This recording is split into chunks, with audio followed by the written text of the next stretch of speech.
Calling the regular meeting to order, Tuesday, April 7, 2026, 5:35 p.m., City Council chambers. I'll rise for the Pledge of Allegiance. I pledge allegiance to the flag of the United States of America and to the republic for which it stands, one nation, under God, indivisible, with liberty and justice for all. Texas pledge. Honor the Texas flag.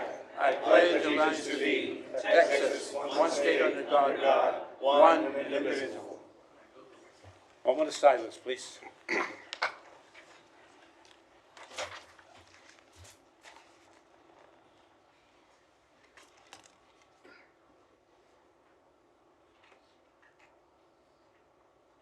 I would like to take a moment for silence for the 13 U.S. servicemen that have been killed in the war with Iran. Our hearts and our prayers are with their families.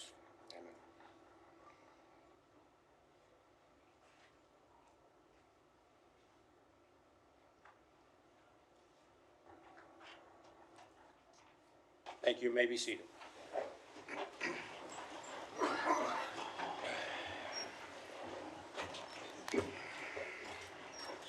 All right, roll call, please.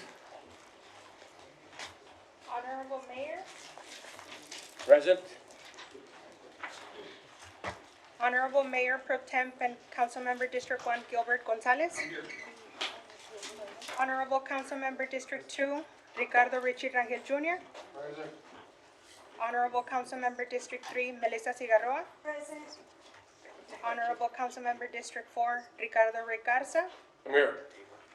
Honorable Councilmember District 5 Ruben Gutierrez Jr. Present. Honorable Councilmember District 6 Tiger King. Here. Honorable Councilmember District 7 Vanessa Perez. Honorable Councilmember District 8 Alisa Cigarroa. Present. Mayor, you have a quorum. Thank you. Mayor, motion for the approval of the minutes of March 16th, 2026 and March 25th, 2026. Motion? All in favor? Opposed? Motion passes. I'd like to make a motion, since we have a number of recognitions and some presentations, I would like to move citizen comments after the recognitions. Motion second. All in favor? Aye. Opposed? Motion passes. Mayor, I'd like to make a motion to move my item 86 up. I actually have a presentation of the Buck and Rockin' event. Is that after recognitions or after citizen comments? After recognitions, yes. And after citizen comments? Yes. Yes, before we go Second there. that motion. The second. Second. All in favor? Could you add? Also 95 is the recognition. 95 to be added to the recognitions. All right. Amen. Okay. And 87 is a report. And 87. Also, To my, add 87, I'll second the motion and the amendment. all right, and my items 82 and 83 and 93, whose item was that, 93? And this is after citizens' comments, right? Correct, yes. Yes. After citizen comments. 93 is by Vanessa Perez, Councilwoman Perez. All right, is she here? All right, we have a motion. Second, all in favor? Opposed, motion passed. We have a number of recognitions and some presentations. We'll start out with recognition of the garbage truck art project student winners. All right, okay, we'll go back. We'll proceed with City of Laredo Mayor will present the key of the city to Mr. Richard Heatwave Burler in recognition for his over 40 years of service as a meteorologist and dedicated involvement in the Laredo community. We also want to share that he's been a guiding light to give the citizens of Laredo the forecast and guide us through many weather conditions.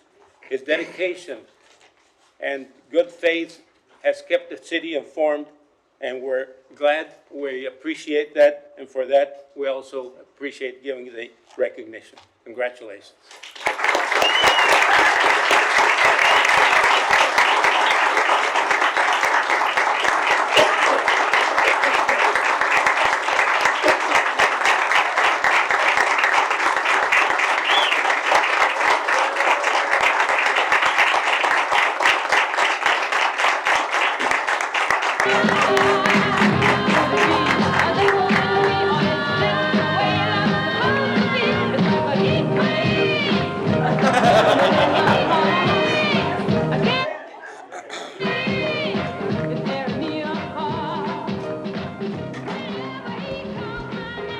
After the song, we can say a couple of words.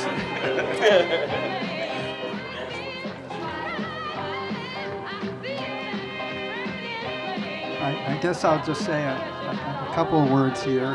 Let me put this. I came here on purpose, and when I was 10 years old growing up in Connecticut, I went to the Weather Bureau in Bridgeport, Connecticut, and I had always wanted to see it hit 100, and we never got over 99. And they had a pamphlet for every state in the country, the climate, and some of the data. And I felt sick the next day at how close I came to stealing that, knowing that no one would ever miss it. But I didn't take it. But I had a friend at the National Climatic Data Center, now the National Center for Environmental Information, and he didn't know that story, but 45 years after that, in about 1999, he sent me a care package, and in it was that publication from 1960, which I saw in '64. And what got me on Laredo on the radar for me was in February of 1940, it hit 100. I couldn't believe any place could do that in February. So I had to walk the streets of Laredo at high noon, and I finally got my chance in 1980. Actually, in '77 is when I first set foot here. I took the Greyhound from my job in Duluth, Minnesota. I was at a CBS station. And I thought I'd go to Phoenix, El Centro, and then east through El Paso to Laredo. And it was August, purposely August, so that I would have a chance to see 100. But I had an extra day built in, so I got on the Transportes del Norte bus, no air conditioning, went through Hermosillo, Guaymas, and it was the day after Elvis had died. I didn't speak Spanish. Everyone else was just Spanish, but everybody spoke Elvis. I had a transistor radio, and a station in Ciudad Victoria was playing just endless Elvis songs, so the whole bus gathered around me. I went to Mexico City, went to the Weather Bureau there, then up through Monterey, got to Nuevo Laredo, and walked across the bridge to Laredo for my first time. And it hit 103. They put me on the air in Duluth. It's 103. So it's really been a privilege to be here in Laredo. One of the highlights for me is going to schools where I can encourage the students to nurture their curiosity, their passion. And it doesn't have to be science, but I have a soft spot for the sciences and math. And I like to remind them that it's their work, if they have a 40-year career, they're not going to be doing the same thing for 40 years in a row. In my field, it's just remarkable how the science has advanced during the course of my career. Edward Lorenz came up with the chaos theory, and his theory was that eventually there would be a limit of 21 days on how to make a weather forecast. When I started here in Laredo, it was today, tonight, and tomorrow. Now we're up to 7 days, so we're a third of the way out to that 21-day period, and it's impossible to get beyond that because the computer models, now it's a data point every 2 miles or so. It used to be every 70 miles when I got here, and we had 4 layers of the atmosphere, now 82. But you'll never get the small details like the difference between say a asphalt parking lot and the grassy area next to it. On that scale, we'll never have that data going in, so there'll always be data that will be missed, and as a result, we won't be able to make a forecast beyond 21 days or so. But we're a third of the way there. But thanks so much for your kindness.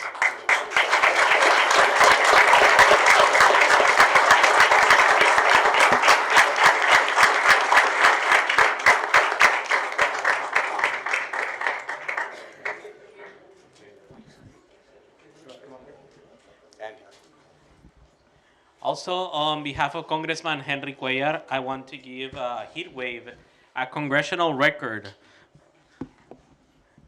This is 1 minute in Congress that the congressman dedicated to honor Heat Wave, and will always be there in the Library of Congress. So at any time and point, you can check the records, and the congressman dedicated that whole minute for you to talk about you. Cool, thanks.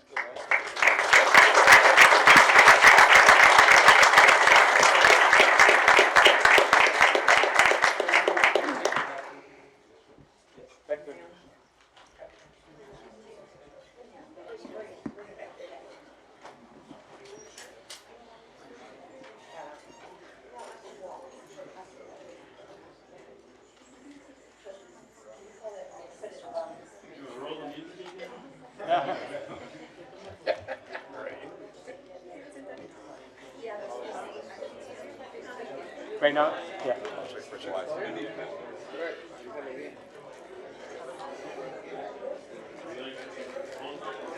Oh, we're waiting. 1 minute. See.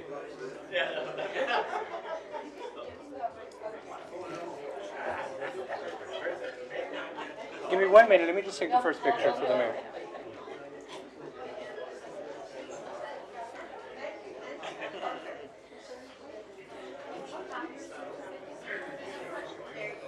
Council members, can you all scoot over this way, please? There you go. Okay, right here with me. Okay, right here. Ready? 1, 2, 3. One more. Ready? 1, 2, 3. Thank you. We'll go in order. This side.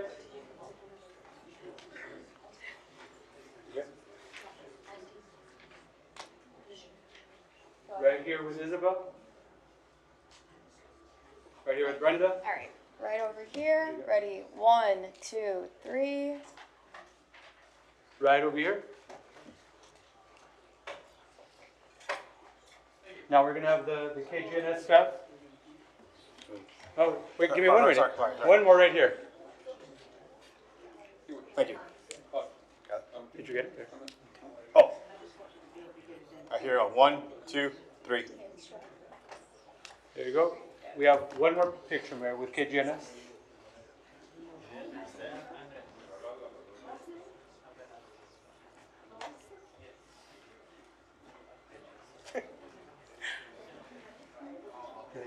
Good. Yeah. You come out with me right here. Ready?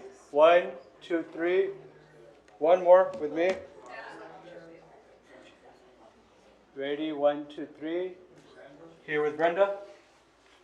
All right. Ready? 1, 2, 3. And then let me get one right here. All right. 1, 2, 3. Right over here on this side.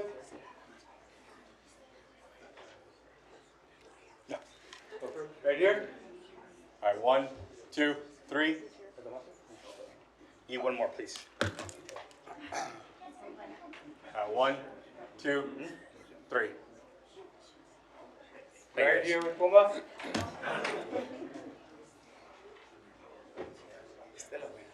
Last one. Where's that?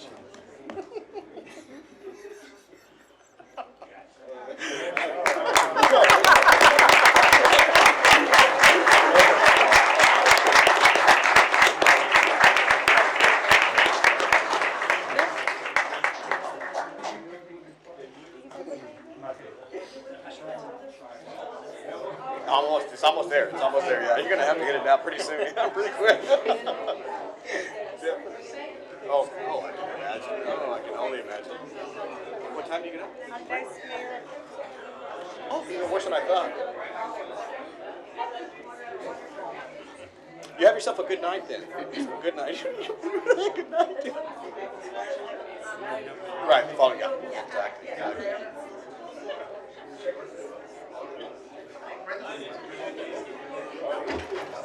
The what? Oh, yeah. What? I'll be cool. Yeah, please.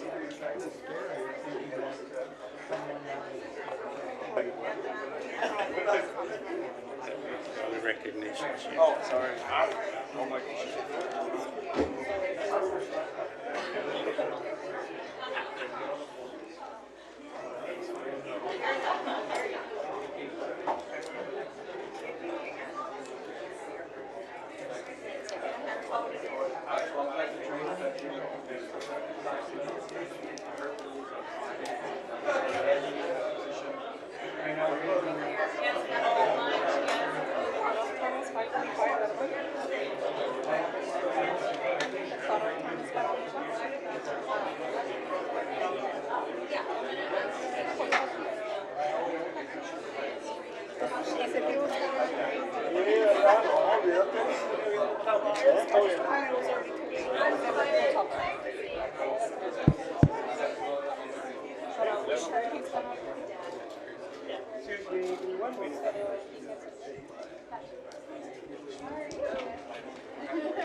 All right, ready?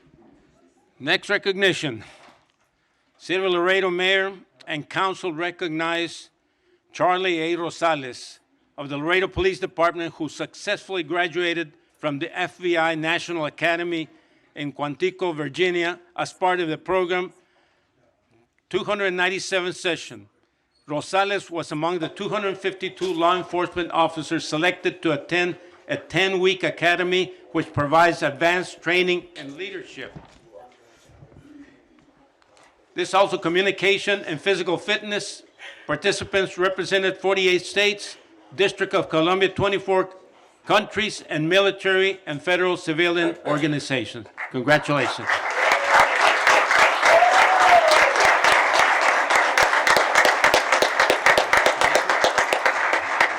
Couple of words. Honorable Mayor, thank you very much. City Manager, team, council members, thank you very much. Truly for the support while allowing me to attend this training. Of course, the FBI is known as one of the premier organizations in the world, known for their professionalism and excellence. Thank you to our chief, Miguel Rodriguez, for his trust, confidence in allowing me to participate in such a program and represent the Laredo Police Department and our community with all these other agencies and executives and leaders all over the world. Thank you to our team back home who kept everything going while I was away and ensuring that service was remaining the same as always and doing the right thing at all times. And of course, most importantly, to my family. Of course, nothing is functional without a great support system. In this police business, we need to have a great foundation at home. So Sandy and to the girls who are not here today, right now, they're at home, but thank you very much to them for their sacrifices. This recognition is theirs as much as it is mine. So thank you very much.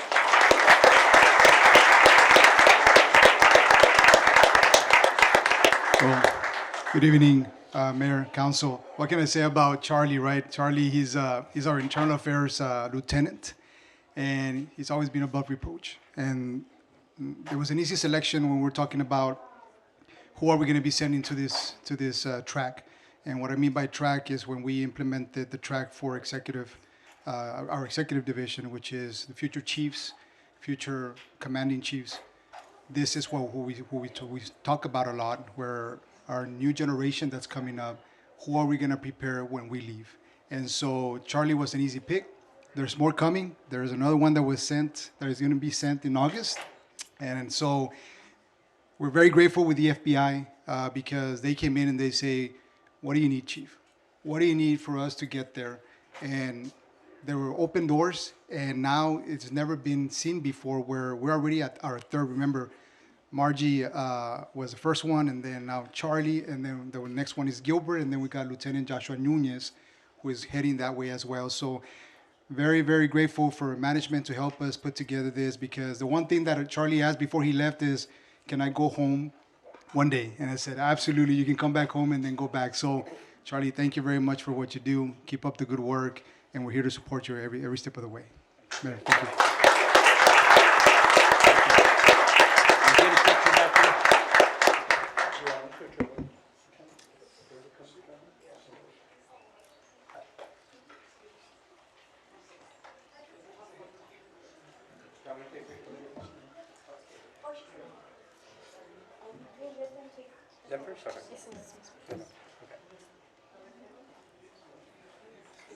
Ready? 1, 2, 3.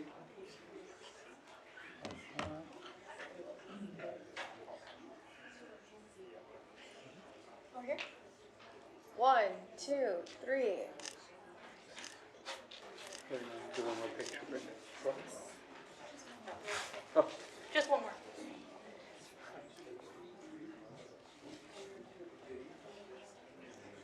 There you go. Ready?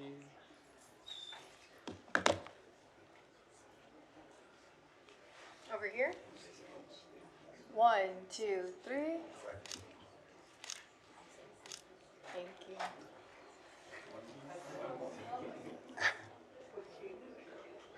Thank you. Great. Good job, Joe. Congrats, Charlie. Congrats, my brother. Congratulations.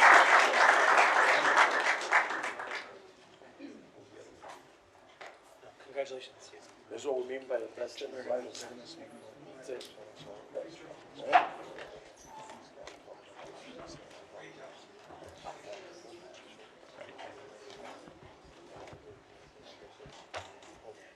Next recognition. City of Laredo Mayor and City Council proudly recognizes Martin High School Junior Sergio Javi Martinez, 2026 Texas High School Powerlifting Association, THSPA champion, state champion. Sergio won first place with an incredible total of 1,570 weight to represent Laredo. Congratulations.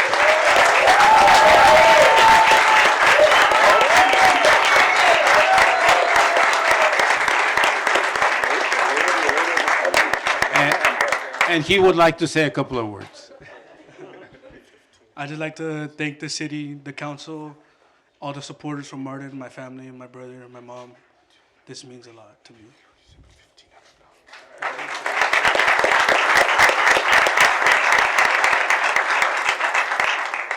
I'm just going to keep it short and sweet. This is a testament to all his hard work. Great kid, great student. And Mayor, thank you. Thank you, Council. Any opportunity we have to represent Laredo, you know, especially at Martin High School, where we're proud to say we're Tigers. This comes a long way. Big win. Congratulations, Huffy. Thank you.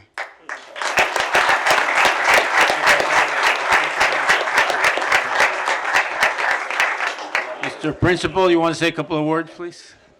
Very good. Hello, everyone. My name is Mario Mireles. I proudly represent Martin High School as the principal.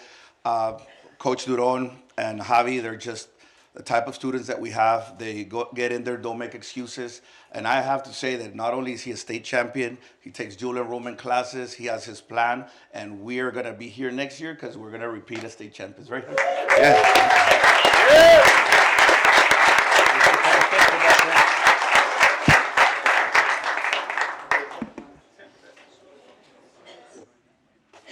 Congratulations, mijo. Awesome. Amazing job. Amazing job. Thank you. Congrats, guys. Thank you. It was 1,500 pounds. Thank you. Squad bench like 1570. 1570. Coach. Good job. Hello. Congratulations. Squat, bench, deadlift. So you could totally You can bench him, that's no problem, right? Like 600 squat? 620. Gosh. You literally have the weight of Laredo on your shoulders right now. Ready? 1, 2, 3. Thank you. Over here. 350 bench? 1, 2, 3. 425.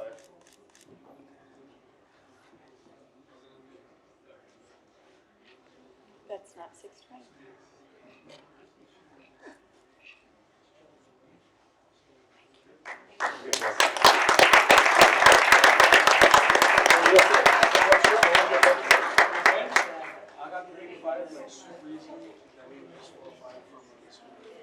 He beats you, Richie. Next He beats year. you. 425 on there. Yeah. Next year. Miguel, great job, thank you, congratulations. Yeah, nobody. 405? Oh, 225. I heard 425. Your reps with 225. Oh, okay. In spirit. Mine was 280, so that was my highest. Spaghetti arms. Number 4. Next recognition. City of Laredo Mayor and Council proudly recognize Karime Navarez for qualifying in the Ultra Marathon World Championship, an outstanding achievement that reflects her dedication, endurance, and commitment to excellence. Karime, come on down.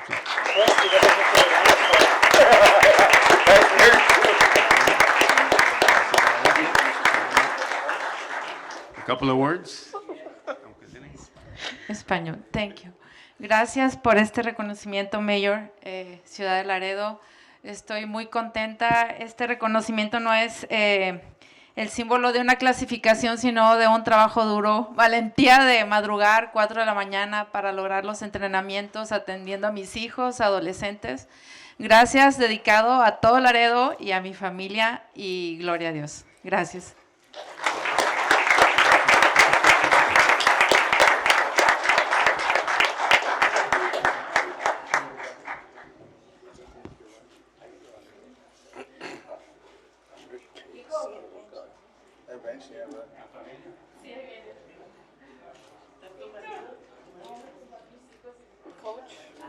Oh.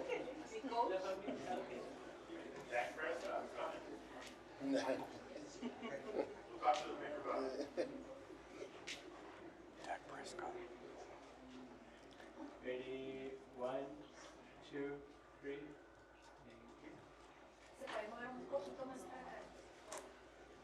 Ahí, perfecto, está bien. Ready, 1, 2, and 3. Perfect. Thank you. Congratulations. Thank you.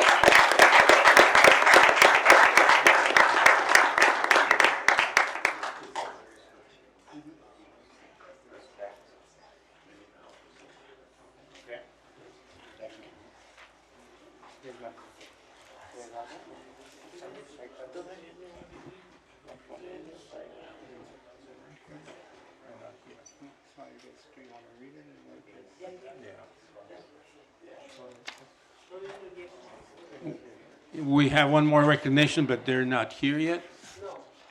Are they here? No. Okay, we'll wait in between. Probably a train.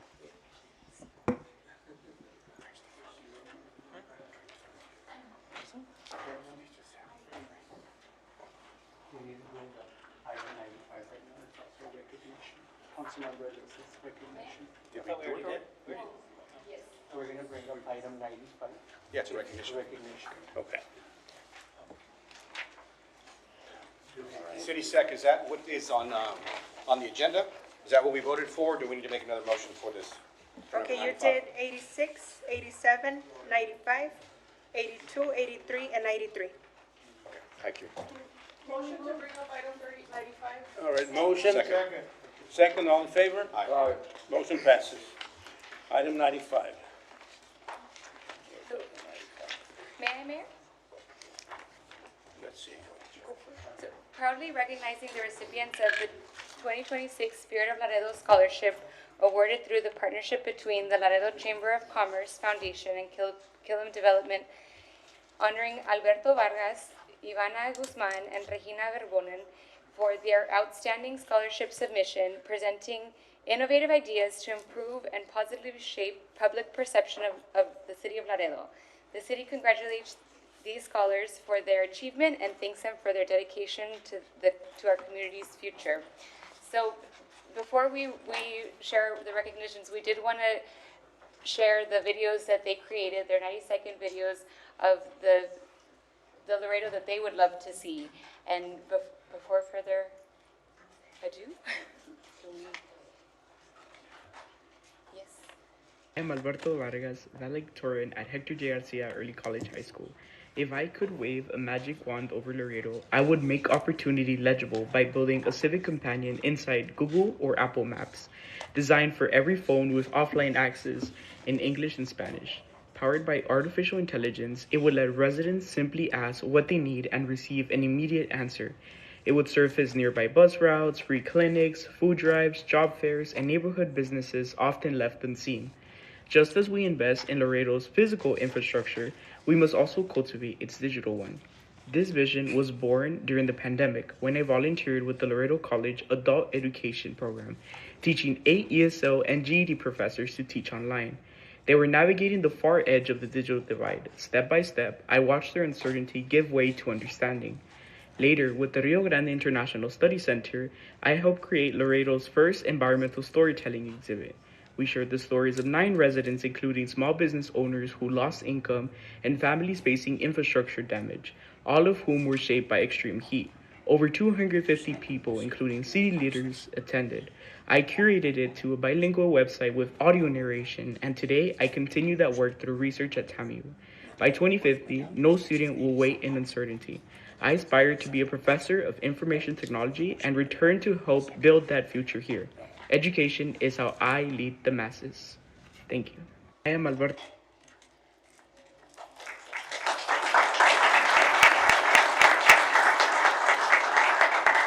My name is Ivana Guzman, and in Laredo, we foster on family, unity, and culture. Now, if I had a magic wand, what I would do is keep these values and cherish them, because it's what makes us who we are. It starts generations, and we can grow here. But if I were to change one thing, I would change the belief that we have limited opportunities, which is completely untrue. Starting at TAMU, you can receive up to a doctorate degree. The UT branch here in Laredo, you can earn up to a medical career, such as physician assistant, dental hygienist, or social worker. From studying to career growth, businesses and events flourish here as well, having accessibility of training, certifications, to community engagement. The magic wand will show the possibilities here in our Laredo. Looking back at a moment that changed me, in the 9th grade, I recited a poem at the Webb County Domestic Violence Coalition proclamation. Seeing victim silhouettes and a large crowd didn't make me nervous, but fearless because I knew my purpose. I learned leadership comes from the willingness to speak when it matters, allowing me to gain confidence in myself and realize anyone can truly make a difference. I've continued to be an advocate and plan to while in college, especially in teens. Laredo 2050, advancement and expansion while still keeping the Laredo pride. This is my vision, and to start we have our historic downtown Laredo, which is sadly left empty. I'd encourage and invite business owners, but as well introduce pop-ups which would create exclusive experiences, but as well enforce the safety of our downtown with city leaders, such as the light fixtures and sidewalks. Taking city leaders and business owners to make Laredo 2050.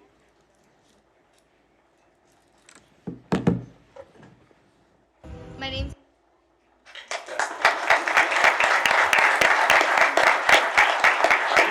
Hi, my name is Regina Verbonen, and growing up in Laredo, I've seen how trucks are more than just transportation. It's economics. So, what would I change about Laredo? I would make logistics greener and more efficient. Laredo is America's trade gate, so we should lead innovation, like green patents, fast-track focus on border logistics. I would advocate for cleaner truck technology, smarter routing, and warehouse energy systems that cut costs. On the ground, we can modernize warehouse with solar batteries and smart efficiency. Sustainability here isn't a luxury. It's a way to save fuel, time, and money. A moment that has shaped me is UIL academics. Competing and leading tests have taught me one key thing. Pressure is privilege. It means you've earned the opportunity to prove yourself. I've advocated for students and grown in more than 6 events. As a student who's not just heavily involved in academics, but in her community, in 2050, I want to see Laredo as the model of border economy.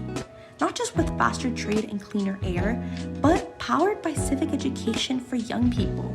People need to understand that Laredo is such a unique place and is extremely important for the economy in the entire nation. We should lead with the vision of civic education and powered by the economics and logistics that Laredo has to offer. Hi, my name is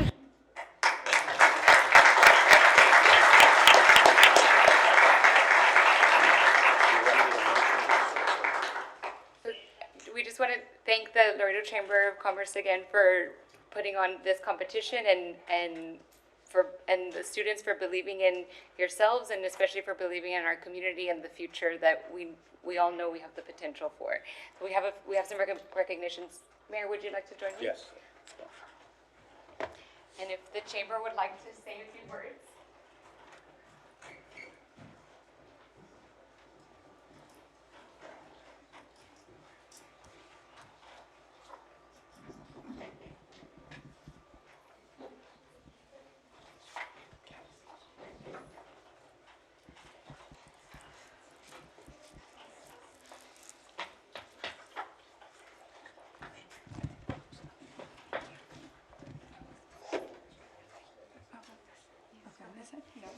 Okay, on behalf of the Laredo Chamber of Commerce, the Foundation, and the Spirit of Laredo competition, my name is Dr. Diana Ortiz, and I wear two hats. Not only am I a volunteer for the Laredo Chamber of Commerce and the co-chair of the Education Committee, I, along with Veronica Castillon, we co-chair the committee together, Laredo Chamber of Commerce Education Committee. And both of us work really well along with the Killam family on supporting this event. I just want to share a few words about the actual competition. We received about 47 applicants that sent in videos on how to make Laredo a better place. And we just want to remind the council and the community that their students' vision does inspire the future. All the city councilmen, all of the community leaders like me, like Ms. Castillon, like the mayor, we all pay attention to what everyone is saying.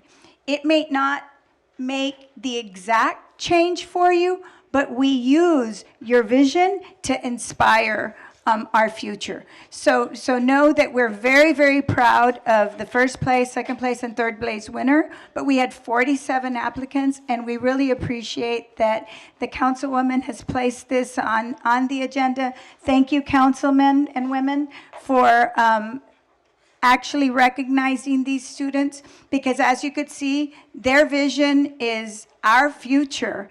And the Chamber of Commerce Foundation does have all the videos, I believe, on the site. So you could go on and take a look and see what these winners have done and the vision that they see for our Laredo in 2050 and beyond and today.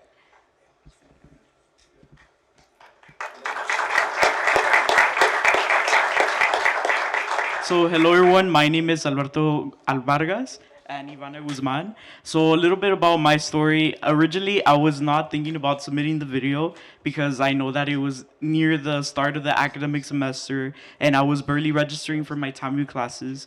But I decided to give it a shot because I knew that I had a very impactful story to share, especially with my father here sitting in the crowd. He's an ESL and GD professor teaching at Laredo College. And ever since then, he has taught me everything that ranges from educating the masses, those who are not fortunate enough to be knowledgeable and understand, information systems, technology, that each of us has a little grain of sand that we can plant into someone else. So in the future, I hope to become a professor of information technology, hopefully to earn my PhD at the University of Texas at Austin, and come back to Laredo to become a TAMU professor and teach it back to the community that started it all. Thank you.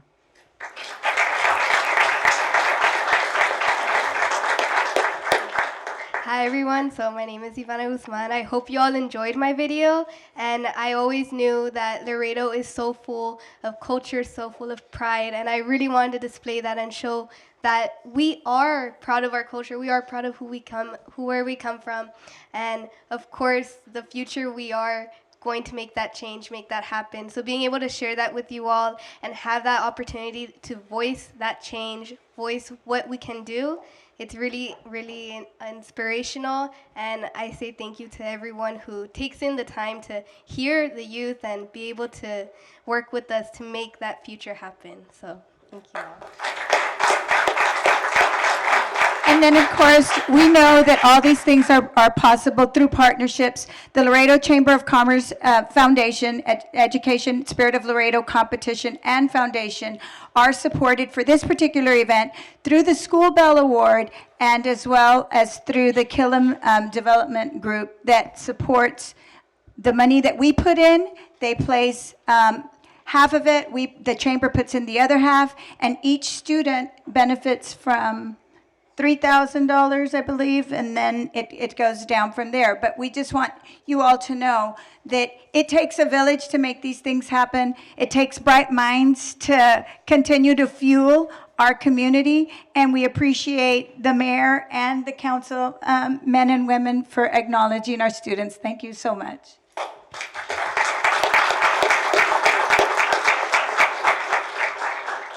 Thank you, Dr. Ortiz. My name is Alejandra Urabaso Martinez, and I am with the Killam Development Team. So I'm here representing Cliff Killam, the organization, and the family.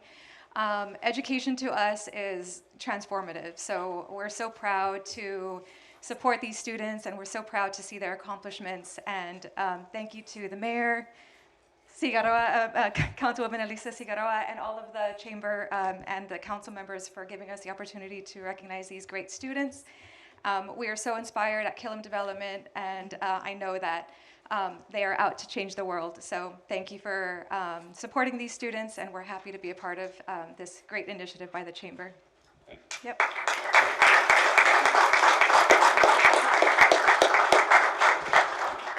And congratulations to all these wonderful students. The certificate of recognition will be given to Alberto Vargas for 2026 Spirit of Laredo Scholarship, first place.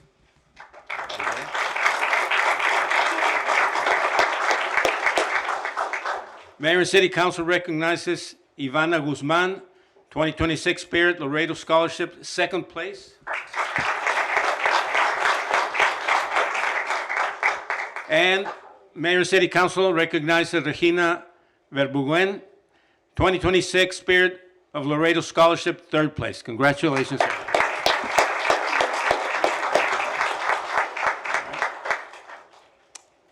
Thank you very much, and congratulations again.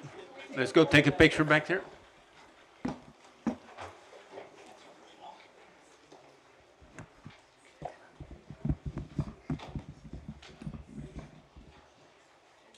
Yes, of course.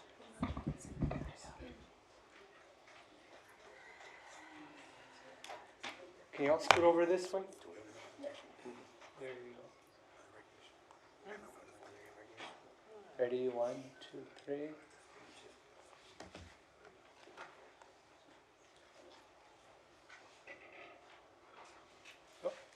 One more here. Ready? 1, 2, and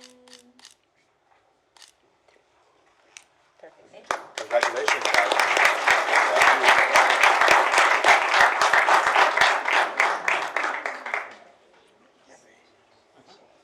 Good job, Veronica.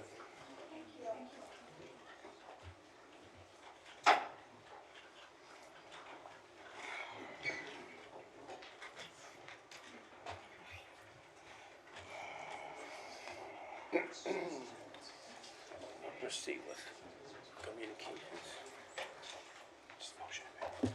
I'd like to make a motion to proceed with communications. Second. Second.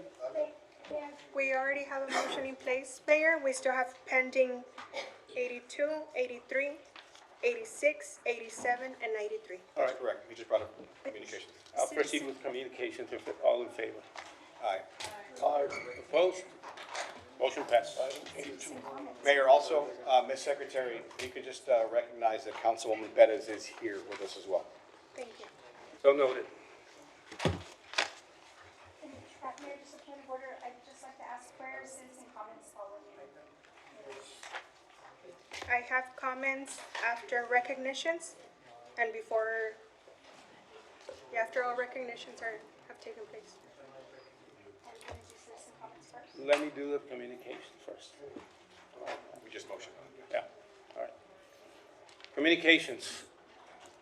Presentation by Mayor, providing general comments on city matters, incoming initiatives, and other relevant updates for the council and the public. Wallet Hub Study. Laredo's recent ranking among the unhealthiest cities in the nation. In the most recent Wallet Hub study of 182 cities, only Brownsville ranked lower. This is not where we want to be as a community. For the public's information, the report evaluated 4 key areas: healthcare, food fitness, and green spaces. On overall healthcare, Laredo ranked last in healthcare, driven primarily by a shortage of physicians, limited access to mental health providers, and high obesity rates. We also ranked last in adults aged 19 to 64 with health insurance coverage, and second to last in fitness, and fifth to last in access to healthy food options.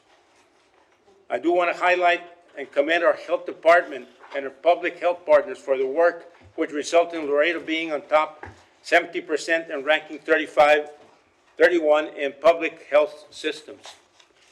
These are not new challenges, they're generational, and they will continue to be generational and will not improve without structural changes, targeted investment, and strong partnerships.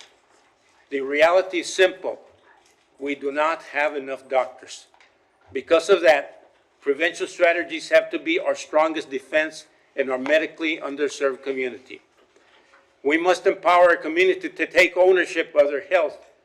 Personal responsibility matters, and we must make health a priority in our daily lives.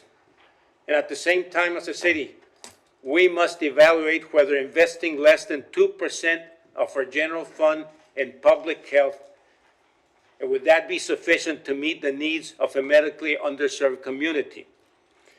We also continue to look forward to long-discussed investments, such as Driscoll Planned Pediatric Clinic, which has been in conversation for the past 3 years and represents an important step forward. This morning, in recognition of Public Health Week, we launched the Mayoral's Healthy Neighborhood Challenge Walking Club. We will host weekly walkings and walks every week across the city, along with free blood pressure screenings. I invite the community to join us. And additionally, we invite the community to stay active and participate in the Laredo Wellness Obstacle Run this Saturday, April 11th at 8 a.m. at the Buena Vista Sports Complex. International Bridge Week. The City of Laredo Bridge Department invites the public to kick off International Bridge Week, taking place April the 13th through April the 17th. The celebration will begin with a proclamation on Monday, April the 13th at 10 a.m., followed by a full week of events, culminating in the first annual Bridge the Distance 5K, 1K walk on Sunday, April the 19th. Bloomberg Harvard Leadership Programs. I'm also pleased to announce that the City of Laredo has been selected for another program within the Harvard Bloomberg Leadership Initiative. More detail will soon be shared. Secondary water discussions with Legacy Water Supply. We had productive conversations with Legacy representatives as it deals with our secondary water partnership. Management should be presenting a rate study that will start laying the groundwork for a secondary water source system, which is desperately necessary. I want the public to know that the city currently has several relationships with secondary water providers and will need to make a final decision as soon to avoid unfortunate situations as we're seeing in other communities. Downtown development and homelessness. As we include National Community Development Week on April the 10th, we're looking ahead to several important projects, including improvements of our downtown, starting at San Agustin Plaza through a combination of congressional earmarks from Henry Cuellar, with a portion coming from the mayoral priority funds and a series of private partnerships. We will enhance lighting and infrastructure in this important historic space. However, investment in downtown must also confront a visible and growing challenge of individuals experiencing homelessness. While Laredo numbers are similar to those of those larger cities, this is not an issue we can ignore. Hundreds of individuals in our community experience homelessness each year, many facing complex challenges related to mental health, substance abuse and use, and economic hardship. Recent incidents, including the break-in at Laredo Police Department and vandalism at the Laredo Center for the Arts, highlights the urgency of this issue. Homelessness is not just a housing issue. It's a public health issue, a public safety issue, and a quality of life issue. It is also a test of our community's humanity. As mayor and as a physician, I believe this requires both compassion and action. I'm requesting that the city management bring forward a comprehensive plan and public campaign to address the long-standing concern. We will discuss this further under my agenda item. Building and development services. I want to also inform the public that we're implementing improvements to our building and planning services. These enhancements are designated to improve customer service, streamline permitting, and create a more predictable and efficient process to develop across our city. And additionally, management will make presentations and will be made to local organizations in the upcoming weeks. Presentation by the Farm Workers Alliance regarding the rename of Cesar Chavez Parkway. Today's presentation by the Farm Workers Alliance will focus on the principles and historic significance of the farm workers movement in Laredo. This discussion is separate from ongoing investigations currently in the news regarding Cesar Chavez. We have a presentation by the group here today. That's the end of my communications. Are we listed the presentation now, Mayor? Yeah, we can do the presentation now. And motion? Second, all in favor? Opposed? Motion passes.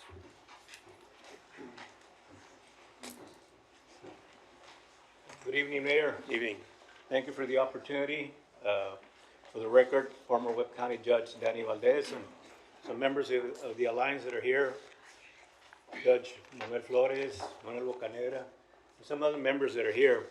But thank you for the opportunity to address this issue. And first of all, no man is above the plight of the farm workers. And we stand with all the members and victims of this situation. But for us, it's always been the plight of the farm workers. We started this in some situations decades ago, and they're here to talk about that. But we started this in regards to the plight of the farm workers, especially here in Laredo. And I'll take you back maybe in the 60s, 70s, and 80s, when here in Laredo, everybody was, at one point or another, a farm worker. And I remember the sayings back there that, vámonos para el norte, a las pizcas. We're heading up north to pick up crops. And consequently, because of that, half of Laredo would probably leave early, get out of school early, a month, 2 months before classes ended, to be able to go to Las Pizcas. And consequently, they return back late for school when school started. So a lot of times, a lot of these members, family members, would consequently not graduate from school. But here in Laredo, the plight has always been about the farm workers, migrant farm workers and seasonal farm workers. I can take you back again to the 60s of especially like people like Pablito Saldaña, Felix de Leon, they were from South Laredo that would pick us up to go work the fields here in Webb County. So, you know, for us, it's a tribute to the farm workers, to people like Pablito Saldaña. I know probably a lot of you don't know who Pablito Saldaña was, but I'm sure Councilman Gonzalez and Councilman Rangel probably remember them. But they would pick us up to go on as seasonal farm workers.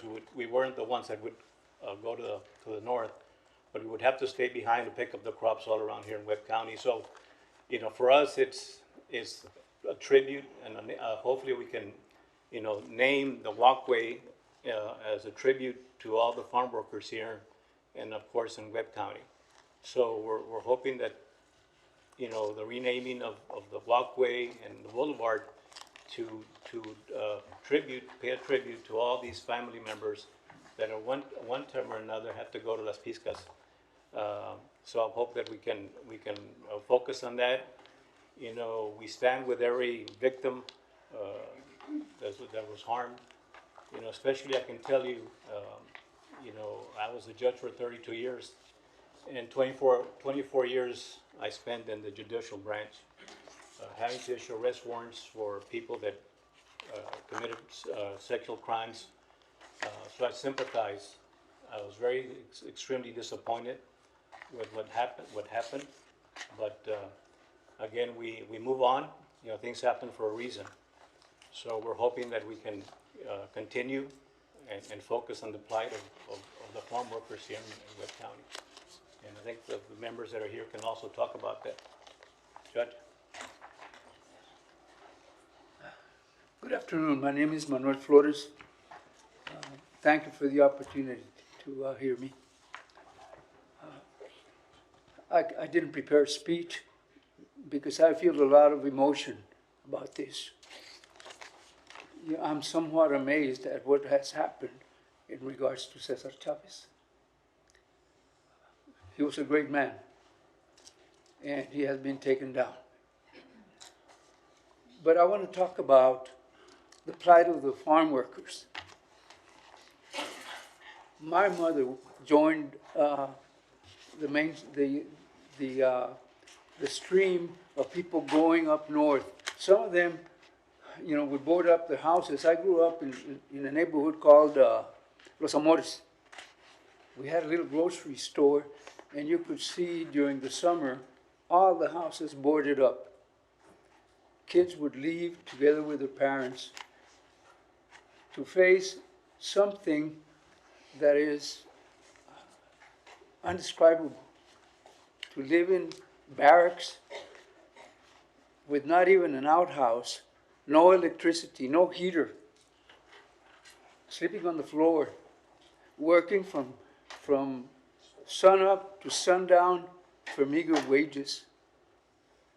And some of those families produced people that later enjoyed going to school, getting an education, and becoming productive citizens. Some of them became lawyers, some of them doctors, many of them educators. And so in tribute to them, I think it behooves us to honor those farm workers who work so hard to change and give their children a better life. Thank you for listening to me. Thank you.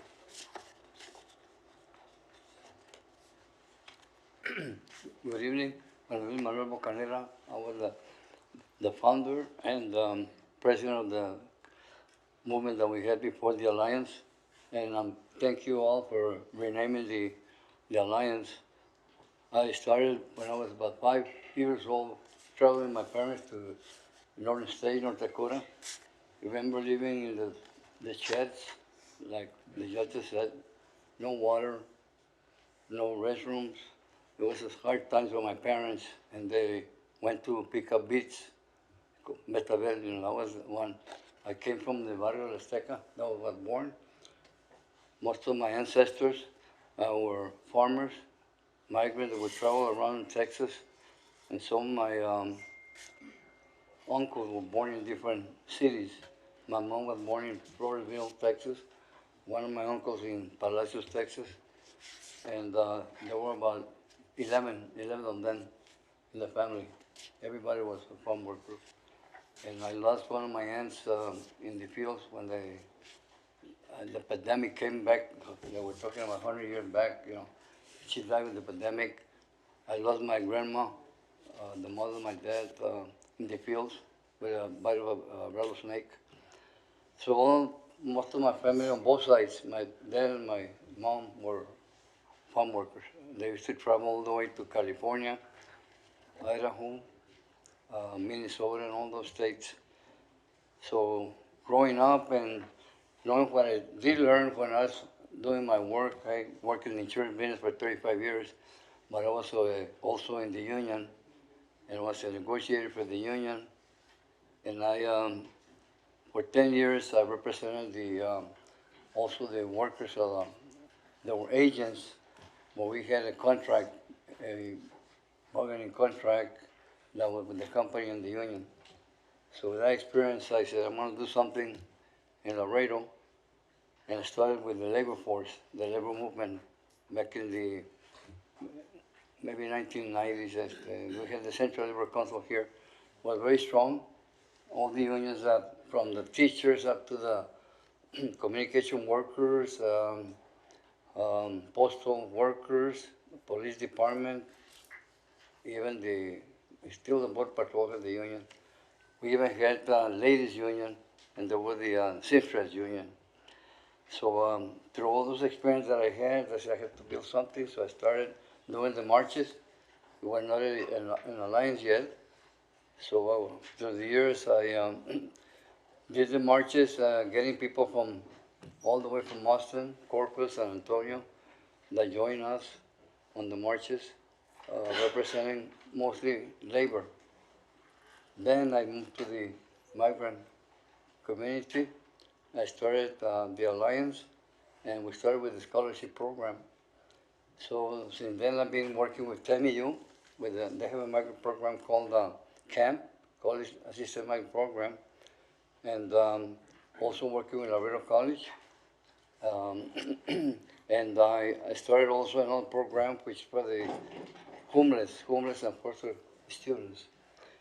We've been given scholarships for the last 10 years. So I'm very proud that I have done this through my life, and again, I'm going to thank you for accepting us to rename the walkway. Thank you. Mayor, if I may, we have I'll just finalize this item. Or were there any more comments on this item? One more? She's going to say in Spanish, right? In Spanish. Buenas tardes. Bueno, mi nombre es Felicidad García. Yo también fui con mis padres cuando era niña. Me acuerdo que de los 4 años en adelante, ¿verdad? Hasta adolescente, hasta que fui, bueno, ya casi hasta que me casé, los 19 años. Estuve yendo con mis padres y íbamos a las piscas, al Betabel, Wyoming, Nebraska, Florida, bueno, por donde quiera andábamos. Y desde el sol sale hasta el sol se pone, ¿verdad? Y ya después de que me casé, bueno, ya, ¿verdad? Mi esposo me rescató, ¿no? Pero soy muy feliz y otra, gracias a Dios, tuve clases de colegio y todo, y ahorita soy local artist, ¿ok? Y gracias al Señor pude donarles un cuadro aquí a la, ¿cómo se dice? A la alianza de César Chávez, ¿verdad? Y es todo, mis palabras. Gracias. Gracias. I'll make my comments very brief. Your name for the record, sir? Miguel Berry. I am the oldest of a family of 7, and 7 brothers and sisters. And our father was an army sergeant stationed in Germany, so we had to make ends meet. And I would go to work in the ranches near San Ignacio, and in this whole area. I was very proud to work with the farm workers. Very good people. And the work was very hard, but I understood that it wasn't what I wanted to do all my life. So when I graduated from Martin High School in 1963, I wanted to go to college, and my grandfather, who had also worked in ranches as a cowboy, he had saved money, and he gave me that money, which paid for one semester at Texas A&M College Station. After that, I got loans and scholarships, and eventually graduated.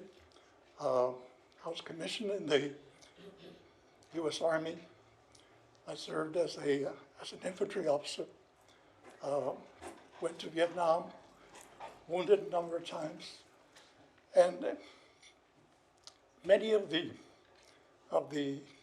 troops I served with had a farm worker background.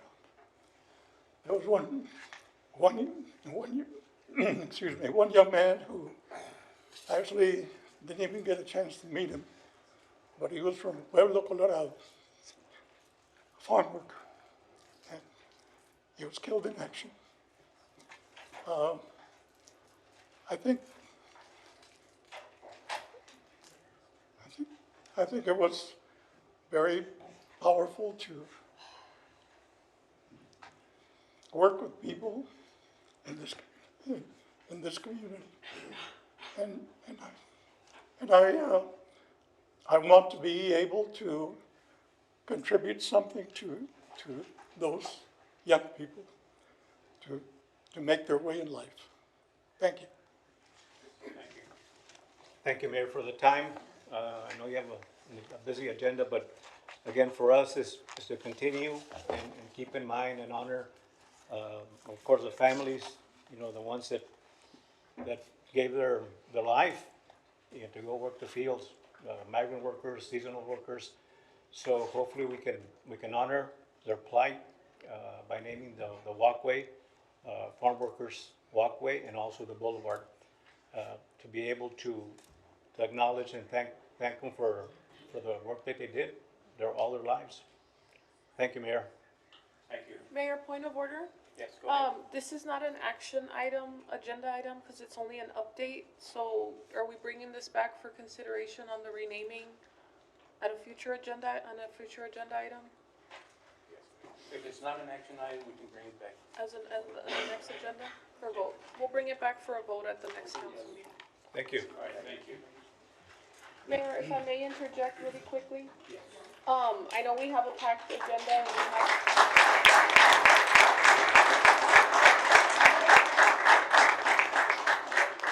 we have one more recognition than this. Oh. You want to do it? Yeah, we'll do recognition.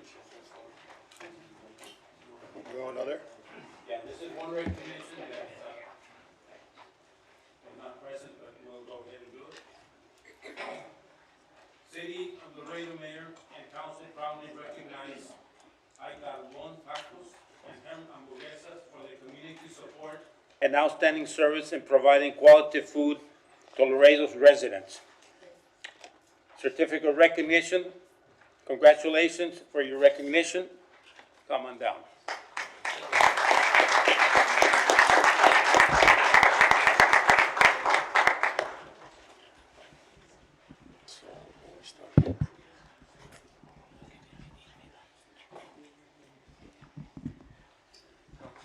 All right, would like to see if you can say a few words. I've been there myself, and it's great food, so everybody should go. A couple of words. Okay. En el inglés apenas lo estoy estudiando un poco y no se me da muy bien todavía. Estoy practicando. Muy agradecidos por este evento, Mr. Treviño, Ms. Márquez. ¿Qué puedo decir? Pues gracias a la comunidad de Laredo, que nos ha estado apoyando desde que abrimos nuestras puertas al público. Nos sentimos muy orgullosos de nuestro pequeño negocio. Cuando empezamos, yo era un deseo que tenía de muy joven de tener un pequeño negocio. Vengo de familia trabajadora. Mi papá era pescador en Nuevo Laredo y luego hizo su pequeño snacks ahí en Parque Viveros de Nuevo Laredo, que fue de lo que yo viví en mi infancia. Al poco tiempo quedé sin papá y yo me hice una promesa que algún día yo iba a tener un negocito y sacar adelante a mi madre, a mis hermanos y a mi familia.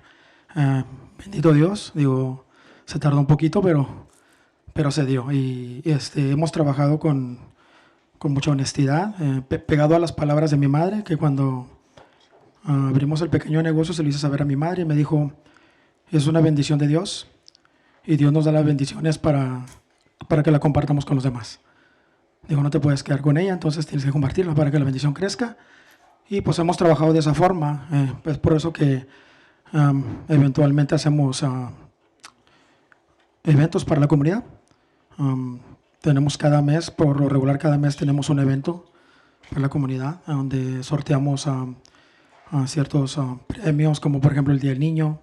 Hacemos sorteos para regalar regalos a los niños. En Navidad llevamos a Santa Claus, que se tomen su fotografía y damos regalos para los niños también. El Día de las Madres también hacemos sorteos para las mamás, para papá. En el Día de Acción de Gracias regalamos, bueno, para nosotros es una buena cantidad de pavos. Hay hasta donde podemos dar nuestras posibilidades. Hacemos también el evento del sorteo de pavos, cenas navideñas, cenas de los enamorados. Entonces tenemos muchas actividades para compartir, como dijo mi madre, compartir la bendición con la comunidad de Laredo, ¿verdad? Y como agradecimiento.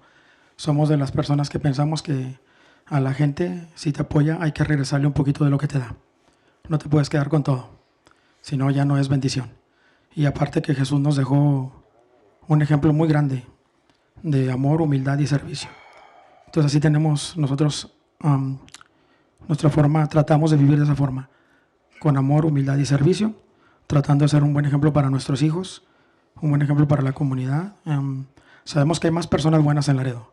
Hay muchas personas buenas en Laredo y nosotros nomás somos 2 personas que intentamos integrarnos a ese grupo de buenas personas para hacer, ahora sí que el contrapeso de las cosas no tan buenas que pasan en Laredo. Entonces la verdad que yo reconozco mucho a Mr. Treviño y Márquez que hagan ese tipo de cosas porque tenemos que darle publicidad más a las cosas buenas que pasan en Laredo. Porque sí pasan cosas buenas en Laredo, sí hay gente buena en Laredo. Desafortunadamente se le da más publicidad a las cosas malas, probablemente porque a lo mejor es lo que más vende, pero sí hay cosas muy buenas. Hay buenos estudiantes, hay buenos deportistas, hay buenos músicos, hay buenos negociantes, hay buenos servidores públicos. Entonces yo creo que es muy bonito que le demos publicidad a lo bueno también. Y yo creo que con nuestros hijos intentamos ser un buen ejemplo y lo quiero comentar porque me siento muy orgulloso de esto. Tenemos uno de nuestros hijos que se acaba de registrar para Bootcamp para la Guardia Nacional, National Guard. Tomó su decisión de irse a servir a la nación y nos sentimos orgullosos de eso. Nuestro segundo hijo ya está estudiando, le interesa lo de business. Y nuestra tercera hija se está inclinando por enfermería en el área de bebés. Entonces es lo que intentamos yo y mi esposa desde nuestro nidito, en nuestro hogar. Primero ser buen ejemplo para nuestros hijos.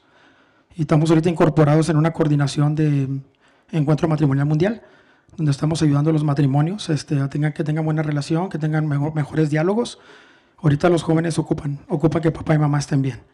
Si somos de los que pensamos que si papá y mamá están bien, es muy probable que nuestros hijos también estén bien.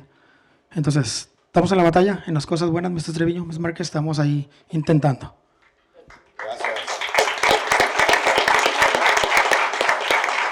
I'm just gonna say thank you for this recognition. It was really unexpected. That's why we're dressed like this. We were still working. And yes, we just want to contribute with the blessings God gives us a little bit to the community and to set a good example to our children. Thank you so much.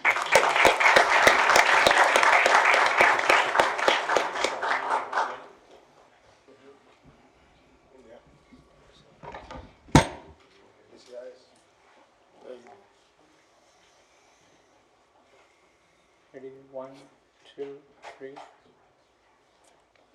Great. Congratulations. Congratulations.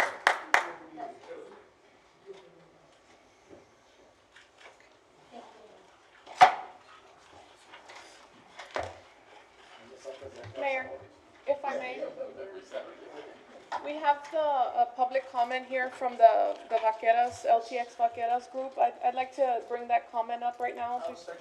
Motion, second, on favor? Both motion passes. Go ahead. I just want to recognize that they played an amazing game on Saturday at the Buena Vista Sports Complex, and they won. And so I know there's one public comment, but I'd like to invite the whole team up to come and speak. I think they have something to say to us, and then we don't have a recognition prepared, but I'm sure we'll get one before you guys. But Mayor, who do we have signed up to speak? We have Karim Ruiz. No. Katiana Rivera. Katiana Rivera. Okay. Yeah. Yeah. Public comments.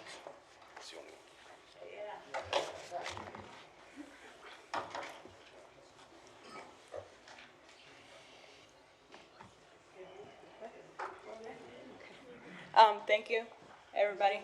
Miss Vanessa Perez. Your name? It means a lot. My name is Katiana Rivera. I'm the owner and president of the LTX Vaqueras. I have my vice president, Miss Rosa Martinez, as well. And a couple of our players and our baby vaqueritas. Your as MVP? well. She's your MVP, right? From Our MVP Saturday? for this game Her that we name? had. All in all, we're a team. We are based here in Laredo. We're an organization empowering women through tackle football. We are breaking barriers, building strong leaders, and creating opportunities for growth on and off the field. Our organization supports young girls and women by developing leadership skills, promoting physical health, strengthening mental well-being. We create a true sense of belonging as well, including their children, whenever they're in practices, whenever we have our games, whether they're here in Laredo or when we travel down to RGB and possibly in the future up north, so we can bring Laredo and put it more in the map and get recognized and help more women that need to find a voice, help them encourage their children and see them as strong leaders as they are as well. We represent unity, opportunity, and progress while inspiring the next generation to believe they belong in any space, including football. Women, this is a men sport, however, it's becoming a sport for women as well, and we don't find a lot of support, and we're trying to make it to where we can belong to this sport as well. Also, our organization is going to assist with creating different types of sports with our young ladies, our young girls, women as well. That way we can have a safe place for all of them and give to the community and help them become better, a better version for themselves, a better version for their community, their families, and their children. You want to say anything? Keeping the women empowerment to help everyone, yes, but hopefully in the future we want a facility. We're a nonprofit organization, so I'm sorry. Your name for the record? Rosa Martinez, I'm sorry. But yes, just to continue this, growing this. Mental health is very important, physical health, just showing them the right path, starting them young. Obviously, we have them, and yes, it's slowly growing, but it will. It's not when. It's not if, it's when we get it done. So with the support of the community and everyone that we can get on board, it would be truly appreciated. We would really, really love to make this big, not only for us, but for everyone in the community. And yes, like Miss Kat said, put it up there in the map, put it up in the map, and just, it's an open door and a safe space, even if it's for a couple of hours, but we have y'all. Like, All right, we and wanna your make it name happen. for the record, please. Rosa Martinez. Thank you. Of course. Does anyone, Mayor, does anyone else want to say anything? Does anyone else want to say anything before? Yes, I'm about to.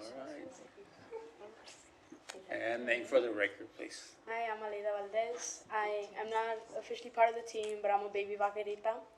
And they are training me from young to be a part of the football team. Right now I'm 15, and I won't be able to join until I'm 17. But they're a very great team. They're very empowering, and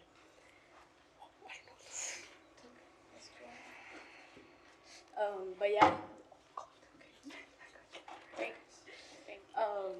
But yeah, they're a very great football female team.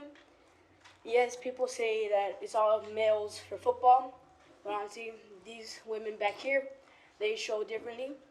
They're a very great team in Laredo, Texas. Thank you. Thank you.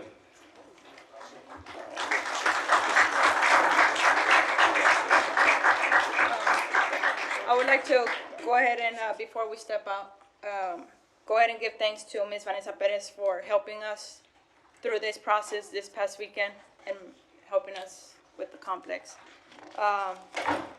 Mr. Jose Valdez Jr., Ricardo Rangel, Mr. CY, Mr. Greg for helping us make time with their team to have us play on the field this past Saturday. And of course, the city of Laredo, because this is who we represent and this is who we will continue representing. Mayor, Thank you. Mayor, Yes, go ahead. Can you put the helmet up here in the front so I can take a picture of you all? Mayor, can we get a photo with them? Yeah, sure. Well, put the helmet on. Put it on? Right here? Yeah, there's a little space that you can come over to the front. Did you want to take a picture with them? Yeah, sure. We can come over here. Well deserved. There you go. Beautiful.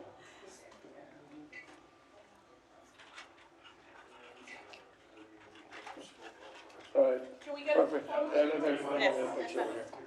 Come on, Right girls. here. Yeah. My head's too big. I haven't worn one in 30 years. So No, you I think I'm gonna fit on picture. me. Yeah. He has a thing for helmets. Where's Andy? We need Andy for a picture. Oh, there's Tommy will get it. Yeah, Tommy will get it. Okay. Thank you, Mr. Ready, Ramirez. We everybody? appreciate that. You're gonna miss your picture? You're gonna miss your picture? Oh, sorry about that. Sorry about Come on, Rick. Here we go. I got about 6. There you go. There you go. Congratulations. Thank you. There you go. Awesome job. Good job, y'all. Congratulations. Good job, y'all. Thank you. I'll Great send job. it to Vanessa so she can send it to us. Congratulations. Good job, y'all. All right. All right, we're in public comments already. Good job. Thank you. Ms. Cisneros, we're in public comments now? Good job. Is that what's coming up? We still have the motion for the items. Sorry? We still have the motion for the items. It was to, Nice. Oh, we're doing citizens' comments before, right. Yeah, let's do that. Do we need a motion for that, or has it? We need a well, you need a motion for that. It's already motioned. Okay, all right. Citizens' comments. All right, citizens' comments, we have Jesus Mendoza, public comment. Not here? Not here, sir. Adriana Flores, public comment. Not here? All right. We have the other comments on items, unless you want to speak on them right now. Miguel Berry, He already spoke. You already spoke. he spoke already. Ruth Chantelain Jardon, Mayor, point of order, we had brought some items up in a certain order. Yes. Which item were we? these are Well, we're on doing items. public comments before the item. Oh, public, Yeah, if they want to speak on the comment, it's on an item, but they have, if they want to speak on it. So Ruth's already left. So, Renee Ambrose, Perhaps they want to speak on the item. okay. are they here? If you're here, you can opt to speak on the item? No, they're not here. Number 8. And we have some comments on number 45 also. Okay. Do you want to speak now or wait till the item? Mayor, on number 45, I've been advised we're going to table that item, just so the public is aware of that. All right, This one's still a public comment. okay, Motion to table number 45. Second. okay. We have one on Sports Advisory Committee. Wendy Sosa? Mayor, we have a motion. Okay, there's a motion, hold on. A motion and a second to table number 45. Okay, motion and second to table number 45, all in favor? Aye. I have a question about that. It's already We already been voted. motioned to table that second. I would like to, it's a point of order about about the comments about the item. Okay, If the table, items table. Zone is, we already are tabled they it. able to still speak? Well, first, the item is tabled, then public comments are, or they can speak on the item or they can speak at public address, yes. All right, so they're still allowed to They speak? can speak on the item, Yeah, thank just council cannot, correct? Yes, they can just speak on, you know, as any item to address council, yes. Correct. All right, okay. All right, so we have one more comment, which, Sports Advisory Committee, Wendy Sosa.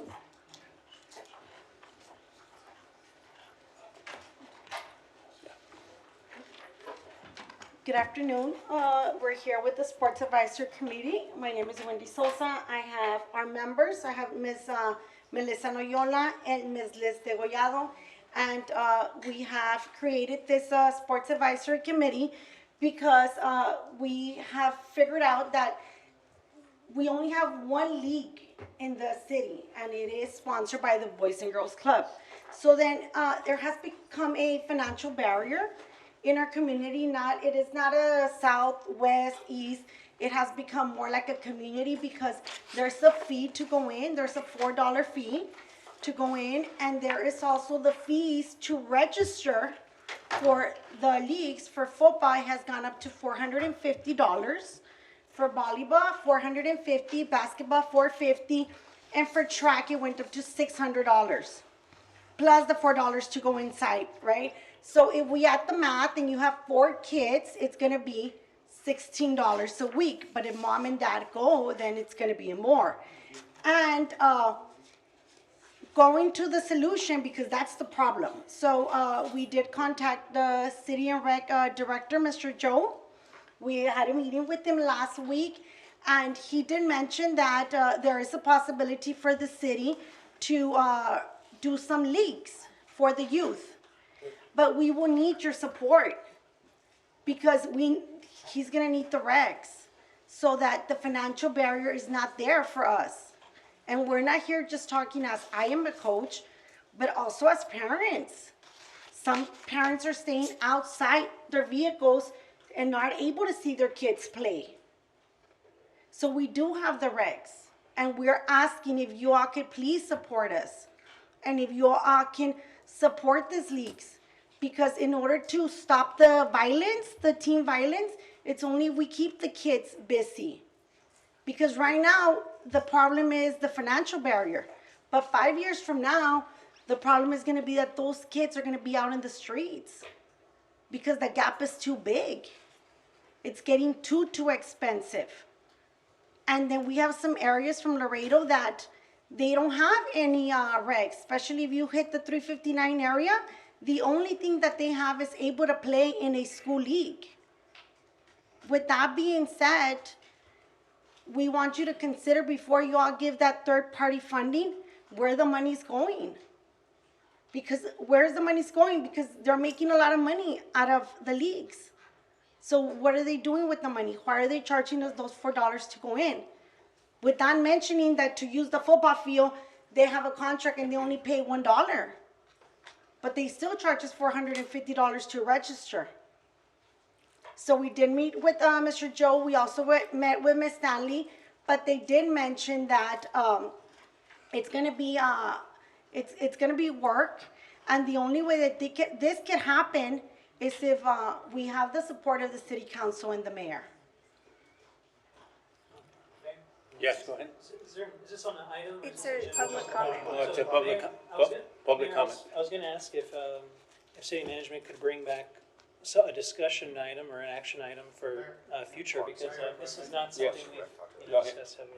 Councilmember King, I had a conversation with Ms. Loyola. I think we had a conversation on the phone, and we were trying to bring this item, but then I had a call from Assistant City Manager Joe Valdez saying that they're already speaking to the organization, and they were going to come up with a meeting. So right now it's just public speaking or citizen comment, but they're going to come back with a solution, if I'm not mistaken, right, management?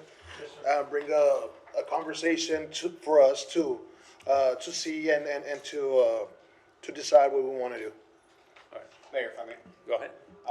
Management, specifically Mr. Tommy Ramirez, just get with them, please, and tell them what we're working on already, because I know there's something already in the works about it. Please, thank you. Thank you, Mr. Yeah, and we're also just, I appreciate the work of the advisory committee, and all you see these, you don't see it through a coach's eye, but you see it through a parent's eye also as well. So we appreciate this, and we'll have management come back and talk with Mr. Joe Valdez in reference to y'all's meeting and see what the solution can be. Okay, thank you. Thank you. All right.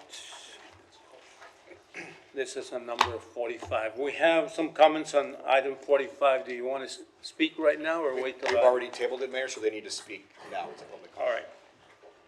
right. All right. Ricardo de Anda on number 45.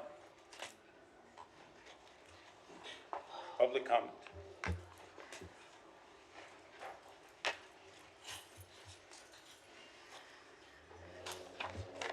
Good afternoon, Mayor, Good afternoon. members of the City Council. As some of you may know, I'm a member of the Ad hoc Advisory Committee. Your name for the record, sir? Yes, of course, Ricardo de Anda, thank you.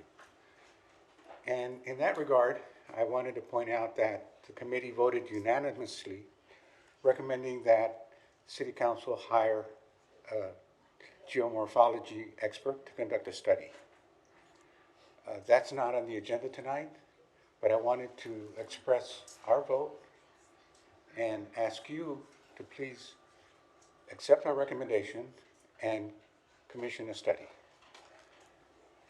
As you know, we commissioned a study of our own, and it cost us $15,000 to do that. We called one of your geomorphology engineers that you've used in the past and asked him how much he would charge for a similar study, and he said it would be anywhere from $40,000 to $80,000. So that's what we're talking about. Just to go back a little bit, the reason this is an issue is because our study indicates that there would be inevitable catastrophic flooding in Laredo's neighborhoods if the government's plans on the walls and the buoys were enacted. And it stands to reason.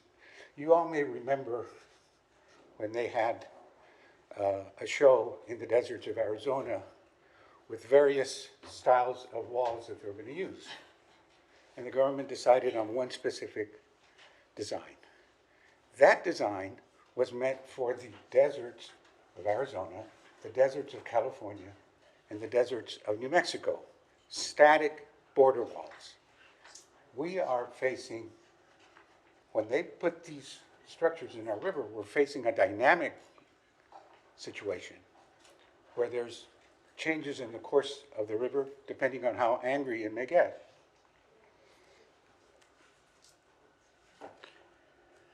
And it's not just what is at stake is not just the neighborhoods, it's also your critical infrastructure. You get close to $100 million in revenues from your bridges. The study that we conducted indicates that the bridges are at risk if they build a wall and set up the buoys. I think it was 3 or 4 days that they shut the bridges down in Eagle Pass, and it was a major, major problem for that city. Your budget relies a lot on your revenues. You need to protect those bridges. You need to do an intensive study to see what risks your critical infrastructure has. Not only for your negotiations with respect to how the walls are going to affect the city's critical infrastructure, but also so that your first responders can consider how they may change their evacuation plans, disaster evacuation plans, or emergency preparedness plans. I'm sorry, Mr. De Anda, your 3 minutes are up. Thank you. Now, the reason we're in this situation is because the federal government has waived not just environmental laws, not just archaeological laws, they waived public safety laws. City managers trying to get plans and specifications from the federal government. Those plans and specifications are generally published and available to the public at large. Well, that law has been waived, so we don't have those plans and specifications. And if the city gets them, we hope that you publish them so that the members of this community can see what the federal government has in mind with respect to these buoys. It makes sense if you look at a map. We're a community of 800,000 residents with a river running right down the middle of us. We are unique. There is no other place in the border where you have 800,000 people with a river running down the middle of it. It is an existential issue that is facing you guys. Mr. Neal is not from here. 5, 6 years from now, he may be somewhere else. Whoever you're dealing with in these negotiations, they're not going to be around. Mr. De Anda. Okay, thank you very much for the comment. Next is.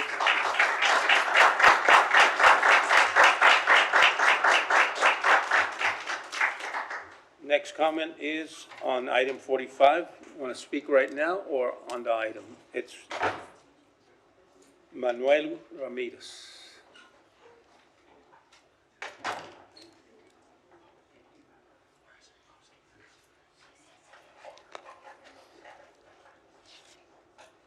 I'm just getting the phone.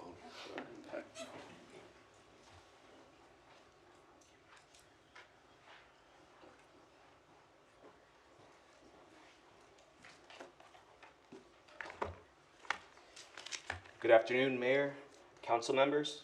My name is Manuel Ramirez, and I'm a resident of the Villa del Sol neighborhood here in Laredo. Thank you for the opportunity to speak. I'm here to speak about the proposed border wall construction along the stretch of the Rio Grande. This river corridor is not just a line on a map. It is a living ecosystem that supports wildlife movement, native vegetation, floodplain function, and the environmental health of our community. Scientific and hydrological studies of existing border barriers show that these structures fragment habitat and can increase flood risk by trapping debris during high water events. The ecological impact is my primary concern. It cannot be easily undone once it is damaged. At the same time, I think it's important to acknowledge something broader in a constructive way. Immigration is a complex national issue, and reasonable people can agree that it deserves serious solutions. But large physical barriers like this are widely debated amongst policy experts as to whether they are effective tools for addressing that challenge. What is not debated is that these structures come with significant financial costs and lasting environmental consequences for the communities where they are placed, communities like ours. Laredo should not bear irreversible environmental harm for a project whose primary purpose and effectiveness remains contested at the national level. Our city has a long history of cultural connection, cross-border community, and shared environmental resources. The Rio Grande is part of that shared heritage. Decisions that affect it should be approached with extreme care and full environmental review. I respectfully ask the council to advocate for a comprehensive environmental impact assessment and to take a position that prioritizes the protection of our river, our wildlife, and the long-term well-being of this community. You can do this by voting no to item number 45. Thank you for your time. Thank you.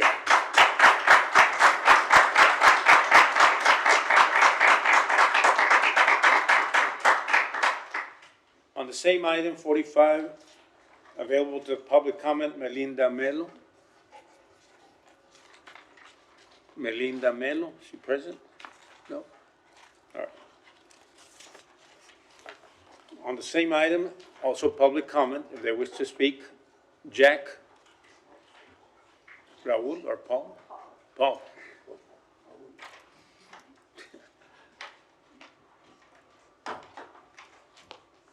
Hi.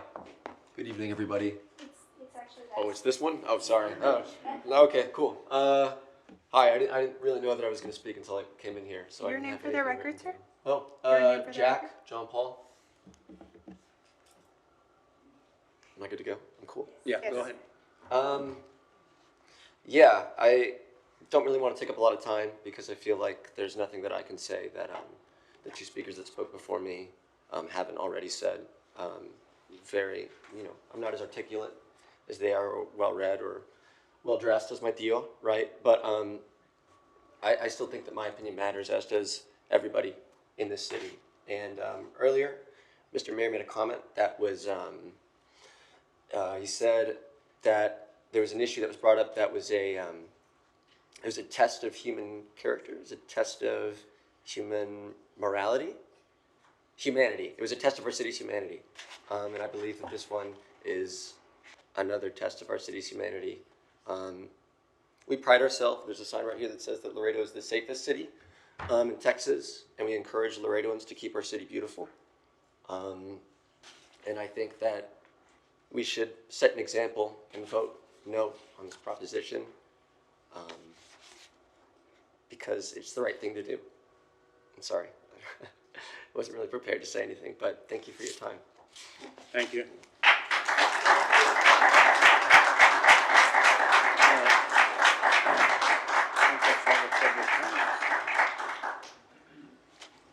These were no item public comment. Okay, these were done.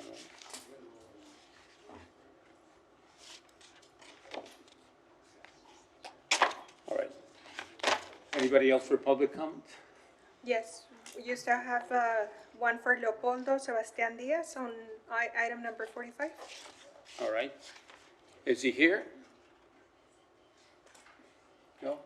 Can you repeat the name, please? Leopoldo Sebastian Diaz. No?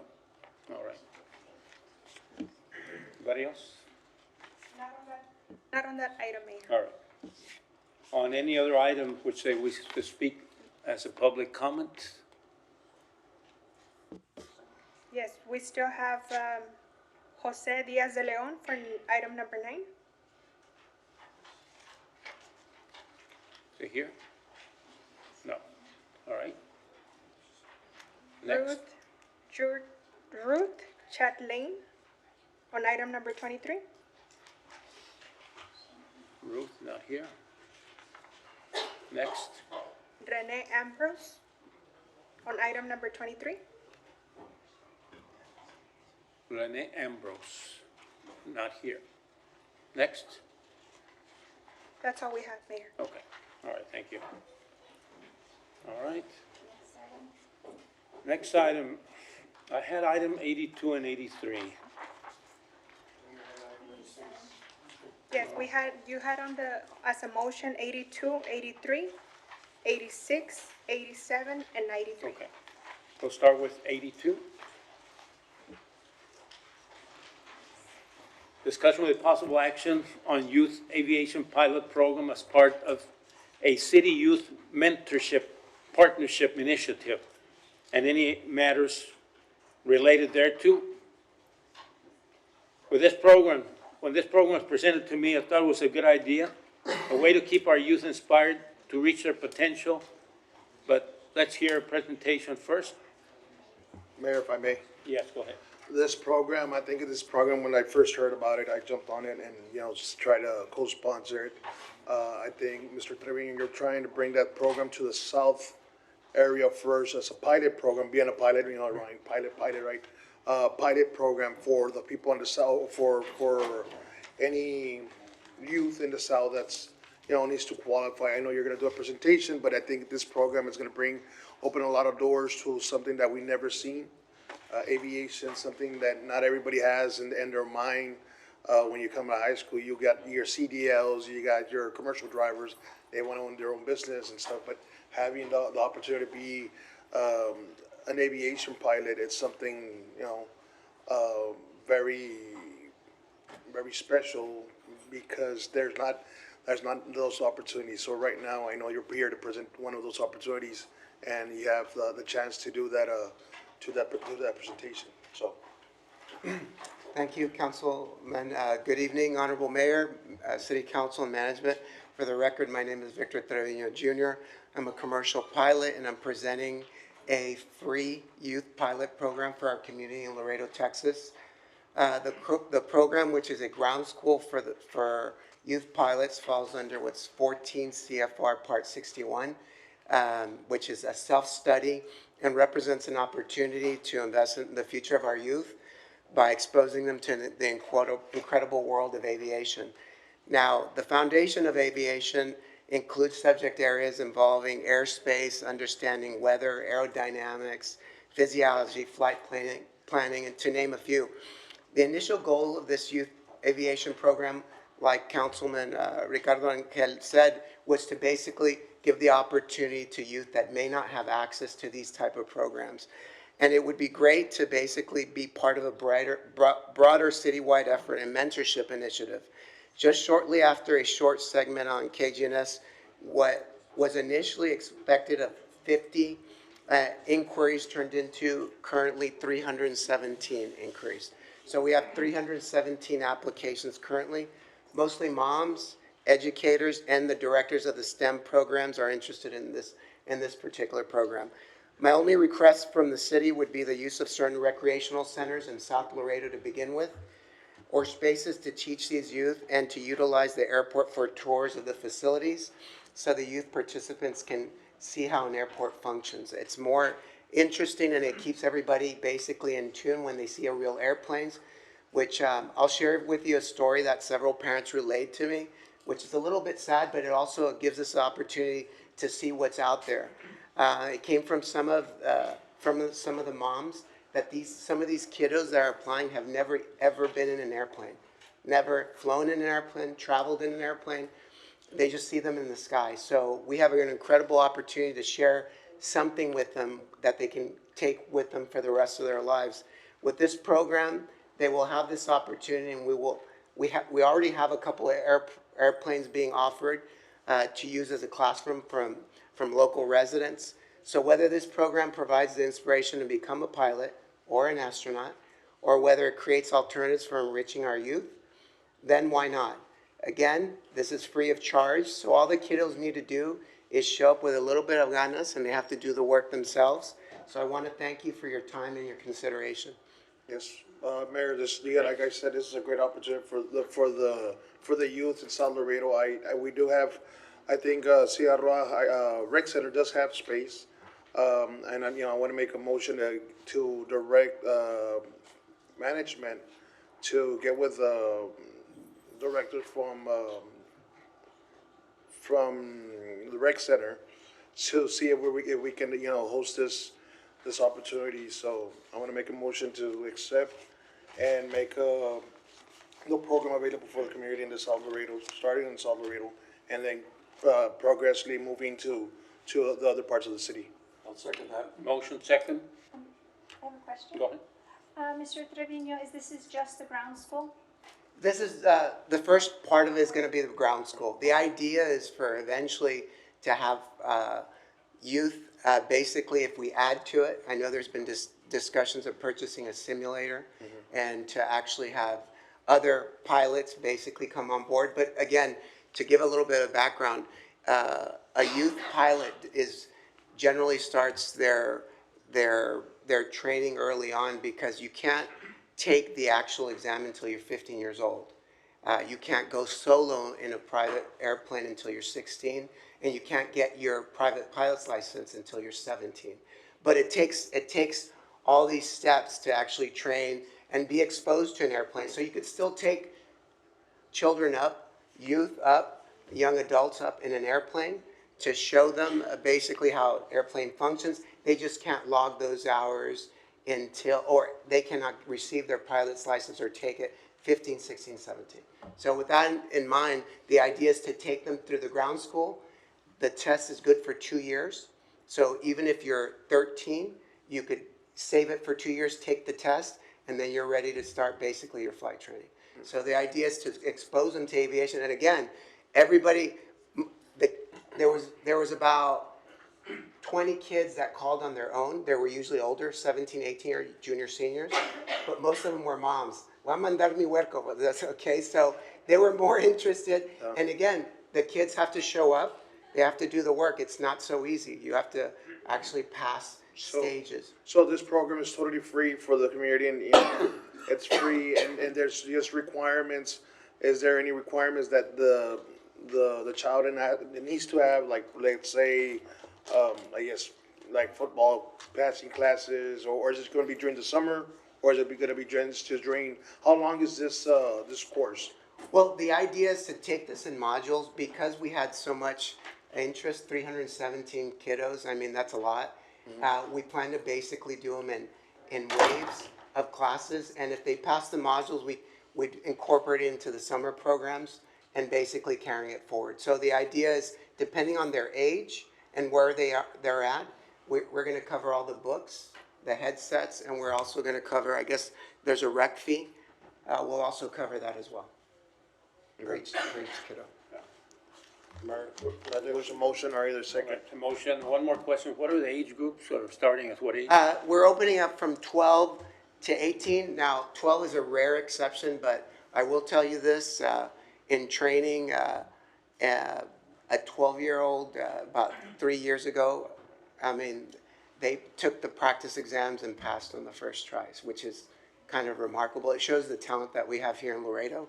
So that's why 12 is there. And it's usually, if you want to take your little brother, you bring him with you, and that's the idea, to bring siblings along. All right. So there's a motion, We have a motion. Second. All in favor? Aye. Opposed? Motion passes. Thank you. Number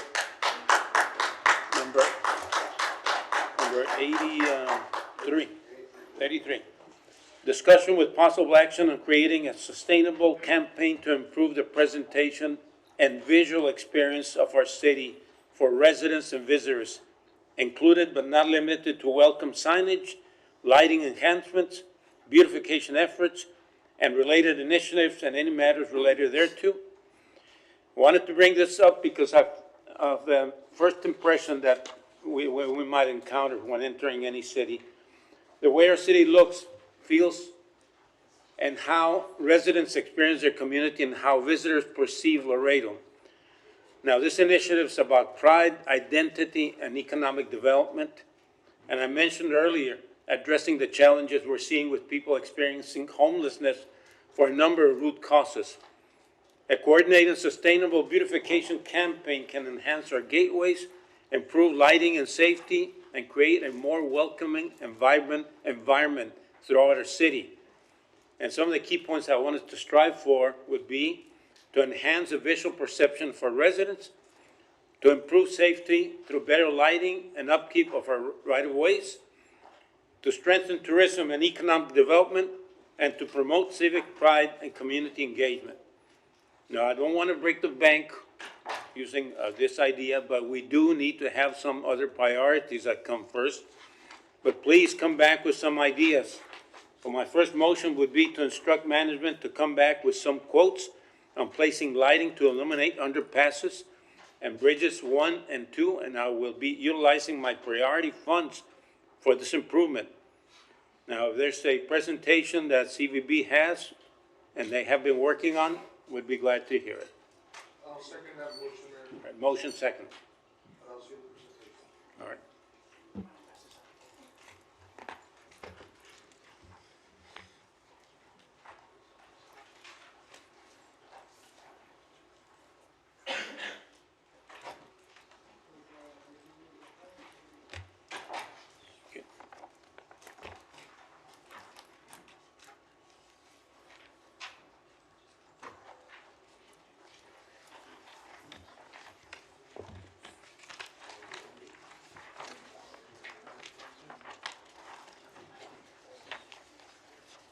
Good evening, Mayor, City Council, Elio de los Santos, City Engineer for the record. So, what Eileen is passing out for you is a brief presentation on what engineering along with CBB is working on, which is a welcome signage coming in south on Highway 35. So, can everyone see my screen? So this is the approximate location that we have. We're working with one of our consultants on this project site.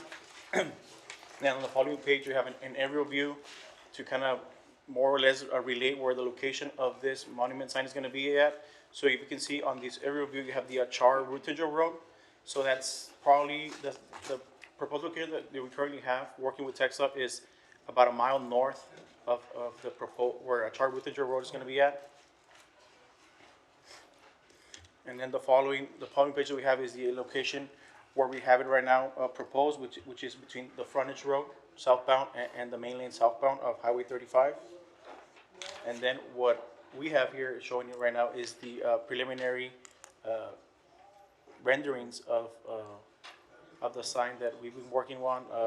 We met with the consultant about a month ago, based on their prior renderings. We have some comments. So based on their comments on the textile requirements for a sign within their right of way, this is what we have preliminary for you to consider. And it's flexible in terms of deciding. None of the icons have been decided. This is just a rendering. So this can be something that can be determined based on cultural, historic, anything that represents Laredo as a community and as a destination. Mayor, may I? Yes, go ahead. Has the CVB committee seen these plans and commented on them? Not yet. Not yet. I think that when you're asking for ideas, I think having that type of community input would be very important. Just on the preliminary view, and I don't know if everyone can see this, but there is a, I don't know what you call it, a column type monument with light shining directly up, and I worry about light pollution. I don't know if that's a real thing to be worried about, but I would like for the committee to have some input about incorporating some of those cultural items that you were talking about. I think what we heard earlier with our citizen comments and the three students who were talking about how they would like to see Laredo, that pride in our cultural and heritage was key to a couple of those presentations. And I do think that speaks to what they find in their own community. And so I would like to see that incorporated. But I'm sure the committee that you have already would be able to do that, would share those plans with you. Yes, go ahead. I just see that you have on I-35 going northbound, right? Coming southbound and going southbound. I'm sorry, southbound. But do you have anything going northbound because I'm saying northbound, coming in from 83? So we have, this is a project that was brought many, many years ago. And so the initial idea was to do 35, 59, 83. And I think there was another one. Right now, because of the cost and the initial, it has been a longer process than we expected, and we appreciate engineering has been key in getting this to the point where it's at. We're focusing first on 35, and then the second one will be 59, and then so on. Okay, so this conversation, when I first started with this, is one of the projects that I was trying to build, come in with back when I first started, like 3 years ago. If I'm not mistaken, right, Mr. Chavez? We were trying to find, and we were trying to look for that space between 83 and, was Meadow? Oh, Meadow. Yeah, 83 Meadow, but we had to get the right-of-way from TxDOT. But I think it was already too much coming in from Laredo. Okay. So what we're trying to figure out is like, where can we set up coming from 83 south or north? Oh yeah, 83 south going north, and then we're trying to figure out what was a good area to set it up. Yeah, good location. So this conversation's been out there. I know. Thank you, Mayor, for bringing it up. I know it's something that we go to every city, even small towns. You go, going north on 35, you see small towns there. There's a ton of lighting. I know this lighting's kind of different, right? But there's a ton of lighting, words. You can see the big words like Katie. You'll see different kind of logos. And they say, the pictures, that's always, it grabs your attention, you know, it grabs your attention. So something that we should, you know, implement something with nice lighting, because you do want to see it. Maybe not like this, like, you know, almost seeing that we're gonna bring down an airplane or something, but, you know. And this is very preliminary. Right. Mayor, this is very preliminary. We still have to go through text dot, make sure that what's being proposed is allowed within the right of way. So you're seeing the lighting right now the way it is, that might change, okay? Yeah. Just, I want to get it from the record No, that this might change. And understand I it's like very- the design, maybe something different, maybe, well, I like the design. You know, first of all, I just like the idea of having a signage. It doesn't have to be this one particular, just have to have signage that has welcome to Laredo, something that we wanna, you know, enforce and have people see when they come in. All right, so thank you so much. So, and just look into going northbound on it, and if it comes from the district priority funds, let me know how I can help and which way I can help.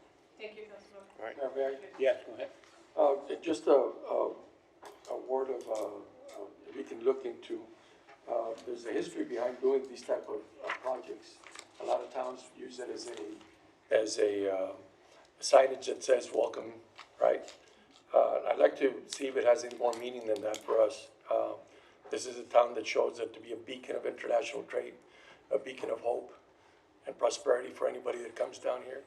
If you want to include that as an economic development tool, these four lights, in my mind, 59 through 59, 83, and 35, and hopefully one somewhere along entering into the bridge, that kind of significant messaging goes behind it. Because as a Convention and Visitors Bureau, you can attach that to your advertising and to your marketing processes. Yes, go ahead. And just riffing off of what Councilmember Garza said, you know, the gateway to the Americas is where our bridges enter into the United States, and, you know, where we see visitors come in and also visitors traveling to the Americas, Latin America. And I think this idea that we are an Ellis Island in our own region, over the years, I mean, certainly we've seen that in our city.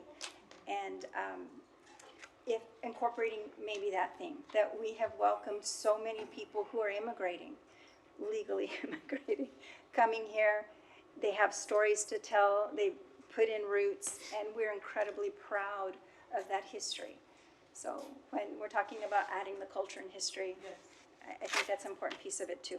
And that's why we really like this design, because it gives us the opportunity to tell so many stories in one element. And so.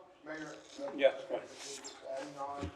So this, I would love to see more, I guess, monuments, sculptures around the city. I know we have a lot of space for the community from our, like, green space. You know, you've been to any place around San Antonio, Austin, you see monuments, people that can take pictures because they were there around the area, like we have the plaza, we have statues there, but if we can implement something in different areas of the city, you know, just to represent, you know, those parts of the city, maybe get with the community there in the city, maybe in South Laredo, something about South Laredo, something about West Laredo, something about East Laredo, something about North Laredo, so, you know, just having something different, a diversity of different monuments, sculptures there, you know, might as well that we were doing this already, just start adding to it to see how we can just, you know, beautify our community as well. And show our culture. Absolutely, and the library with the public arts program, they're doing a great job, and there's a master plan for that, so.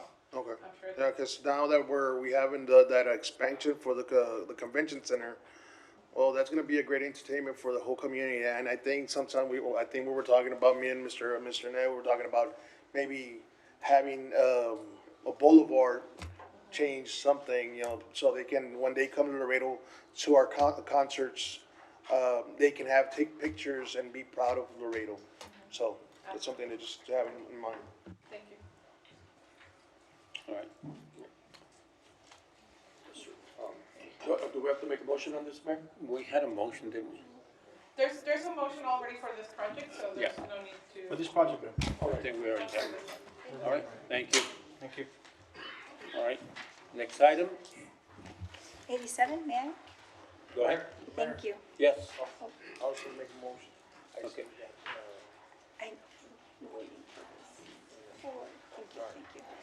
Presentation by Martin Castro, the Rio Grande International Study Center Watershed Science Director and a member of the Riverfront Advisory Committee by the city, of an environmental report commissioned by RISC and funded by the Rio Grande Landowners Coalition regarding the flooding impacts of the Custom and Border Protection Smart Wall infrastructure, which includes the bollard wall system and the buoy structures, proposed for the city of Laredo by Dr. Mark Tompkins, professional engineer and a PhD. Thank you, Mr. Castro, for being here and you. for sharing this presentation.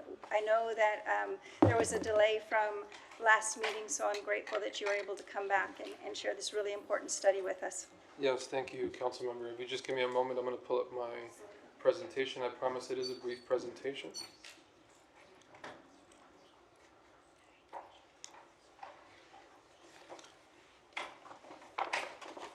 Okay.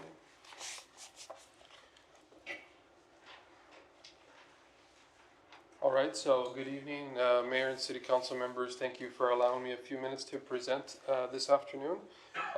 My name is Martin Castro, for the record, and I serve as the Watershed Science Director at the Rio Grande International Study Center here in Laredo. I'm also a member of the Rio Grande Riverfront Coordination Ad Hoc Committee.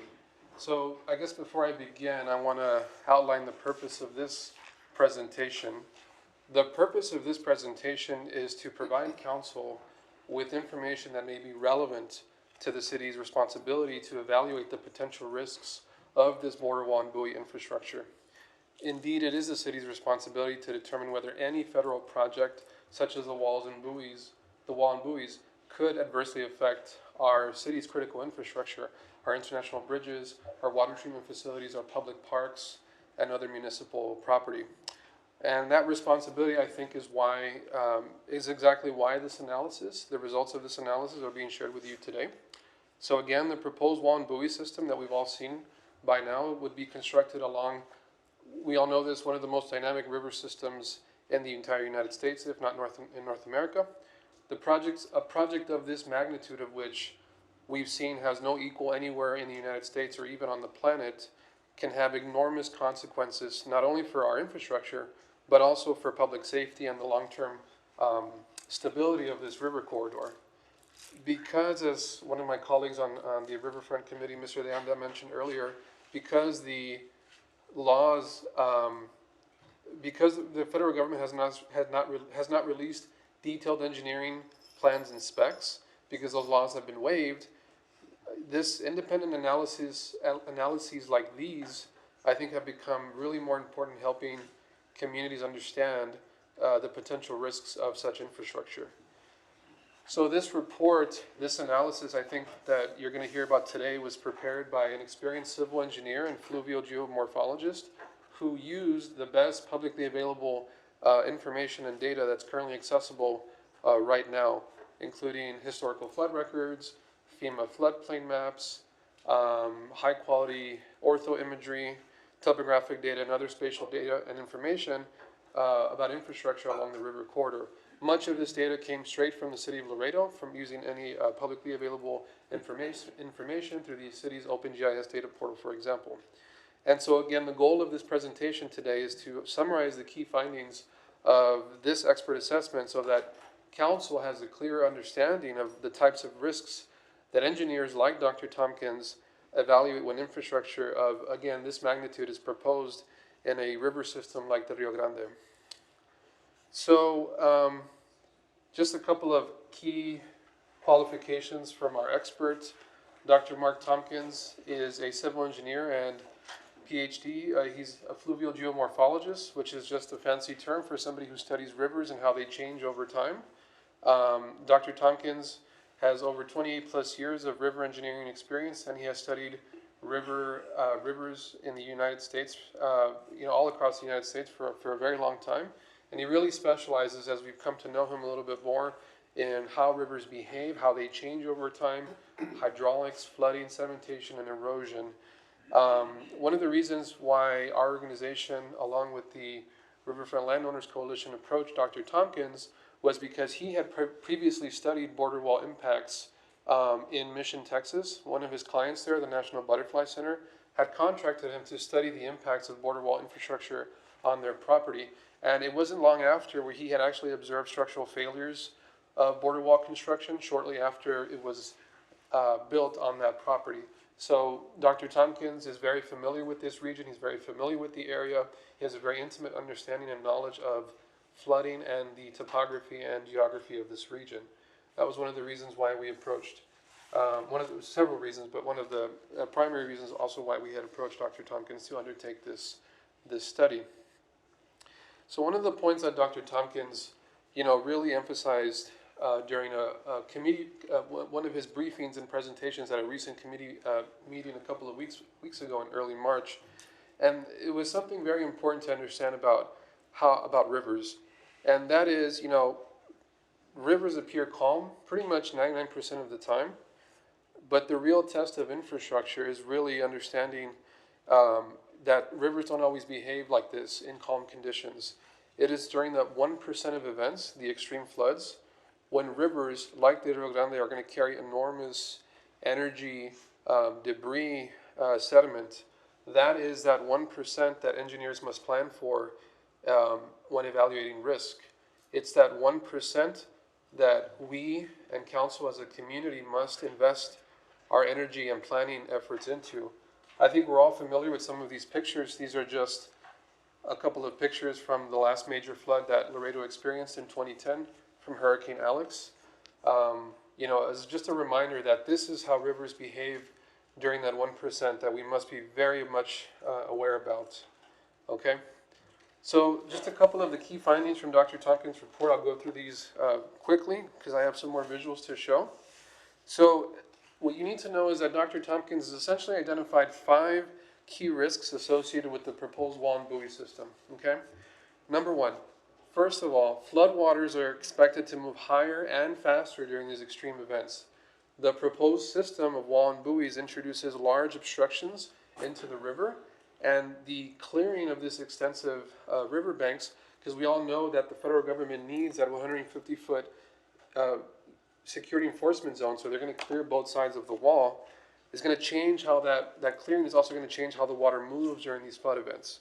So these changes are going to increase water levels and are going to redirect that flood energy across the riverbanks. Secondly, the debris carried by the by the river is going to increase dramatically. So during major floods, like the ones I just showed you, that we've seen in years prior, the river, we know, is going to carry huge amounts of debris.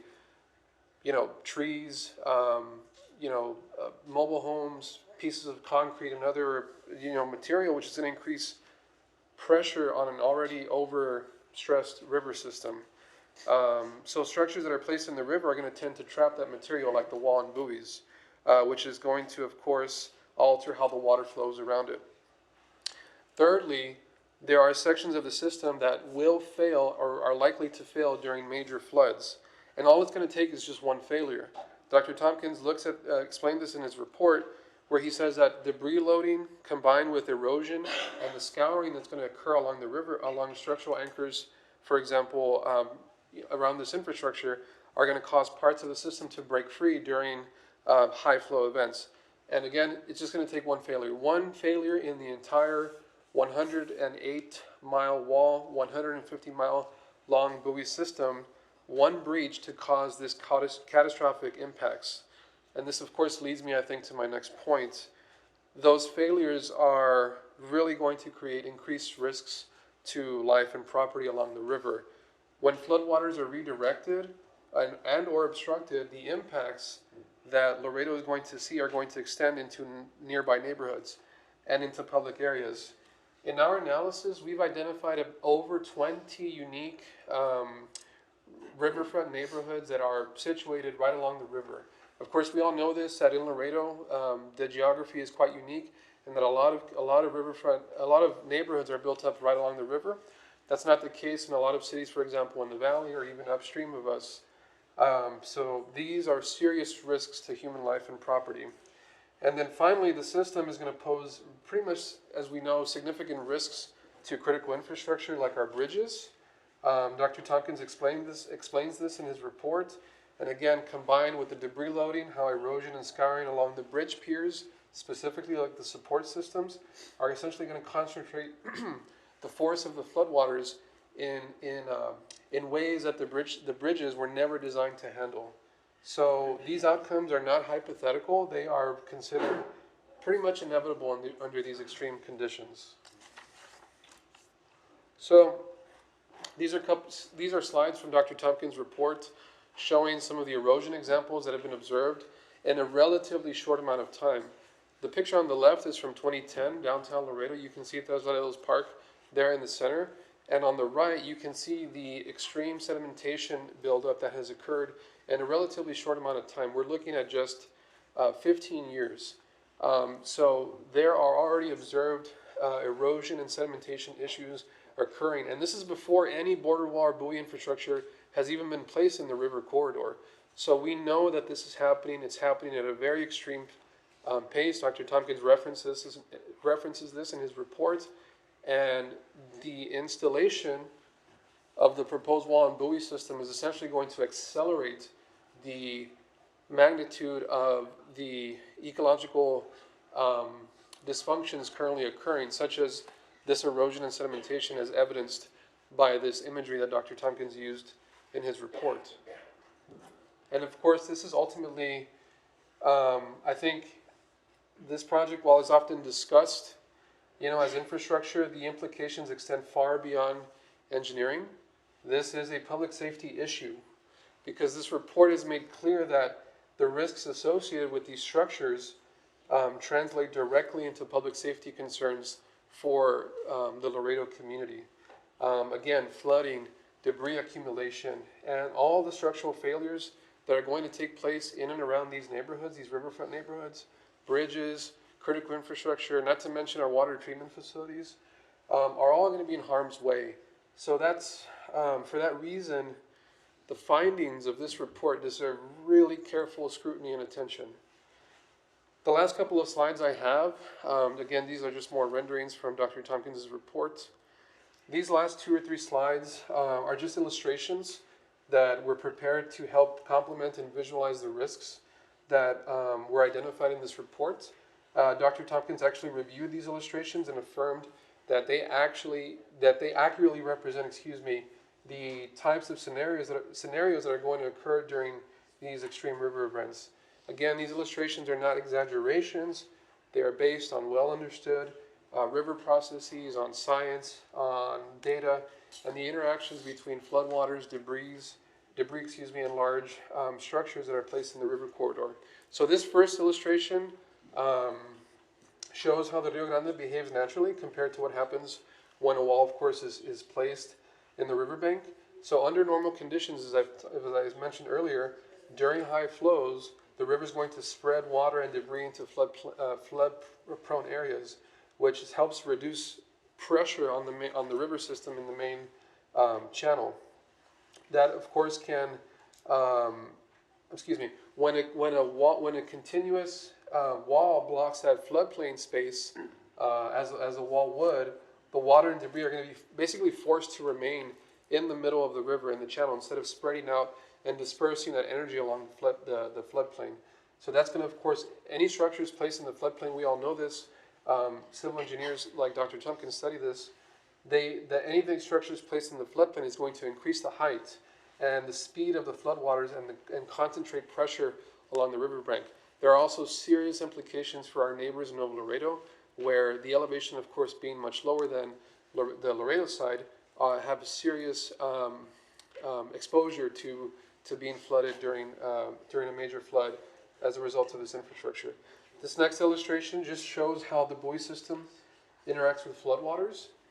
During major flood events, like I mentioned earlier, the Rio Grande, of course, is going to carry huge amounts of debris that we've discussed.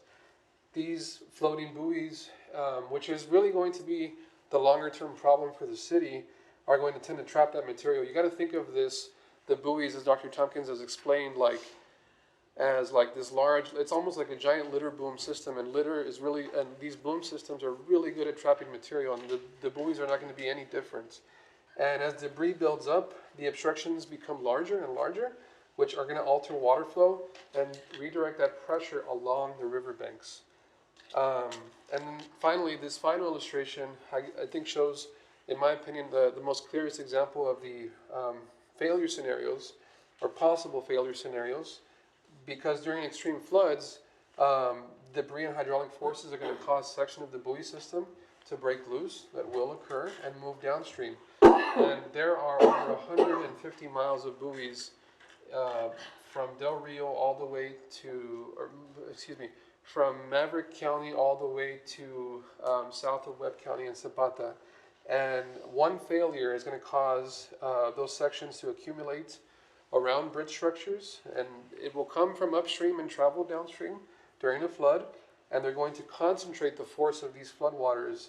Again, I need to really reemphasize here that none of this infrastructure, our bridges, our water treatment facilities, they were never designed to handle, these kind of scenarios. So that's pretty much it. I remain available to answer any questions that's within my expertise. Thank you all very much for your time. Thank you, All right. Anne. Go ahead. I want to thank you so much for presenting that to council. I think what you said at the beginning when you were discussing what Dr. Tompkins, how he laid out his report, was that in any other community where a massive federal infrastructure project would be planned, that the government would be obligated to consider the additional risks, and their engineers would look at that 1%. And I think we've heard from city management that they are telling us they're looking at that 1%, but we have yet to see the data for that. And it's important because if they insist on placing an infrastructure project that is so risky to life and property here in our city, and that's, like you said, the Riverside neighborhood lives, the lives in the lower lying areas in Mexico, our neighbor, the city infrastructure that we have, our water plants are along the river, we have sewer pipes and water pipes along the river where that pressure and force and the scouring of that riverbank will be concentrated. And then does that put our infrastructure at risk? Correct. All of that, if the federal government were to insist on the project for whatever reason they come up with, they would also be forced to mitigate the risks to our community. So those laws like the National Environmental Policy Act and the Clean Water Act and the Drinking Water Act and the Administrative Procedures Act, all the laws that have been waived, would it usually force the government to show us proof that they have engineered their way out of us swallowing that risk to life and property here in our community. Right. And that does not exist. So when we look at this report, we are trying to understand how, as council members here and as city leaders here, we are obligated to protect public safety. That is our number one obligation. And I know, again, management is looking at undertaking environmental studies, and I do think those should go forward sooner rather than later. But the risks are real because of the force of the water that we have seen. There was a story that was told by our emergency management director during the 2010 floods, that there was a tractor trailer that was traveling from remember the Del Rio, the waters came from Del Rio during the 2010 flood, Hurricane Alice, was it? Alex, excuse me. And there was all sorts of debris, cows and light poles, and there was also this large tractor trailer in the river. And there was a team of firefighters that found a boat, and there was a scramble to find the boat. They found a boat, they went to punch a hole in that truck so that it would not hit the pillars at Columbia. And that was done as a public safety measure to protect the infrastructure of the bridges. Yeah. If there are buoys in that river, there is no way, and all that extra debris, because that fence will act as a solid barrier due to debris. If there's all that extra force, extra pressure, extra debris, there is no way we could ever approve sending people into the river to take care of the infrastructure. Think about if there's a person, God forbid, caught up in floodwaters. How do we send other people to rescue people caught up in the floodwaters. Again, these scenarios happen all the time. We saw what happened at Camp Mystic. This is not something that is an invention. This is something that we are trying to plan for, and as a city, it is our obligation to plan for. So when you hear us trying to insist from the federal government that that data is essential for us to make decisions that impact our city, you will understand why. It is all about public safety, and I do think my colleagues here take that very seriously. Thank you for sharing. And Mayor, if you don't mind, Ricardo de Anda is a member of that Riverfront Advisory Committee, and he has some comments on the legal matters that are involved with this type of project.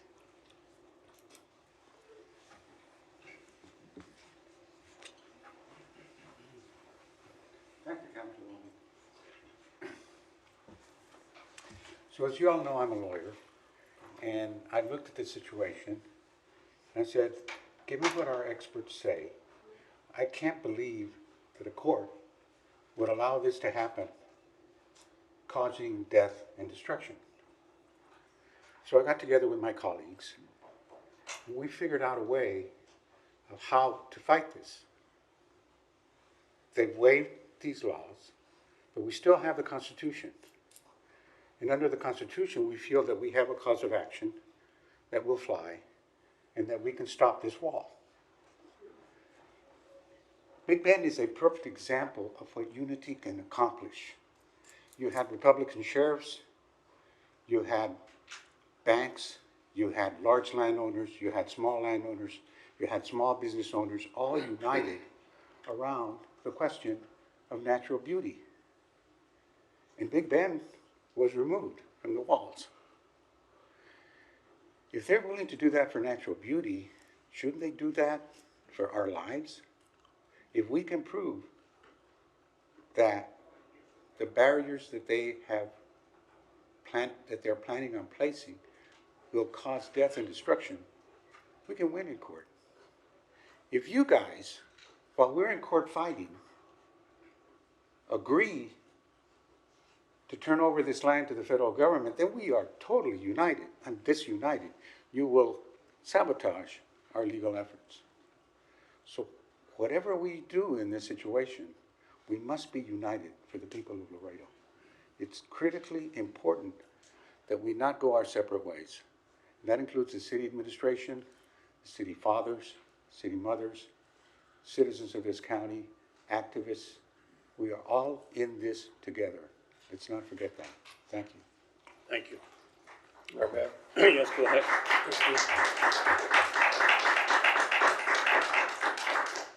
So as a concerned citizen, you were saying that if everybody puts all their heads together, every organization that's already involved in this, and speaks the same language, basically, and moves along the same line for the protection of our river, you're saying there's an actual way that we can accomplish this. Mr. Ned hired probably one of the best law firms in the country to represent you. And they're going to follow your marching orders. The marching orders that they have right now are get as much money as you can for us. Negotiate the best deal that you can for us, which includes the best money that you can get for us, and carving out whatever areas we may feel are important to carve out. You're dealing with their eminent domain department. You should be dealing with their litigation department. They're one of the best law firms in the country. They have a litigation department that's second to none. We were able to figure out this question ourselves here in Laredo. Ask your lawyer, is there a way to stop this? First, you have to have the report. Then show that report to the lawyer and ask him, is there any way that we can stop it? And you'll get your answer. Thank you. Thank you. One more question there. Yes, go ahead. This is directed to Martin. Mr. Castro, I'm sorry. I had the honor and privilege of visiting Zacate Creek with Councilwoman Ciarroa, And just so that we can get a better understanding, or the public can get a better understanding, I was amazed at the kind of debris that's there right now. That's a creek. And everybody knows we don't need the 100-year flood for that creek to fill up. Yes, sir. And what comes out of that drainage system that we have, the rain sewer system that we have, rain drainage system. There were boulders out there that were easily 100, 200 pounds in weight that were carried in from wherever they fell into through our drainage system to that creek. Can you take the public a little bit more into what it would do, just so that everybody can understand the severity of the pressure and the amount of strength a running river has when it's flooding? Sure. A river. I'm going to quote some of my colleagues here, but the floods that we saw last year in Kerrville in July, those were not even considered a 100-year, not even a 500-year flood. Those were considered a 1,000-year flood event. So the magnitude of a flood that we've seen historically in 2010, we saw in the late 90s, and we've seen, in years prior, decades prior in the 50s. Floodwaters of this magnitude can have enormous consequences when you include now foreign infrastructure like a wall system, a bulkhead system, steel bollards, huge pieces of concrete, buoys that are going to be anchored on a soft riverbed channel like the Rio Grande. You combine all of that into, you mix that infrastructure and then you add a major flood like we've seen. That is going to carry huge amounts of energy and have real serious risks to our critical infrastructure. Most of the floodwaters, I understand from engineers that we've spoken to, when flooding does occur, a lot of that flooding, a lot of the energy is concentrated. If you look at the water column, is concentrated below the water, below the surface of the water.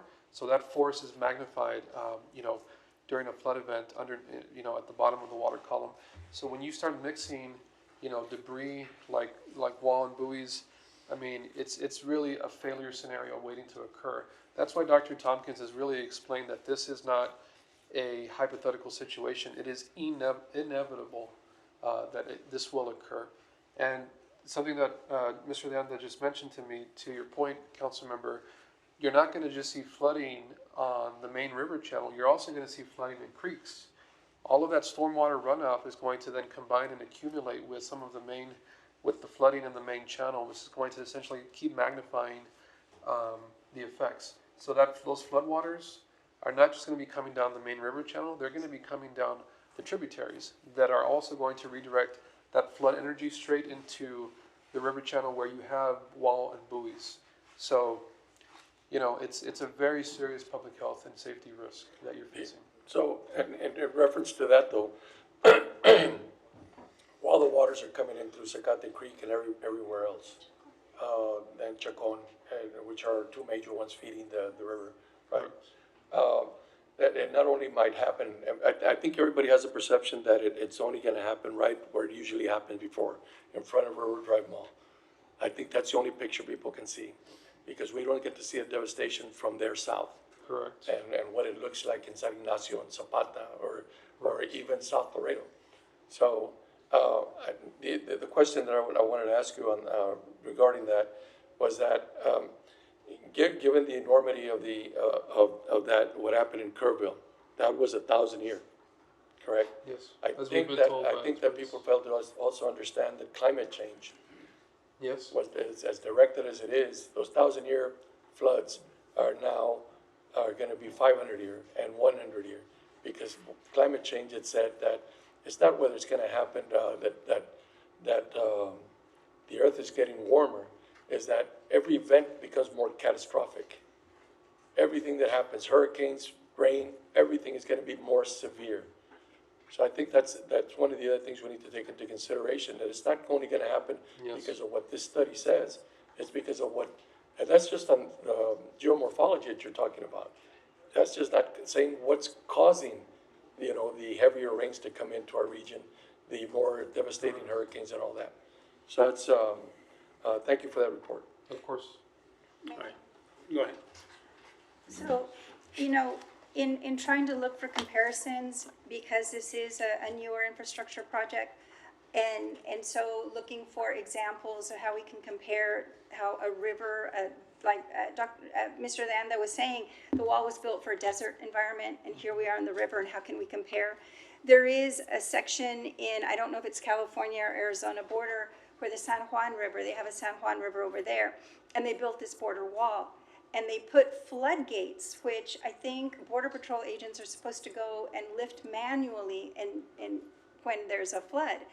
And the waters come, to Councilmember Garza's point, they come up fast, they come up furious, they're unexpected because the consequences are so much more forceful than what was previously thought. And those systems failed, the wall failed. It brought down sections of wall. We have seen what can happen in our neck of the woods in different areas when you put a wall on a river system. The same same bollard wall design that they have. They talk about a fence. They have 4-inch spaces in between 6-inch steel bollards, steel poles. It is not a fence because those 4 inches, and we all have experienced floods here just because of what our weather is, debris traps easily, rapidly, and it turns into a solid wall. And that's where you get this differential in pressure and that force climbing and those waters becoming much, much more dangerous. Yeah, no, I think to your point, Councilmember, what we saw in Kerrville, right, like installing, and again, we don't know what the design plans, you know, what they represent and when those are going to be made publicly available. It's one of the reasons why we believe that the city should request those plans immediately to conduct its own studies. But if there were, for example, some sort of floodgates that were installed along the wall system, well, who's going to open those floodgates? Most floods occur when everyone's sleeping. That's what happened in Kerrville. So is someone going to go open those at 2 in the morning or 3 in the morning when there's a flood? And you're talking about Chacuan Creek, Zacate Creek, Manadas Creek, and there's Santa Isabel. I mean, there are several creeks that we have here. And just one more thing, Mayor.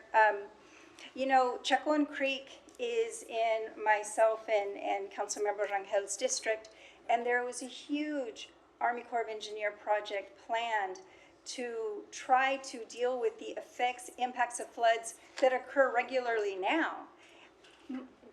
Multiple millions of dollars to try to improve the safety because currently Chacuan Creek is a flooding danger. Currently it's a flooding risk.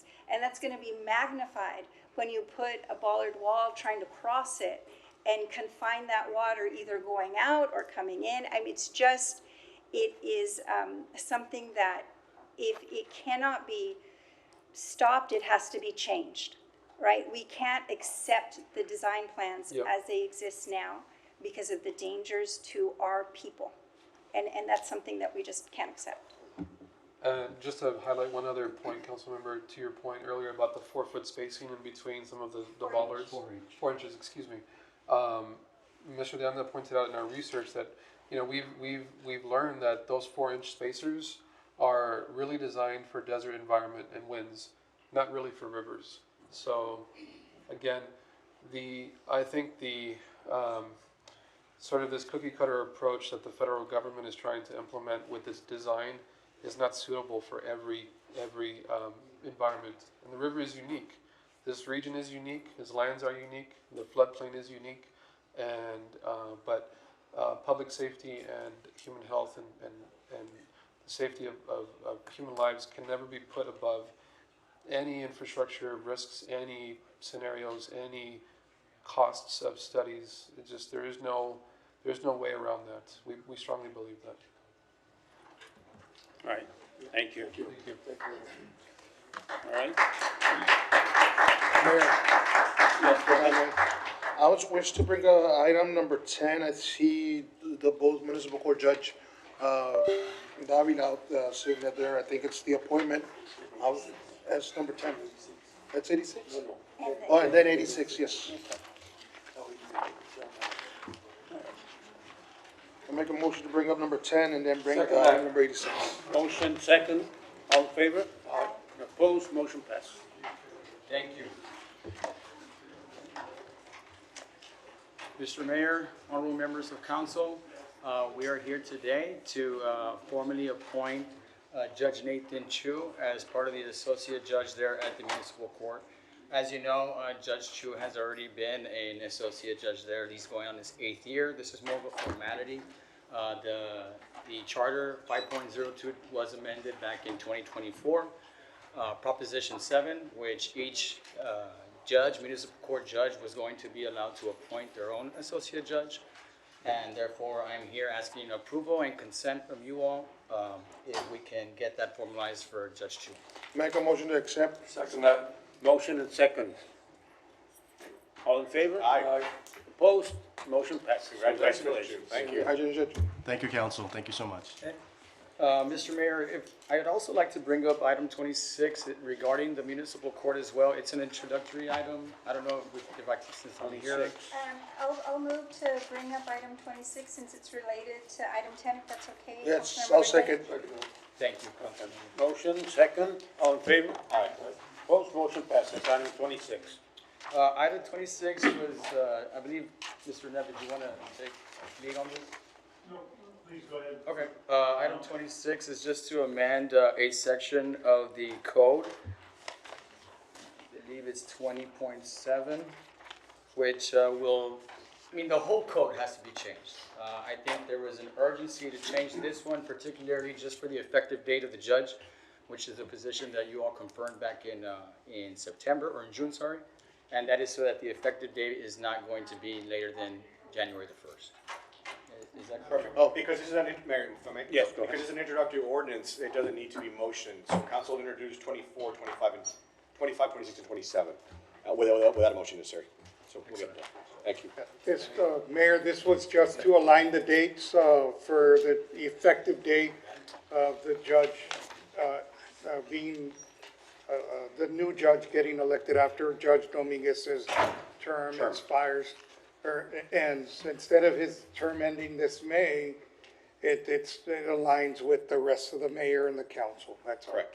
Thank you. All right, thank you. Ms. Secretary, what do we have next? 86. 86. Go ahead.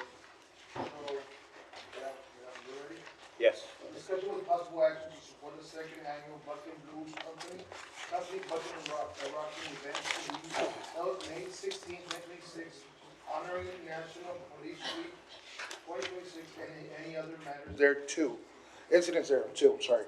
So I think they already hosted this event a couple of years back. I think it's the second year or third year? Second year. Your second year. So second year, I know CBB went out and tried to help as much as they could.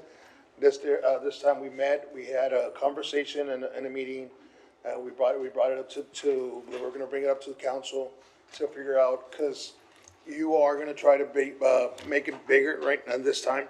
I know we're honoring our officers, our fallen officers, our local fallen officers and their families, and it's on Police Week. So I'm asking the council to support this, to hear their presentation, and then to see if we can have the support. I know it's gonna be an 1848, because that's where you started off, right? But now you're looking forward to bringing this and making this something traditional for every year for our men in blue, right?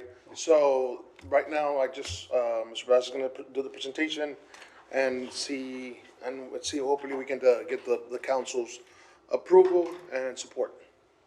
Well, good evening, Mayor and City Council. My name's Arturo Pedraza. I'm the founder of Bucking Blues Company, and I'm also a criminal investigator for the District Attorney's Office. So, on this note, on Bucking Blues Company, I'm the founder, and this is my partner, Martel Martinez. And we would like to present and announce our second annual Bucking and Rocking Invitational Bull Riding, which takes place at the 1848 Event Center. This year, our event will commemorate National Police Week, and we'll be honoring our law enforcement heroes, those who have paid the ultimate sacrifice in the line of duty. This event will be a great way to have our community interacting with multiple law enforcement agencies, as our plan is to have a law enforcement expo, having multiple agencies at the event with their booths, talking to the community, showing them the importance of law enforcement, and recruiting and stuff like that. Recently, we have witnessed that Laredo has an increment in youth violence, and we believe that this type of events will attract the youth and send a positive messages so they can learn the importance of law obedience. As a kid, everybody wants to be a cowboy, a police officer, or a firefighter. In the rodeo world, you hardly ever see cowboys getting in trouble or having any problems with the law or being involved in scandals. Rodeo cowboys always maintain high level of discipline and respect like a law enforcement officer. I think this event will deliver a positive message to the public. As we said, we have excelled in our previous event.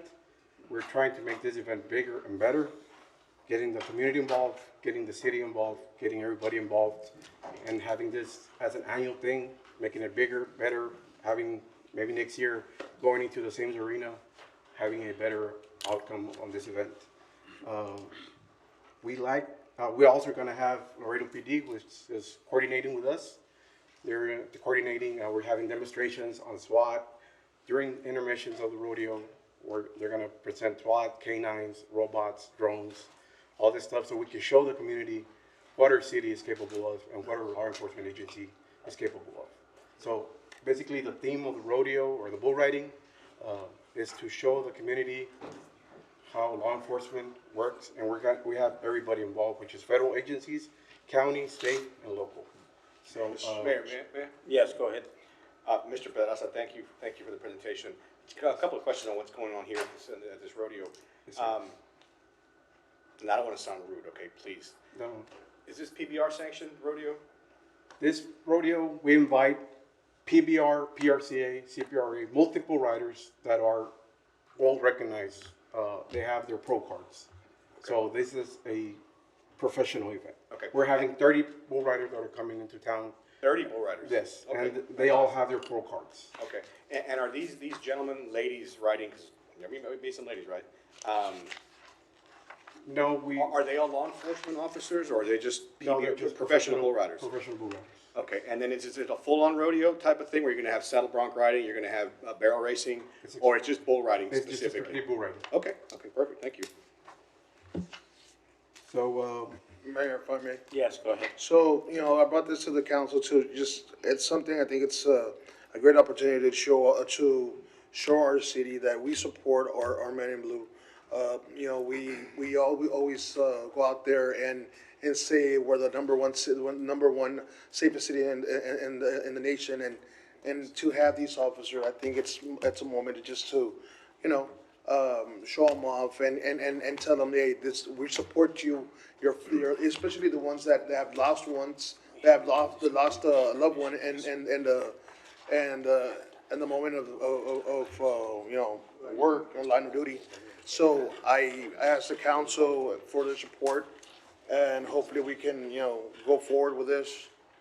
And so I'll make a motion to support Buck and Rocking Rodeo. Second that. Motion second. All in favor? Aye. Opposed? Motion passes. if I may, can I present a video, just a short clip of what the event is? Go ahead. Go ahead.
thank you for the support, council right now, just to let you, I have CBB here, I know CBB, we were gonna allocate, and it's the amount of, I mean, don't go back, Ruben, just, the amount is 10,000, but CBB was willing to help out with 2,000. Correct. For civil promotion, we're gonna, reach out to every city and around, the little towns around the city of Laredo, Zapata, as far as San Antonio as possible. But then the rest of us come up from our promotional money, from our promotional funds. The event budget, I'm sorry, the event budget, yes. So, thank you for the support. This is, the council will receive a call from management and let us know how it's gonna be working out. All right, thank you. All right. Mayor, if I may, Yes. Chief, did you want to say a few words? Just very, very brief. Mayor, Yes. council members, good evening. Edgar Garza, Deputy Chief for Yo Laredo Police Department. And this is our first year in collaborating with this event, and we're extremely excited. This is a way where we can expand our footprint. Obviously, our brand is very, very powerful, but in collaboration with agencies in Laredo and in South Texas, we feel that we're really going to garner some serious interest and eventually make it bigger and greater. I really think this is year one of many, so we're really excited for this collaboration, and I believe there's something special that day. You want to let them know what you're going to unveil to our Officer of the Year? So part of our company, we have a buckle business, and we're going to donate a buckle for the Officer of the Year that's going to be presented at the event. Right. Mayor. Yes, go ahead. Chief, are you going to be on one of the bulls, or? You gonna be coming out too? That's a surprise I want to see, yeah. I believe they have a meeting one. There you go. Thank you. So, thank you guys. Thank you, gentlemen. Thank Appreciate you it. very much. Thank you so Thank much. you. All right, we still have item number 93. Motion to table, Mayor? Motion to table. All in favor? Aye. Opposed? Motion passed. Table 93.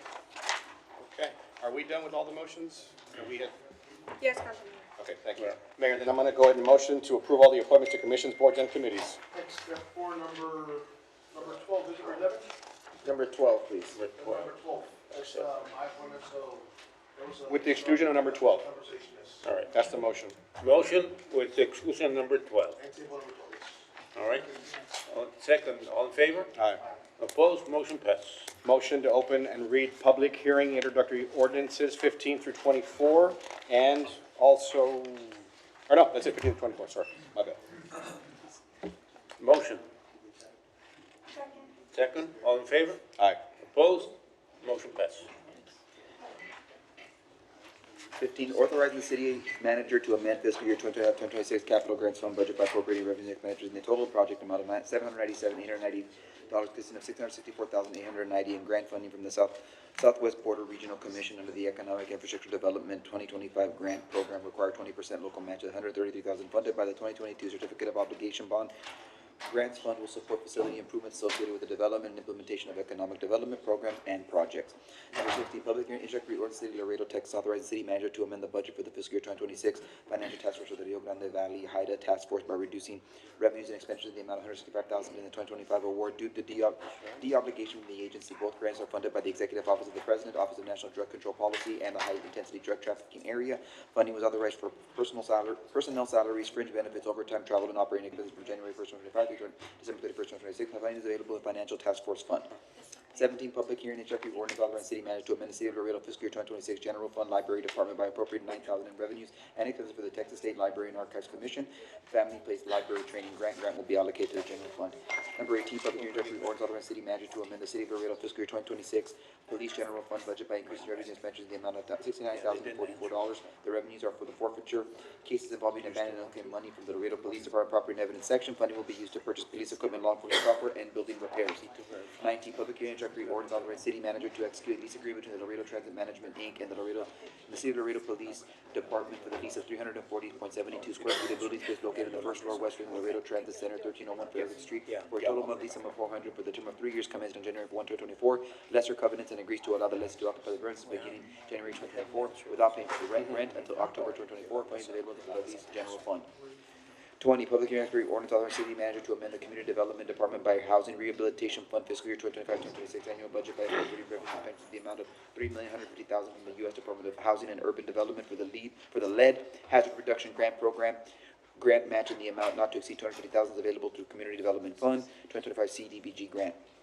21, ordinance City of Laredo, Texas, amending Chapter 15, Health and Sanitation, Article 1, and General Section 15-11 of the Code of Ordinances to add fees of the mammography screening, providing for publication effective date. Fees are as follows: 2D screening mammogram, $160 new; 3D screening standalone $225 new; 3D screen add-on $65 new.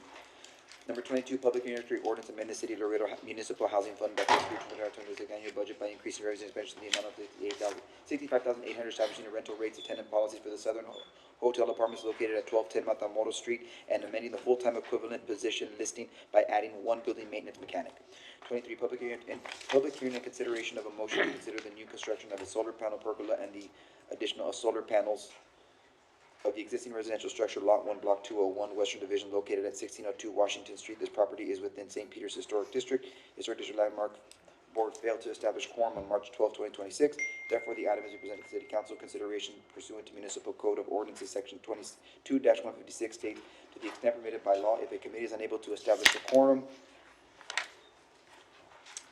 for a regularly scheduled meeting, and the city manager may bypass the committee and may place any committee's agenda for that meeting next regularly scheduled council meeting. Ordinance number 2018-0050. Staff supports the application. Public hearing and consideration for a motion to consider the exterior alteration of a side facade along Lincoln Street by adding a terracotta clay mural on part of Lot 4, all of Lot 5, Block 40, Western Division, located at 502 Convent Avenue. This property is Old Mercado Historic District. Historic District Landmark Board failed to establish quorum on March 12, 2026. Therefore, the item is being presented for council consideration pursuant to Municipal Code of Ordinances, Section 2-156, which states, to the extent permitted by law, if a committee is unable to establish a quorum for a regularly scheduled meeting, the city manager may bypass the committee and place any item on the committee's agenda for that meeting on the next regularly scheduled city council meeting. Ordinance number 2018-0-050. Staff supports the application.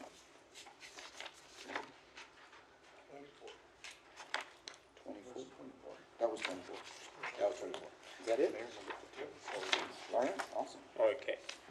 Number 15, for or against, for or against, for or against. Motion to close and introduce. Motion second, all in favor? Aye. Opposed, motion passes. Number 16, for or against, for or against, for or against. Motion to close and introduce. Motion second, all in favor? Aye. Opposed, motion passes. 17, for or against, for or against, for or against. Motion to close and introduce. Motion second, all in favor? Opposed, motion passes. 18, for or against, for or against, for or against. Motion to close and introduce. Motion second, all in favor? Aye. Opposed, motion passes. 19, for or against, for or against, for or against. Motion to close and introduce. Motion second, all in favor? Aye. Opposed, motion passes. 20, for or against, for or against, for or against. Motion to close and introduce. Motion second, all in favor? Aye. Opposed, motion passes. 21, for or against, for or against, for or against. Motion to close and introduce. Motion second, all in favor? Aye. Opposed, motion passes. 22, for or against, for or against, for or against. Motion to close and introduce. Motion second, all in favor? Aye. Opposed, motion passes. We do 23? 23, sir. 23. Did we table that one? Okay, table. 23 is tabled. All right. 24. 24, for or No, against? I don't have it as tabled. I apologize. My mistake. It wasn't tabled? No. Okay, so let's go back to 23. For or against, for or against, for or against. Motion to close and introduce. Second. Motion second, all in favor? Aye. Opposed, motion passes. 24, for or against, for or against, for or against. Second. Motion second, all in favor? Aye. Opposed, motion passes. Mayor, motion to bring back number 14. Okay, motion? Second, all in favor? Opposed, motion passes. I failed to name that, the appointment's gonna be Yolanda Santos. Okay. The motion will be appointed by Mayor Victor D. Trevino to the Housing Authority of the City of Laredo of Ms. Yolanda Santos to this. That's the motion. Motion? Second. Second, all in favor? Aye. Opposed, motion passes. Thank you. Council to introduce number 20. I'm sorry. Yes, ma'am. Could I have a point of order? Zone, Mr. Nguyen, is that fine to handle it that way? It doesn't need to be included in the agenda, it's okay to name the person at the meeting? It would be cleaner to have the person's name on the agenda. However, it's how to- Cleaner, but however, it states there specifically to be named during the council meeting, it was just done. So there is notice of it, and if there's not a challenge, then we can proceed on. I just wanted to make sure that because it wasn't brought up before, that it's all right to go ahead and approve a name that just comes up during the council meeting. Yes. Okay, Thank you. okay. All right. Council to introduce number 25, 26, and 27. I have No, a question on, 25, yes, ma'am. ma'am? Motion, go ahead, 25, go ahead. 25 is an introductory ordinance of the City of Laredo, Texas, amending Appendix A, definitions of the Land Development Code by establishing cigar lounges as the only smoking establishment that is allowed to serve alcohol. And I just wanted to register my reservations about this ordinance because first, I do think we are carving out a special place for one business in our community. And two, it is again allowing the city to promote a cigar smoking establishment.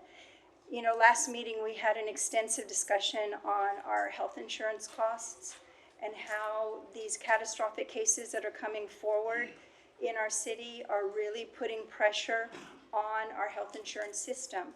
And that is not to point fingers at the people who need that health insurance. I'm completely in favor of providing health insurance for people. But we should understand that smoking is a precursor to many health conditions that can become catastrophic after years of smoking. Cigar smoke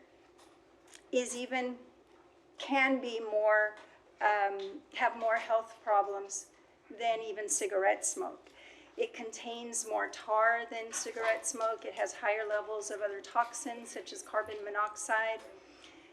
There's more nicotine, so addiction is more likely. A single full-size cigar can have as much nicotine as a full pack of cigarettes. So again, it's encouraging this addictive behavior. There's an increased cancer risk such as mouth, throat, esophageal, and larynx types of cancer. There's an increase in lung disease such as emphysema and chronic bronchitis. There's an increase of chronic heart disease. There's also gum disease seen with people who continue to smoke cigars over the course of their life, and tooth loss. Now, we understand there is no safe form of tobacco, and this is a choice that people make. But I am uncomfortable with the city promoting the cigar establishment that ends up encouraging an addiction simply because of the nature of cigar smoking. The other question I would have, because it is a proactive or a procedural thing that the smoking establishment is allowed to serve alcohol in a very technical way. I think it's more than 50% of its sales cannot exceed 50% of the alcohol sales, right? 50, it cannot reach the level of 51% of alcohol sales. So alcohol still needs to be lower than the cigar products being sold at the store. And I would just like to ask management, who is in charge of monitoring and holding the business to account? It would be TABC, yes. So it isn't a city function, it falls on the state? Yes. And this is something that we notify them so that they know that this business is operating as such and that they will have to do their reviews? Well, it could be us or it could be anyone else, yes. I'm sorry? It could be us or anyone else that reports to TABC. So I guess what is the mechanism for enforcement? Just notify TABC and ask them to enforce. So it's the business that notifies TABC that they will be operating like this, and so they will be I'm sorry, subject? I'm sorry, I thought you meant any violations would be The reporting.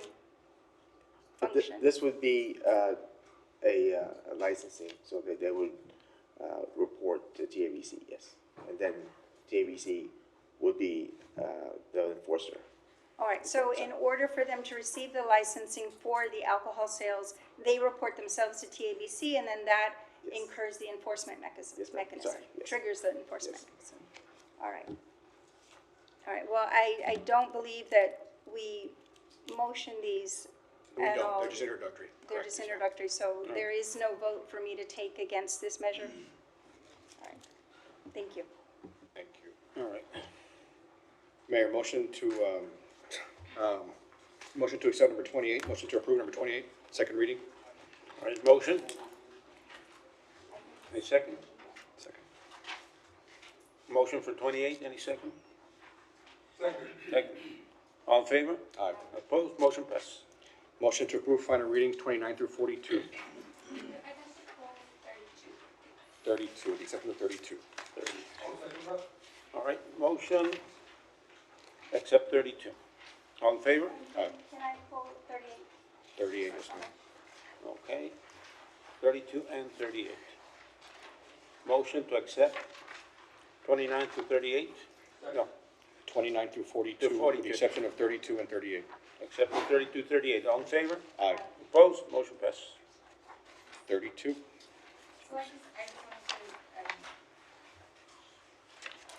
Share my objection with this item as is, and as, because I'm in favor of the staff's recommendation when it was brought forward a few months ago. So if,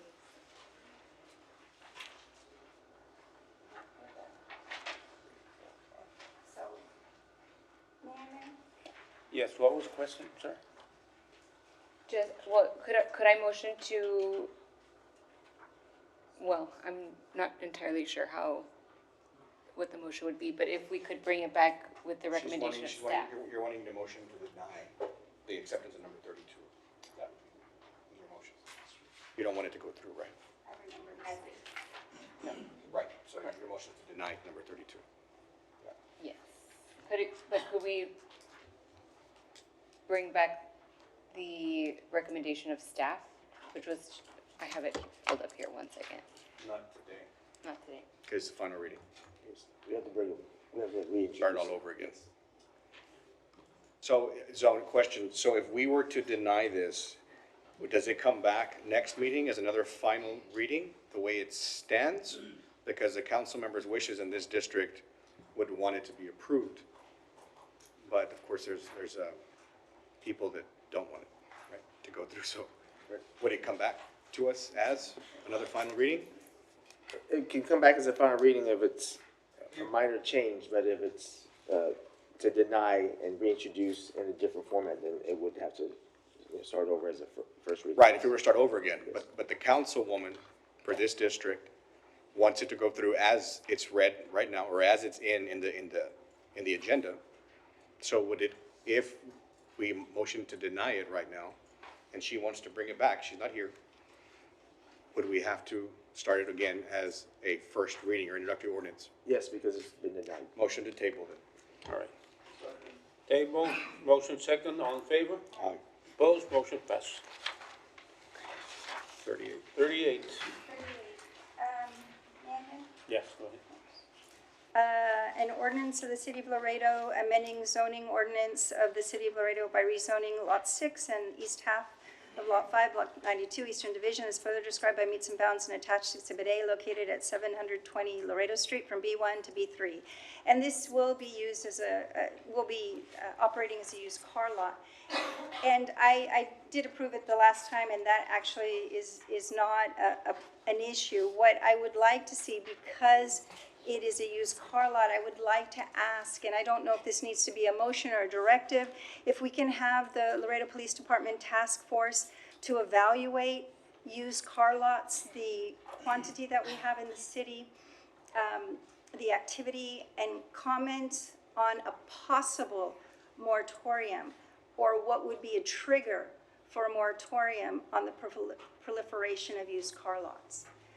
So It is a request to evaluate how many used car lots we have in our city compared to the population of our city, and if there would be some type of limit to them, where, one, we're preserving business for existing car lots, but also, and I do not mean to malign any of them, but we know that there can be issues of car lots not producing the income that we would expect them to produce, and then we have tied up land use on non-productive businesses. So it's simply a request for an evaluation of that. Absolutely. Mayor, Council, Go ahead. Edward Garza, Deputy Chief, for the record. Councilwoman, definitely, we can do that assessment, absolutely. We are aware that some of these car lots not only take up space, but Councilmember Gutierrez, I'm pretty sure you would agree, sometimes these low-income car lots are used for other purposes, such as laundering money or criminal activity. So we can go ahead and make that assessment and come back with you with the report for that. So, absolutely. I would really appreciate that, and I'll make that as a motion then.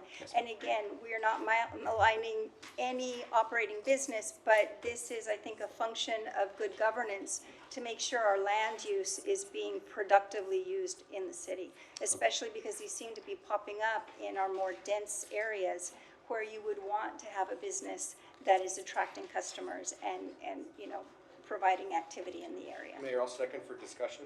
Mayor? Second for discussion? Mayor? Mayor? Go ahead. Chief, how would you go about this specific study? Our population versus car lots? And what cities are you going to compare us to? Because that's a question. You know, how are you going to compare us as the San Antonio, Austin, Corpus? What cities are we going to use to compare us and say, okay, we have too many car lots or we don't have enough car lots as per se? And are we going to include full-on dealerships or only used car lots? It just becomes it could become an issue. That's a great question. Absolutely, the metric that we would have to use is a comparable city our size. If we go Austin, San Antonio, although we can get ideas from them, they're obviously much larger in population. But we can definitely look at the Valley or other cities more or less with our population and further research laws or other best practices, and that way we can go ahead and implement, you know, the best procedures moving forward. I do like the laws and best practices side of it. I think that's a great idea. Although the state of Texas has come a long way when it comes to mimicking fake plates. Now they've come a long way, so it's very difficult to do fictitious plates like we had that problem in the past. Yes. That's diminished plenty from what I've heard. That's my only concern, right? How we're going to use, what metric are we going to use to say we have too many or not enough? Now, like I say, dealerships or full-on used car lots.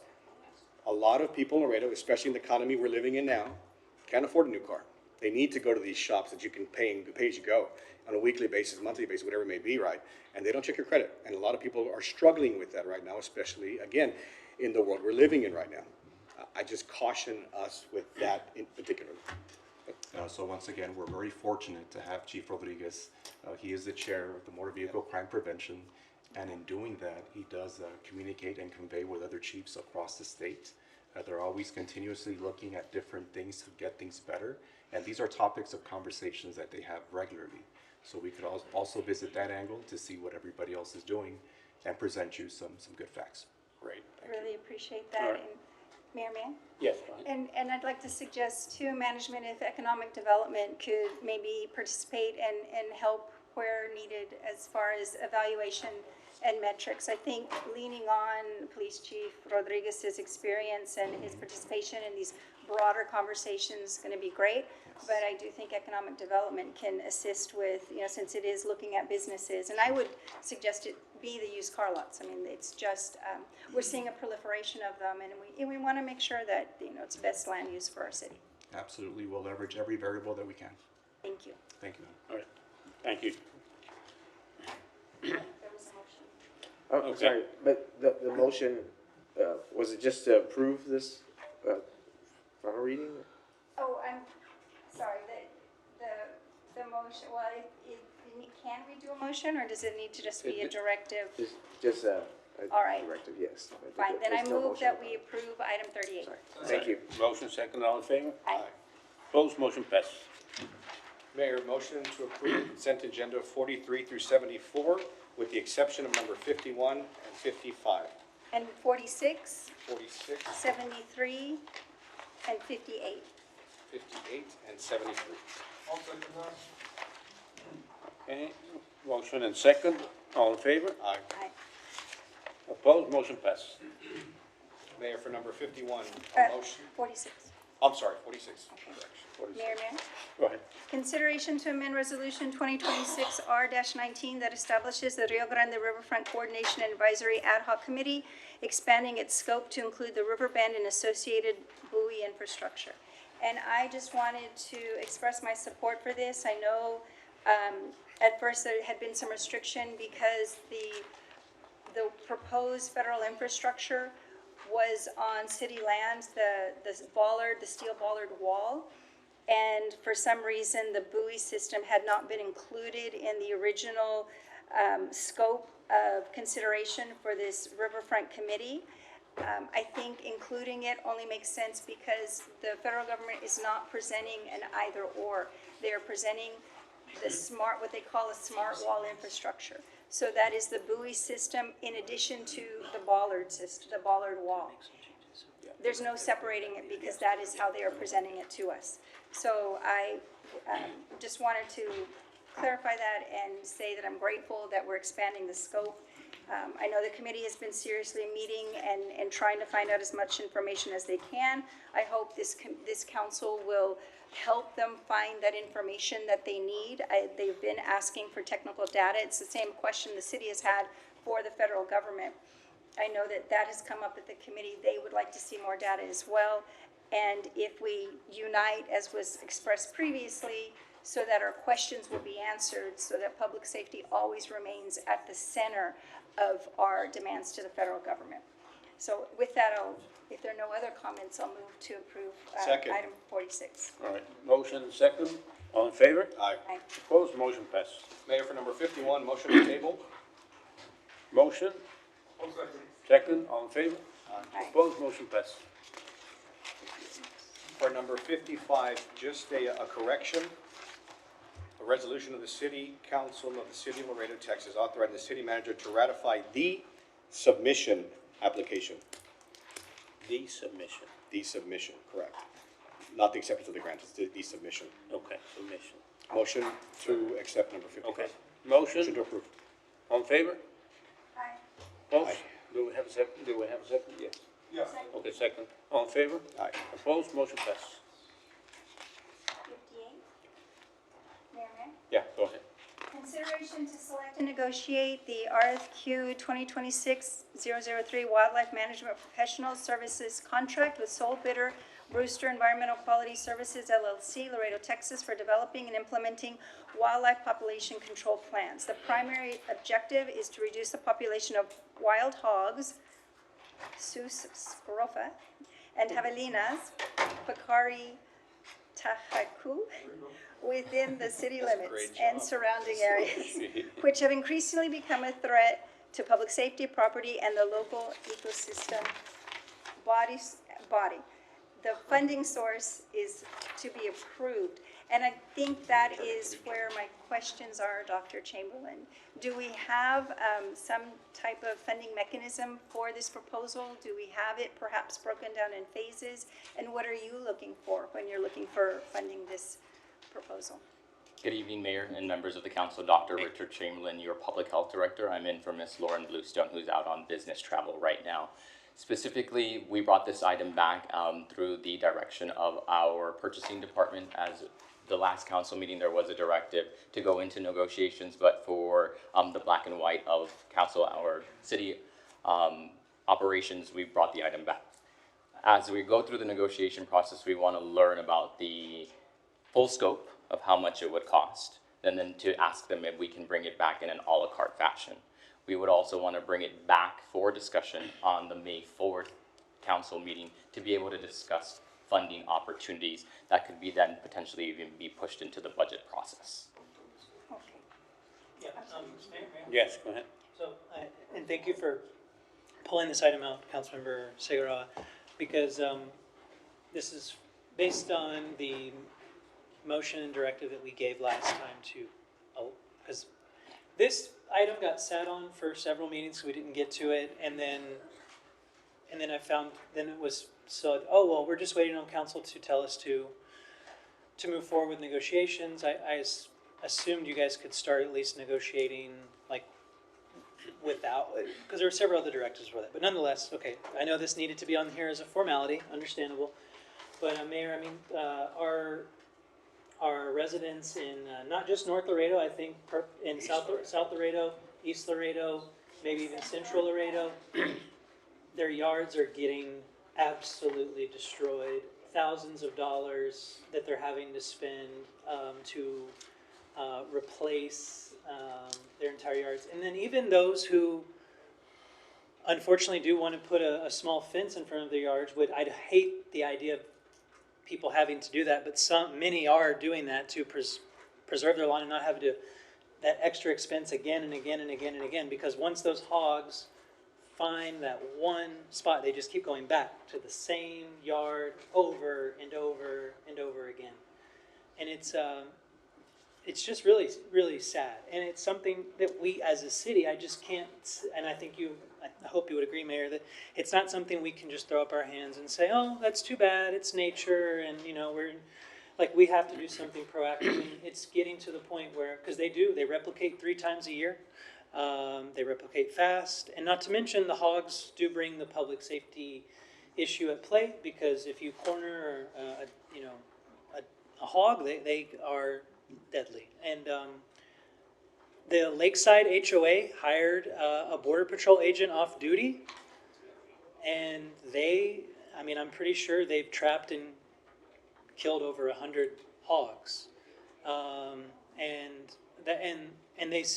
their problem has not 100% resolved, but it's gotten a lot better in Lakeside. I think Councilmember Gutierrez could probably agree to that. Obviously, we know the javelinas are protected, but the feral hogs is another story.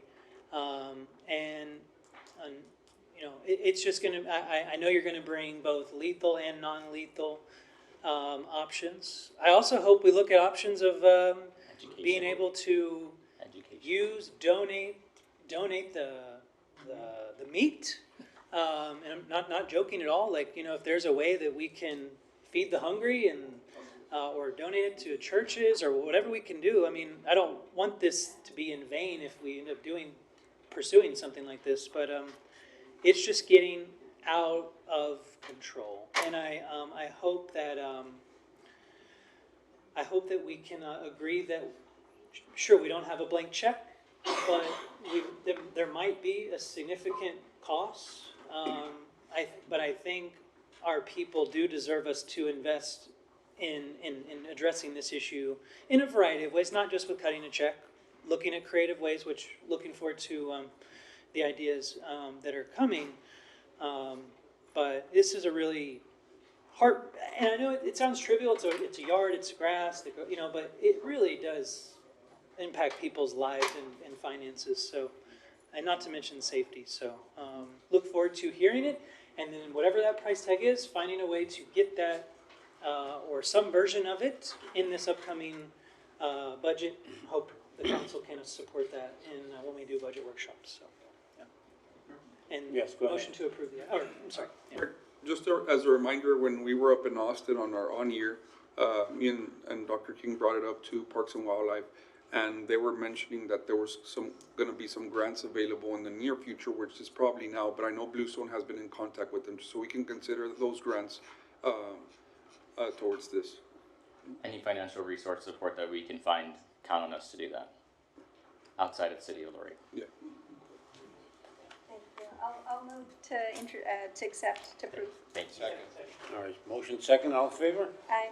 Opposed, motion passes. Item number 73, Mayor, yeah. 73, go ahead. Consideration to ratify the authorization of the city manager to enter into an agreement between the city of Laredo and U.S. Army Corps of Engineers in the amount of $666,666 for the interconnection of the El Pico and Jefferson water treatment plants. Federal funding will pay for the additional $20 million needed for the project completion. This agreement allows the city to transfer water from the Jefferson water treatment plant to the El Pico water treatment plant and vice versa during a critical emergency situation. Funding is available in the Waterworks Fund 2024 Water Revenue Bond. And I've asked Dr. Alzabet here to talk a little bit about it because I think, I was at a Texas Freight Mobility Plan meeting today, and it was talking about where our future direction is lying, this economic engine that we have of trade, and how do we continue to grow. And of course, one of the items, and this comes up anywhere when cities talking about growth, is water. How do we have a secure water future for our city that will allow all this growth to come up? And I think that this piece of it, this being able to deal with our emergency situations, is critical to having water security for our future, and that does bring dividends to the ability for us to continue to grow. So, Dr. Alzabet. So thank you. Good evening, everyone. This is a project that was funded by the, Congressman Henry Cuellar. It was $20 million with the condition that we chip in $6.6 million there. This project is basically connecting the two plants that we have, El Pico with the Jefferson, through a hydraulic system that has all the SCADA systems in place. What that means, if one of those plants goes down for whatever reason, whether it's planned maintenance or upsets, that system will kick in and the city will continue to have water continuously throughout the city. Right now, of course, hope it doesn't happen on my watch, but if something happens, at least 50,000 people would be without water until we address the issue at hand. And also that prevent us currently from doing any planned maintenance because basically we cannot turn the plants off. So we have to work while they're operating. This project addressed a couple of objectives. Number one is supply, continuous supply, sustainable supply for the customers. Number two, address the secondary water source issue in case in the future we find some secondary source in the north of the city. It hopefully can connect to El Pico. That system can help us also to address the other areas through that system. The third one, which is really important for us, that cities that has been through these issues, when an upset happens, they rely on corporate memory of staff to close valves and open valves and all of that. That system will be fully automated through a SCADA hydraulic system. So if something happens, we will have a controlled room. The system will have SOP system, so if something happens, we can operate this completely centralized without the knowledge, without the worry about if someone knows where that valve is. This is how it's being working right now. We meet with the Corps of Engineers twice a week, bi-weekly, and right now we're at the cusp of actually signing the design engineering piece, which is completely supervised by the Corps of Engineers. So hopefully in a year and a half, 2 years, that system will be fully operational and the city will have that system as a backup. All right. Thank you so much, Dr. Alzabet. If there are no other comments, I'll move to approve the item. Second. All right, motion? All in favor? Aye. Opposed? Motion passes. Number 75, Mayor. 75. Anything to present from the internal audit?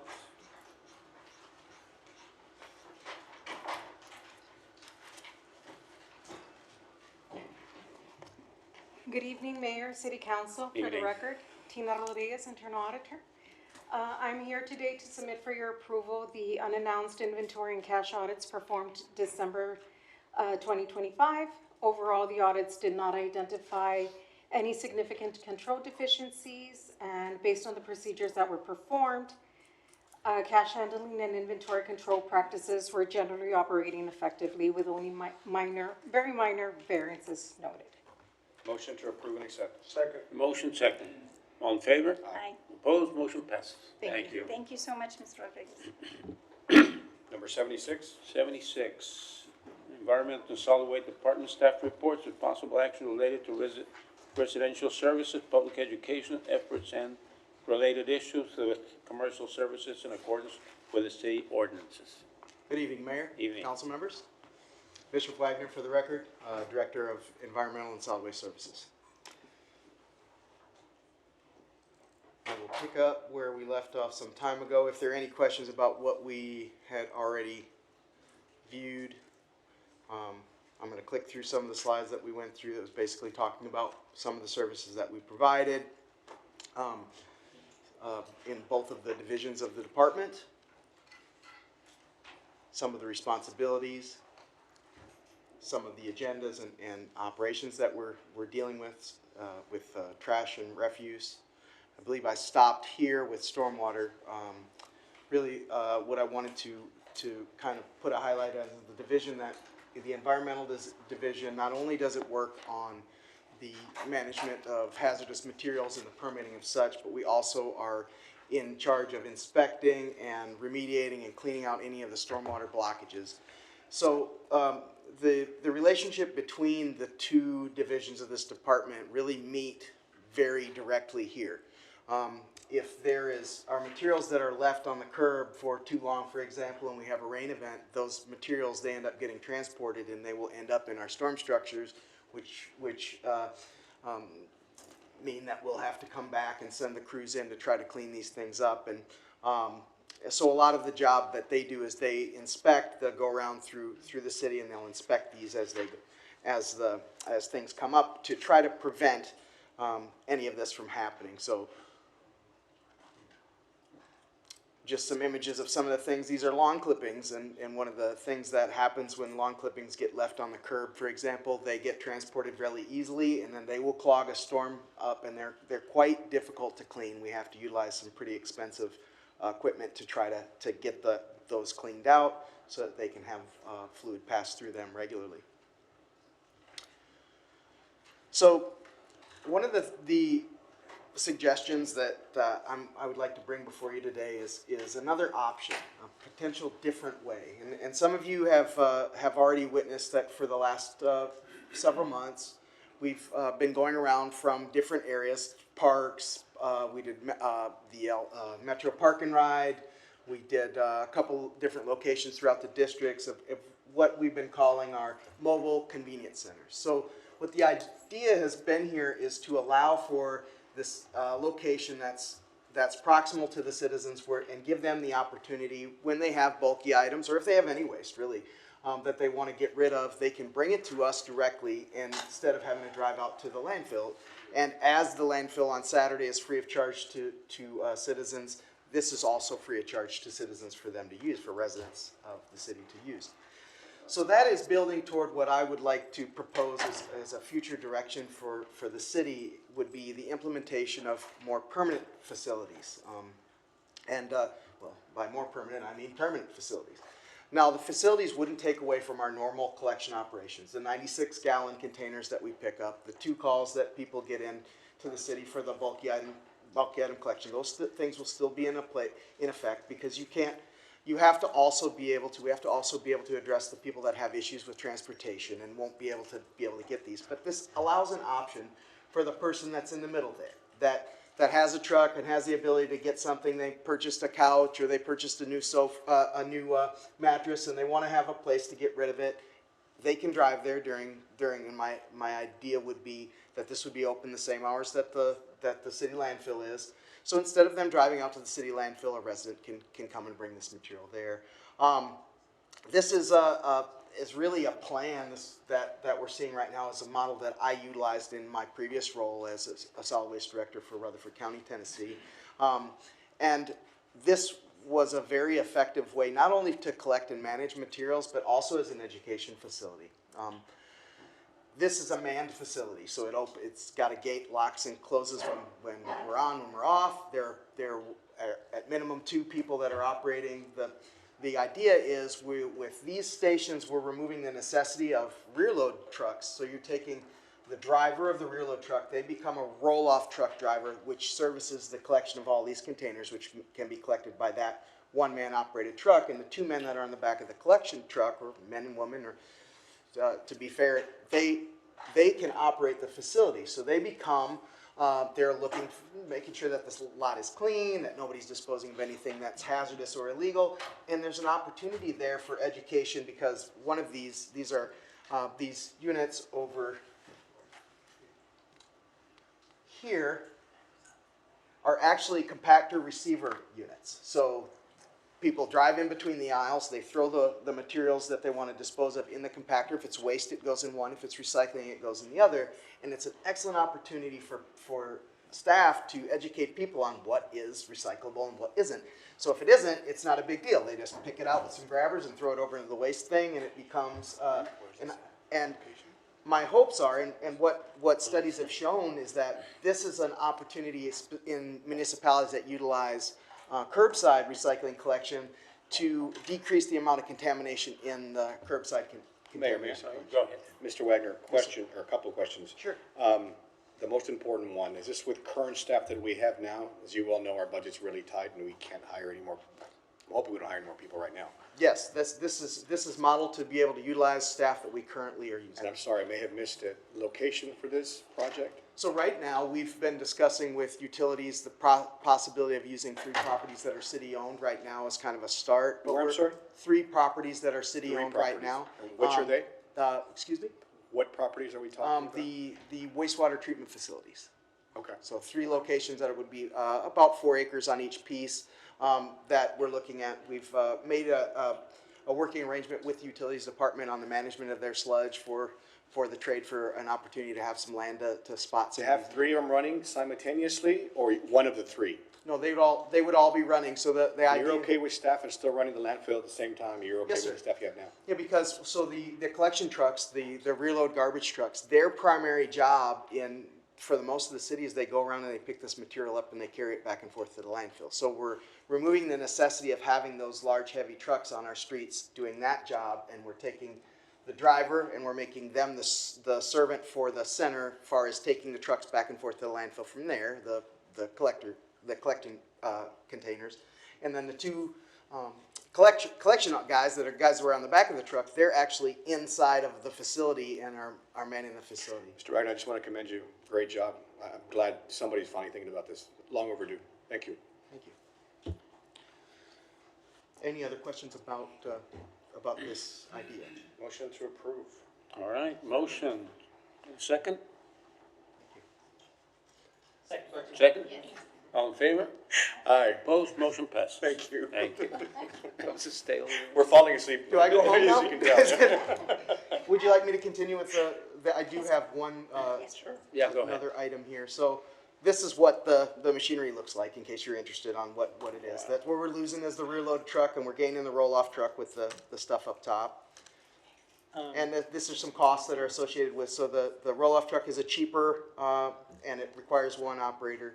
And they're also, the rear load trucks are very dangerous. They're the most dangerous thing in the garbage industry. And especially in the Laredo heat, when I first got here, I'm not saying this to brag, I'm just saying this because this is what I did. I got on the back of the truck with my crew to really experience what it was like with them. And I offer this and recommend it to anyone that wishes to do this, to kind of really get an idea of what it's like to be a garbage man. And 2 things were apparent. It gets really hot in Laredo on the back of one of them trucks, and there's a lot of stuff that needs to be managed in a different way that we could do a better job with. So that's really what was the instigator of this, and this helps us keep the river clean. But we have a collection event schedule. So another thing that's been recently is that, and I think that there was some miscommunication that got, and this is all on me when it comes to what services we provide and why. And I know that there's some of you out there that have had some questions, and I want to make sure that I cleared this up on this as well, that we are presently still continuing to do the district by district cleanups, right? I have very positive data from the mobile convenience center collection that's trending in the right direction. However, I don't think we're all the way there yet, and we may not be there until we start to have construction of some of these permanent locations. So in the interest of keeping this, we are going to continue this, and the dates are listed on this calendar for when we'll be doing that. Now, the mobile convenience center locations, you'll notice a lot of them on the list are TBA. We have to make arrangements with parks or whomever it is that we're going to have them on, and we want to make sure we're not in conflict with ball games or anything like that when we do it. But we also want to make sure that we do it on city property. I will say when these events take place, they're from 9 to 3. and they, when we're done, the lot is cleaned and everything is gone with us. There's no trucks or waste that's left behind when we go in there. We try to give about a month spin up for education to get the word out that these things are coming up. Initially, that was harder to become, but now we're getting pretty good with the month spin up on the mobile events. So I'm continuing to collect data on our tonnages and the materials that we collect on the old model versus what we're getting on the new model. I will say that the mobile collection stuff, the data has been trending upward. We're having more and more participants to this, and it's looking very well. Mayor? Yes, go ahead. Okay, so yes, and let's for everyone from Roma, is Wagoner. Wagoner, yes. Wa- Wagoner, like a wagon and. It's three yeah. three syllables. Yes. Wagoner. Okay, so if you can, the schedule was just on. If we can put that back up on the screen, if we can clarify, because I just found out today, 4 days before, that we're having a mobile convenience center pickup this coming Saturday in North Central Park. I don't think it's been posted on our city social media. It might have been posted on the solid waste social media, but of course it's got a tiny fraction of the following. So I am concerned that that it's not going to be as optimized as it could be. And I was also under the impression that it was replacing the bulky item pickup, but I'm seeing June 26th as so it's not replacing the bulky item pickup date. It is adding on. It's adding a service. Yes, sir. Okay. But I do. I believe District 1 just had an event at Independence Hills, which great turnout, by the way. great turnout. And I'm just curious, how was that a good turnout? How was it a good turnout? How did people know about it if it's not being posted on? Through your website, City PIO, and myself. Okay. Promoted, I guess, from the Wednesday on. The Wednesday on. Which would be like tomorrow on. Okay. So it was Wednesday, Thursday. Okay, so is PIO going to be able to put that out 2, 3, 4 times before Saturday? Because I personally, I just don't think this is enough notice for people. I don't understand why council wasn't engaged on it. And just an FYI, it would have been nice so I could start telling my constituents. But I get it. We're getting started. There's some changes, and I welcome those changes. But just a little frustrated. Go ahead. Also because my administrative assistant was the one that told me with time, and that's how I got it to the proper city departments and PIO and stuff, and that's how we promoted it throughout District 1. Mayor, if I may? Yes, go ahead. So, on this recommendation I've been watching and hearing, I think we should, maybe PIO would do a PSA for the community, let him know that what we can do for our, that they can bring their stuff into wherever we're gonna locate or put the locations at. Go out there and let them know that this is what we're trying to do and something new, and help us, and maybe make some contact with our, with the community out there and say, hey, this is a PSA of information that we're trying to improve to take out. So maybe something will work better for that.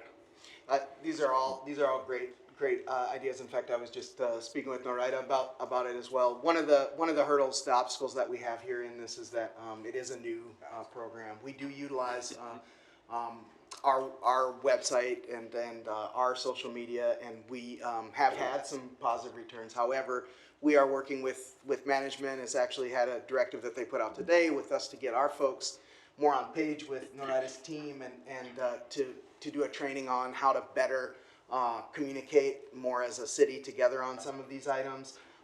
It is never the intention for us to leave anybody out of anything that we do when it comes to this. In fact, but I will say if it possibly could, we will do better. But I am encouraged that we will have high levels of participation in this event.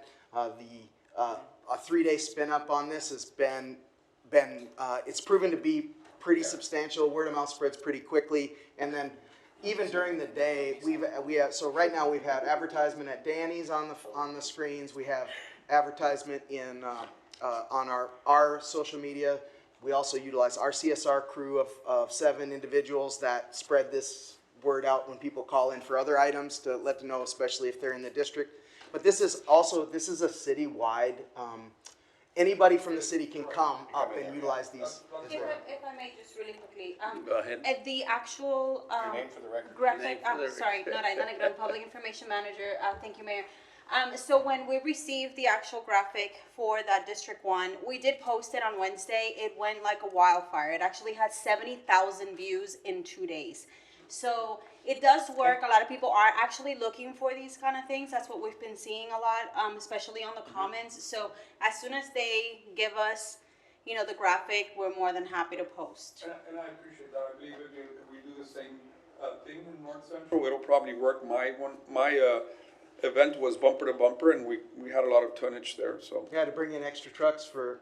I know, before midday, I was there. And it was, and that's really we're starting to see this gain momentum, and we are encouraged, but absolutely, as anything growing, we can do better. No, I mean, it's great, you know, I just, like, the solid waste page has 7,000 followers versus the city, which has 80,000, so, you know, that's why it's, like, when we have, I don't wanna call it rogue city,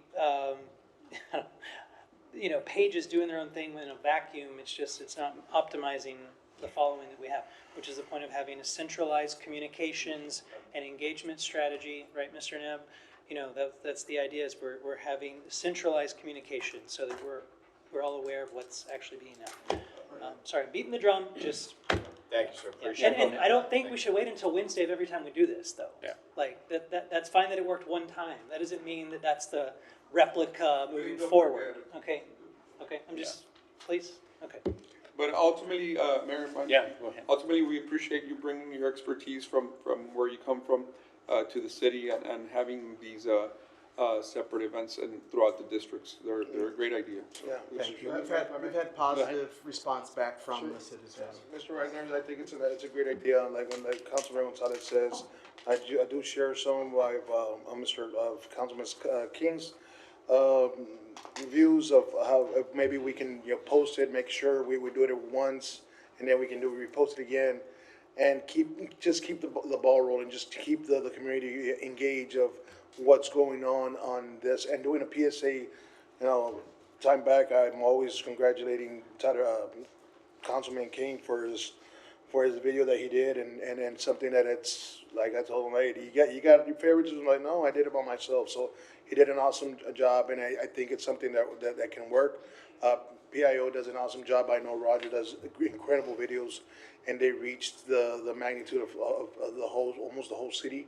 We see the views, and it's incredible when we have all these events. So I think we just got to work together, a little bit of more communication, and especially when this type of projects or events that we're having, people want to be out there and take their stuff, and they want to be like, hey, I wasn't notified, and that's at the same time, it's a tool for us to say, hey, we've been notifying you since a week ago or 2 weeks ago.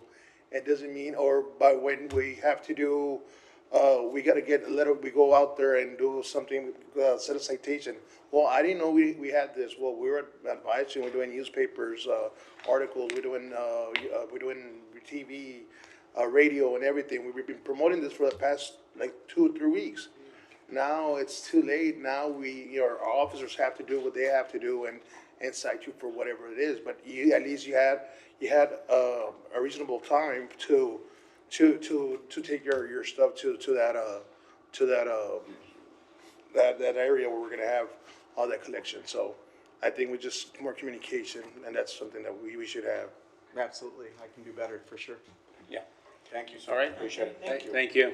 Then there's one final item on this before I'll be finished with this till the next time. So as we went through this, I'm actually, one department, there were some questions of this when I initially started this some time ago, was that one department with 2 divisions, and solid waste services and environmental are but we're one department.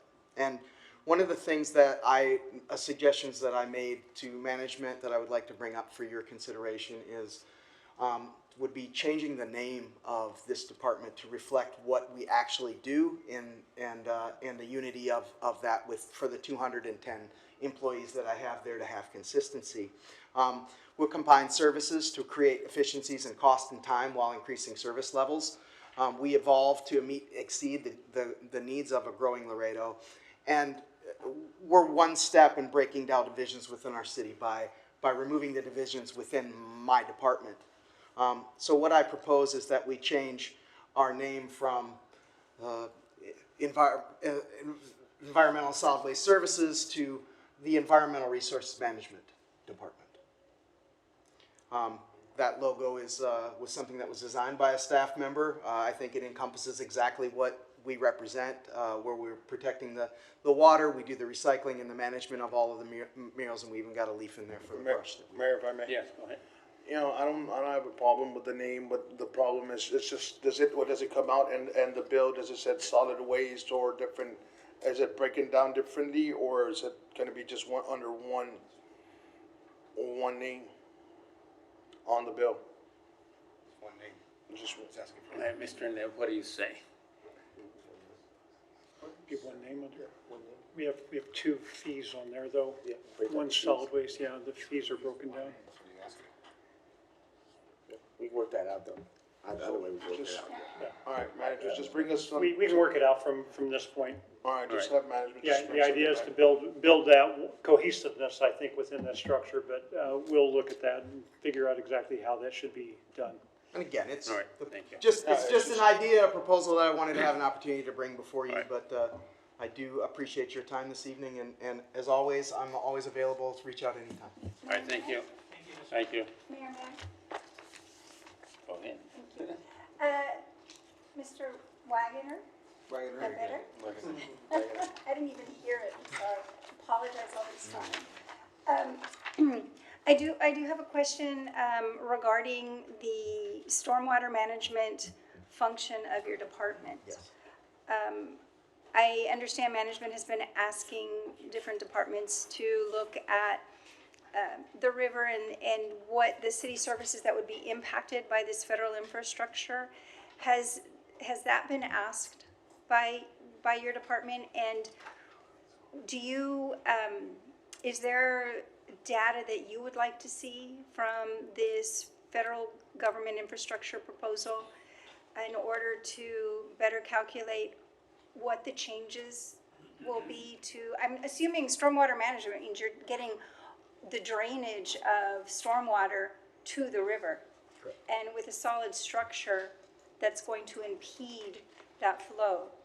So what is your department looking for to mitigate those possible impacts? So I have brought it up to Assistant Manager Mr. Chavez, and we've discussed that's something that I'm interested in knowing as the plans become revealed. To know minimally what I would want to see is the same size outlet structures as we currently have, or larger, to be able to accommodate flow as they come through.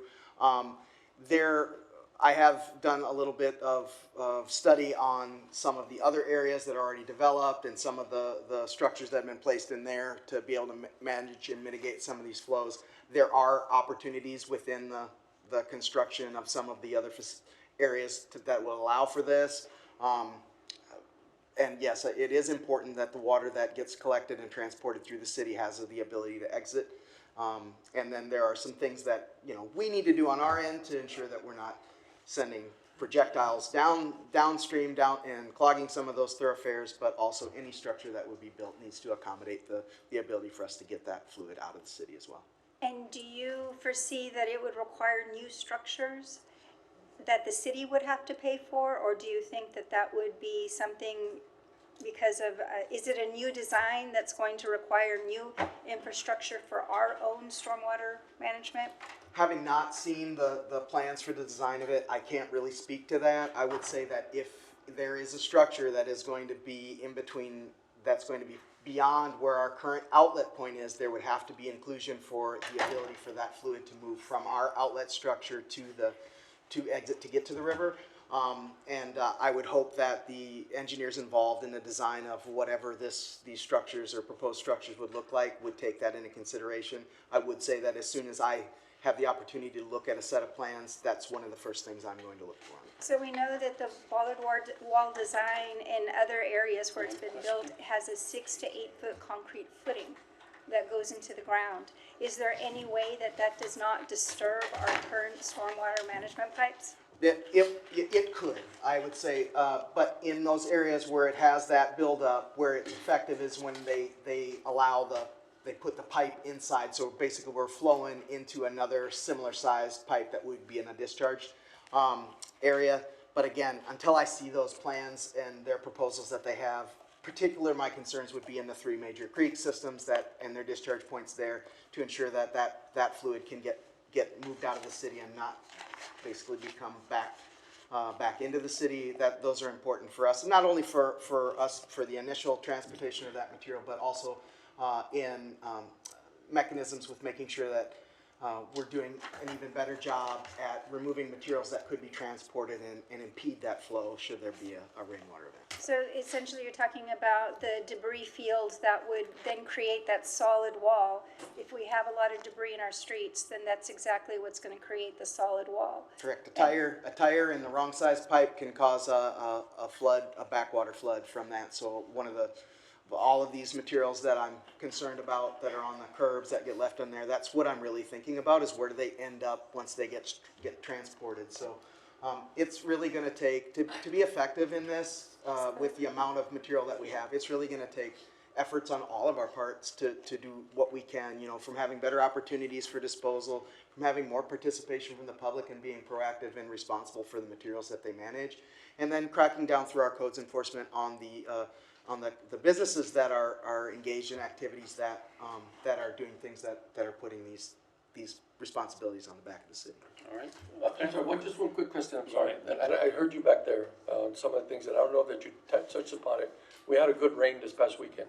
Yes. I know that, I don't know whose department it is to stick the camera inside those rain drainage systems that we have. That's mine. Did you by chance, is there a huge cost to doing that citywide, number one, and number two? Did you do just a drive-by to see if there's anything like that existed? I know I did see some of it stuck in there, like you said, and it's a huge concern of mine, as we spoke before, that I'm really, really disgusted at how some people just leave away on its own, but not all of it, and a lot of it ends up over there. So did you get any reports of anything like that going on? So after the rain event, I'm driving around the city myself, staff are as well. We also rely heavily on 311 to give us calls when they have instances like that for us to come and pick up, or direct calls from the citizens to the 796-1098 direct solid waste line. We take all of those calls very seriously and try to get someone on site to review them as soon as we possibly can. I currently have 2 vac truck crews that work throughout for the entirety of the city. So in particular after rain events, it becomes, we can get a little time challenged when it comes to dealing with that, but it's definitely important, and it's something that we want to make sure that we stay on top of. Appreciate you. All right, thank you. Thank you. Mayor, if I may? Yes. Can I bring back motion to bring back number 32? Second. Motion second, all in favor? Opposed, motion passes. 32. Motion to approve number 32. Motion second, all in favor? Aye. Opposed, motion passes. Thank you. Mayor, I'd like to motion to recess as Laredo City Council and convene as the Laredo Mass Transit Board. Motion? Second, all in favor? Opposed, motion passes. Mayor, motion to approve number 78, 79, 80, and 81. Motion? Second, all in favor? Aye. Opposed, motion passes. Mayor, motion to adjourn to the Laredo Mass Transit Board and reconvene as the Laredo City Council. Motion second, all in favor? Aye. Opposed, motion passes. Mayor, do you have any items still pending, or did you do all your items? 82 and 83? I did my own. So we have 84. Councilmember, we have number 77 pending. 77? Yes. Staff reports? Oh, that's right. Oh, goodness. Bring back number 74. 74? Motion to bring back 77. 77 or 74? 77. Okay. Motion for 77, all in favor? Aye. Opposed, motion passes. I knew it was my item. There you go. We wanted to avoid you for a second or two, give you a I day off, yeah. appreciate that, yes. Quiet the whole time. I've been patient. Patience. A virtue I don't have, And yeah. I promise to keep this as brief as I can, so. But I do appreciate the opportunity to share this. So this is kind of exciting, and it should be very nice and very interesting to go with that. Mayor and City Council, Joe Nebb, City Manager. I'm going to start the presentation up with, I've provided everybody with some background on our next evolution of our development services and what we're trying to accomplish in our planning and building service departments. And if I can get this to work. One of the things that we've, and you all hear about the complaints that we have from our building departments, from our development departments, as far as we're trying to get this work done and everything. And so we, you know, this is kind of lining it out in 5 different steps on that. We have inconsistent inspection results across the projects. We have unpredictable permit timelines, manual and partial digital processes, limited visibility into the application status, and high reliance on escalation and technical decisions. So we continue to have some concerns and some complaints that are being brought through. But we've been working on this for a little bit, and I think what we're proposing now is to take us into that next level. Before I get into any farther with that, I wanted to start with acknowledging that you have been receiving the complaints, but I want to talk about a little bit about what we've improved. And this is the list of what we've been working on. Online permitting and expanded digital payment options, text-based inspection scheduling for faster coordination. Certificates of occupancy are issued within 24 to 48 hours, often on the same day. Remote check-in and queue system, no more waiting in line. Faster turnaround times for permit reviews. Adoption of the updated building codes, 2021 international codes, and the NEC. Improved coordination between planning, engineering, right-of-way, and GIS. Significant reduction in customer service complaints and improved responsiveness. The reorganization of zoning enforcement, including weekend coverage, expanded customer service support, including front lobby assistance, enhanced communication and public outreach, including clearer guidance materials, strengthened internal accountability, and code-based consistency. I wanted to read every one of these things because the staff has been working diligently to try to make our services better, more customer friendly, all that in there. We have some outstanding issues that we're still working on, but I wanted to make sure that I gave our crew some kudos on exactly what they're doing under Ms. Guerrera's leadership, and with everything that we are doing, it is to move this forward into bringing it up to date. Where are we going? We're going to stabilize, assess, and modernize. So we are actually looking at adding certified technical oversight for our inspections, standardizing processes and decision-making, support and training our existing staff. What we're doing there, let me make sure, yep, okay. I'll walk through these slides and then I'll get into the specifics of that. So we're going to try to stabilize within that by adding some oversight. In the assessment, we are getting ready to do an independent operational review of planning, building, and permitting, identifying the gaps and opportunities, and develop a clear long-term roadmap from the assessment of that. And then the last piece of this thing is we are intending to modernize our systems. We are setting clear service timelines. If everything works the way we want to, we're setting those standards out there so that the public can understand what our timelines are, how we're going to perform, how we're going to work for them. We're going to improve the technology and digital services, update our ordinances to align with the best practices, and strengthen our workforce training. Within the phase 1 of the stabilization, and you saw this in the report and the plan that I provided to you, we are intending to contract out our building official duties at this point in time. We are looking at a couple companies that are on buy board right now, so we are assessing both of these companies. They have their goods, pros and cons within that structure. But what we believe is that bringing in a certified contracted building official, that'll set the tone for how we adapt to the codes and everything. Within that, they will provide some additional software abilities. They will provide some additional certified inspectors. We have quite a few of our own inspectors. We don't have them all in place yet. And so they will be able to complement across that. The intent of this contract is over the period of time that we're doing it, they will also be working with our staff, with our people in order to strengthen their skills of what they're doing as we work forward with this. So they're going to train the internal staff, and they will provide a local presence in Laredo. And so we will have a certified building official on our crew here in Laredo.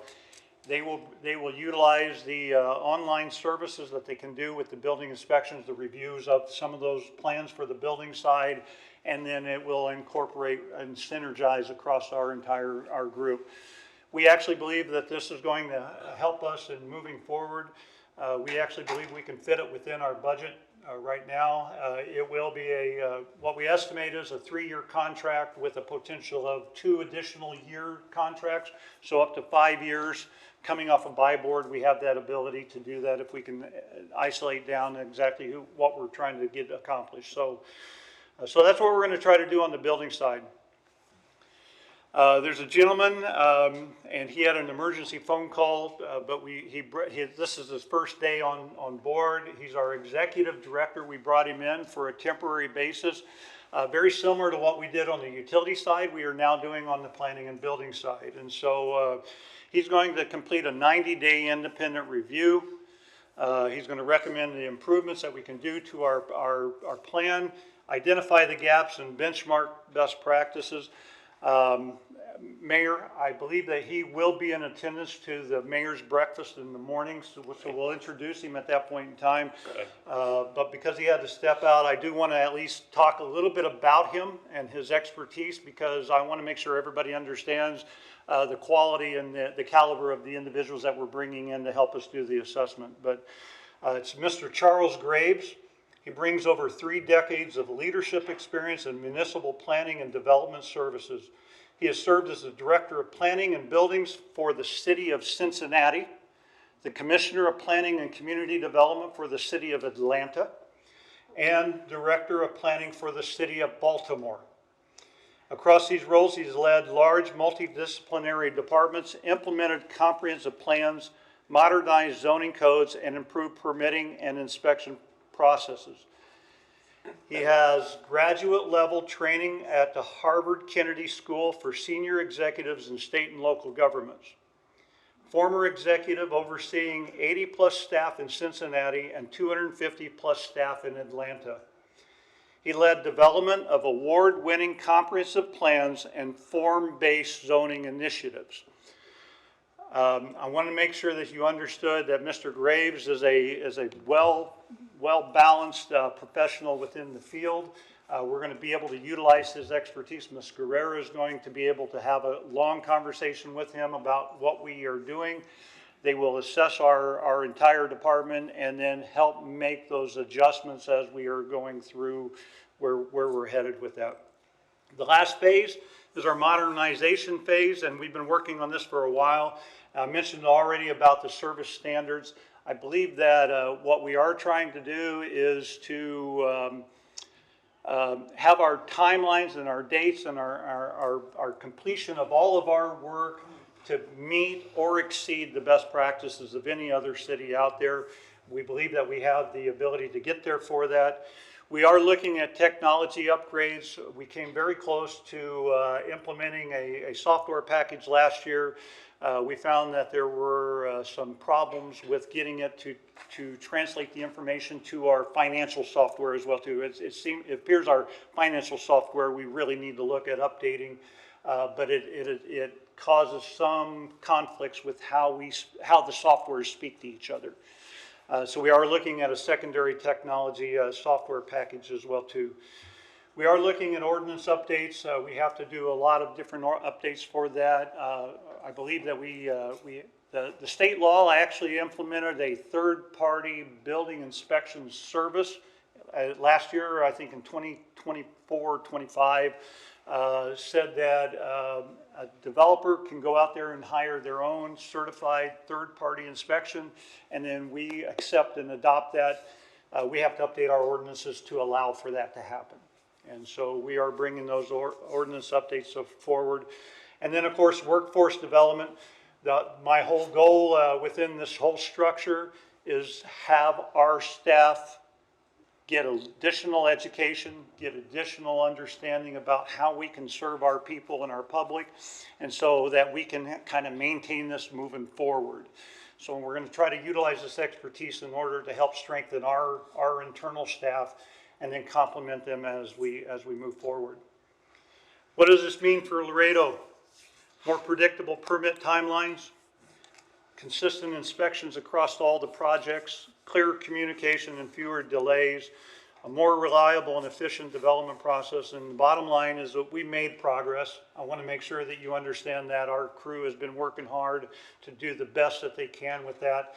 I believe that this involvement of these professionals and within the system, it's going to take us faster to the finish line for that. We're going to make it consistent, predictable, and built for Laredo's future. Mayor, City Council, I just wanted to give you that overview on that. You've seen the plan in the documented format as well too, but I'll answer any questions. Mr. Graves is on staff currently as of today. So I was going to ask you, sorry, he's already on staff, we're ready to go. I know he left right now, but he's already looking into our situation, how we can better the building and operations. Yes. Those are the calls that we've been getting. I know I'm one of the persons that have been calling that about permits and about this and about that, and it's good to hear that we're having a person that's come in and assess the situation, making sure that everything, is running good. I know Ms. Garra's doing an awesome job. She's planning and zoning, but as we can see, Laredo is growing into the massive going east and going south, and developing north, which is all the infrastructure we're seeing, and it's growing fast. And I know that they're building, and our inspector, it's not only their fault, it's just their fault, is that we're growing faster than we were ready, than we are expecting. But it's good that we're now catching up. We're trying to make sure that we give the best service to our community as possible, and to get these programs out there so we can start generating more money to the community, back to the community. So that's all. That's a good thing. Thank you, Mr. Knapp. Can I add one thing? On the processes that you're gonna go through, does that include, what did I have over here? Plan review. This is only totally business, right? I mean, totally building department only right now. No, Mr. Graves coming in to help assess it. He'll assess both sides of the equation.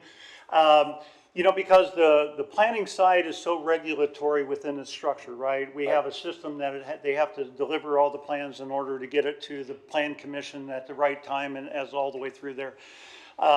So I would say that the issues on the planning side are different than the issues on the building side for where we're at. And so he'll assess through that structure on both sides of the equation for that. And I like what Councilmember Rangel said as well too, is that you should consider what we're getting ready to do as a complementary on top of what we're already accomplishing as well too. So, But then the reason I'm saying that is because, and it is true, and customer service, like I've always said, is 50% of our problem. So we just need to get things done a little bit quicker and a little bit better and with a little bit more efficiency on it. But I know that unless this assessment goes through over the next 90 days, he's going to basically break down the departments in pieces and figure out where the areas of weaknesses are at, or where there's cracks in the system and all that kind of stuff before we even implement anything, right? Correct. Correct. Yes, sir. Okay. Yeah. Right. Yeah. And he actually, he believes that he's going to find he's going to be ahead of that schedule. And so, and we're set for, once this 90-day period is done, and we've got the full assessment of what we think we're going to do, we do have the ability to carry him for 3 more months in order to help implement as well too as we go. And I would also say, and it would be, I really need to say it so everybody understands it, because we've had a couple of the town halls as well too. We have the recode overhaul of our land development coming in as well too. And so we've had a couple town hall meetings, and so we've been spending a lot of time with our staff and our crew to prepare for what that adjustment means to our entire community, because that shifts a lot of our how we've been doing business. And so this is all coming at a really good time. Yes. That we grow and we update. We bring in the recode in order to how to start it, and then we can start looking at these other pieces like the forms-based and all these different types of zoning things. So we're looking at basically training. Oh, we're gonna, in the department, that's gonna include the training aspect of it. So he's also gonna tell us about the resources that are gonna be needed to get that department to where it needs to be. Yes, sir. Meaning either assets, meaning people, or is it gonna be equipment or software, whatever it is, from that point on. And Yes, from sir. that point on, we as a body here have to figure out how we're gonna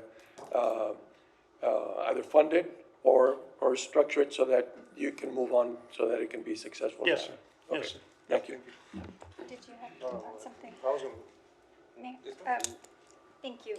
I wanted to ask, when you're talking about also looking at the planning side, do we foresee this as being kind of the initiation of looking at our Viva Laredo comprehensive plan?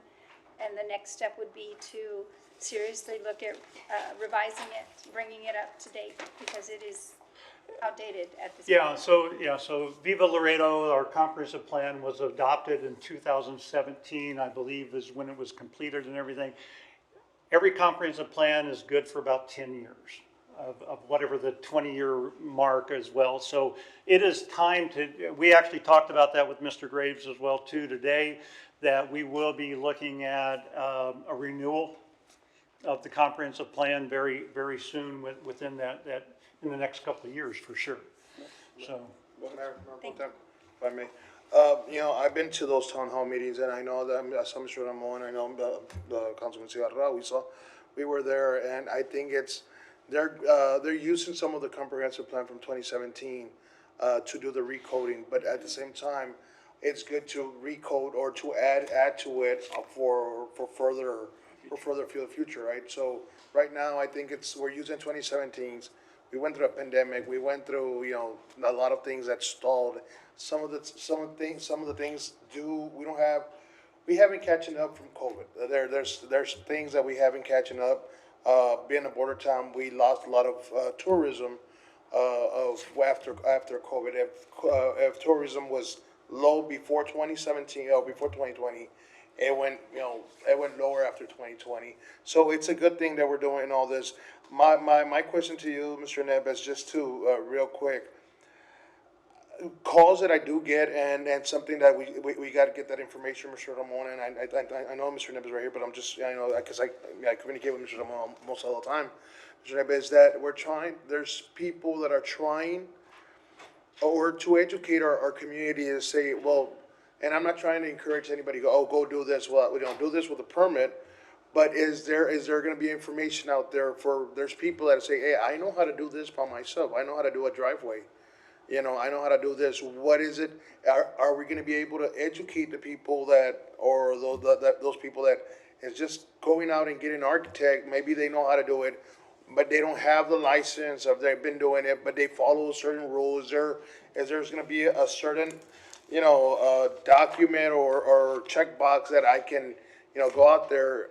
Are we going to implement that into this new program that we're trying to really create? Because you have people that know how to do driveways, they're the family member or whatever, but as long as they go out there and get the proper permit, the permitting, the information that the city is requiring, do they have to be licensed? And that's communication that we have to give to our community. I'm not saying it right now. I'm just saying to have that in mind, to say, you know what, hey, you have a maybe a couple of friends, to go out there and get an architect, or get a person that does the heavy lifting for you.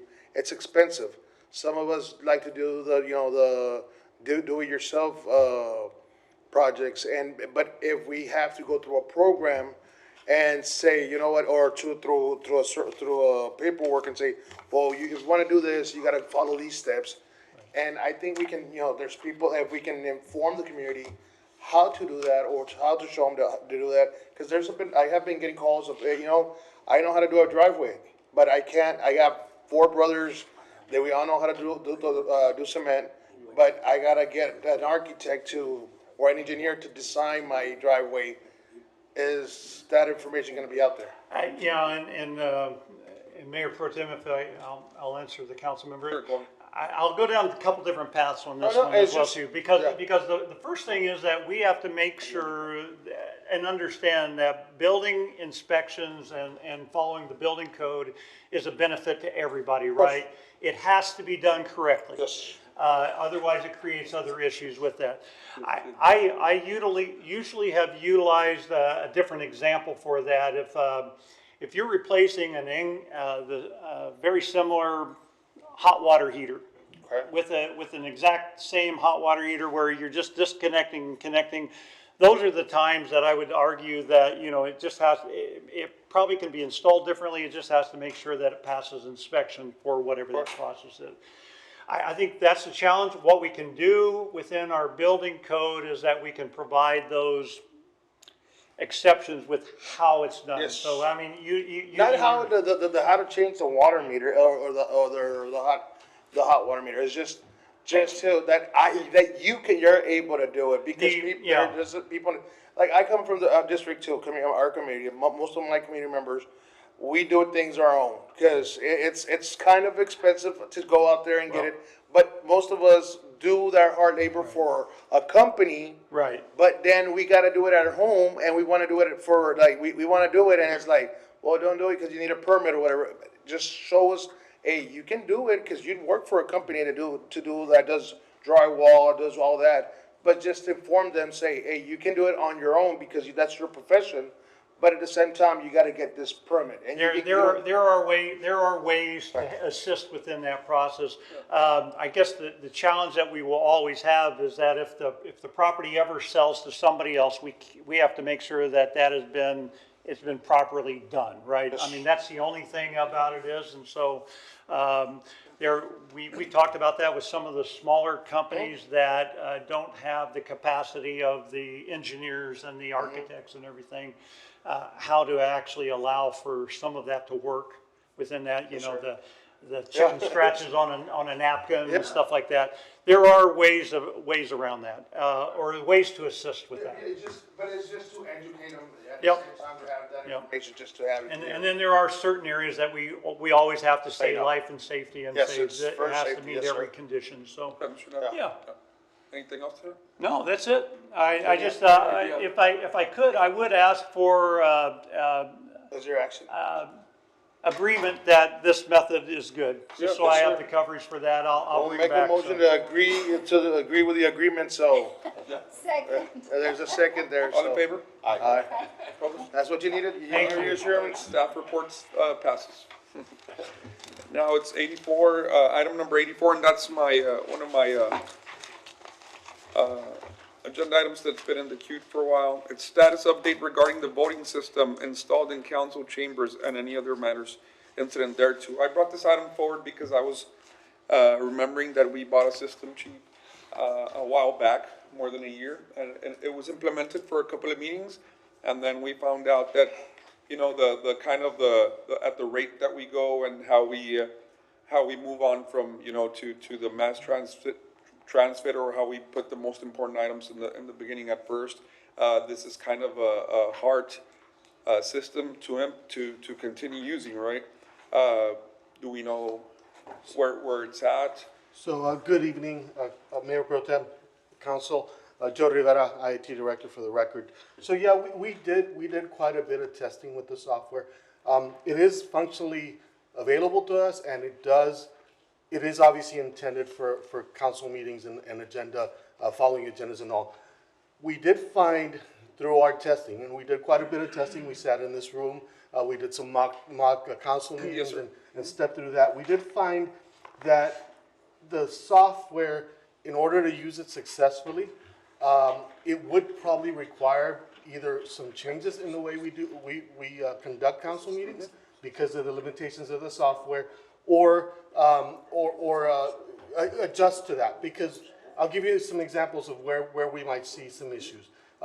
The council tends to move around the agenda quite a bit, depending, like you said, on priority and on. I understand that. So when we do that, the software will take some time to adjust to that change.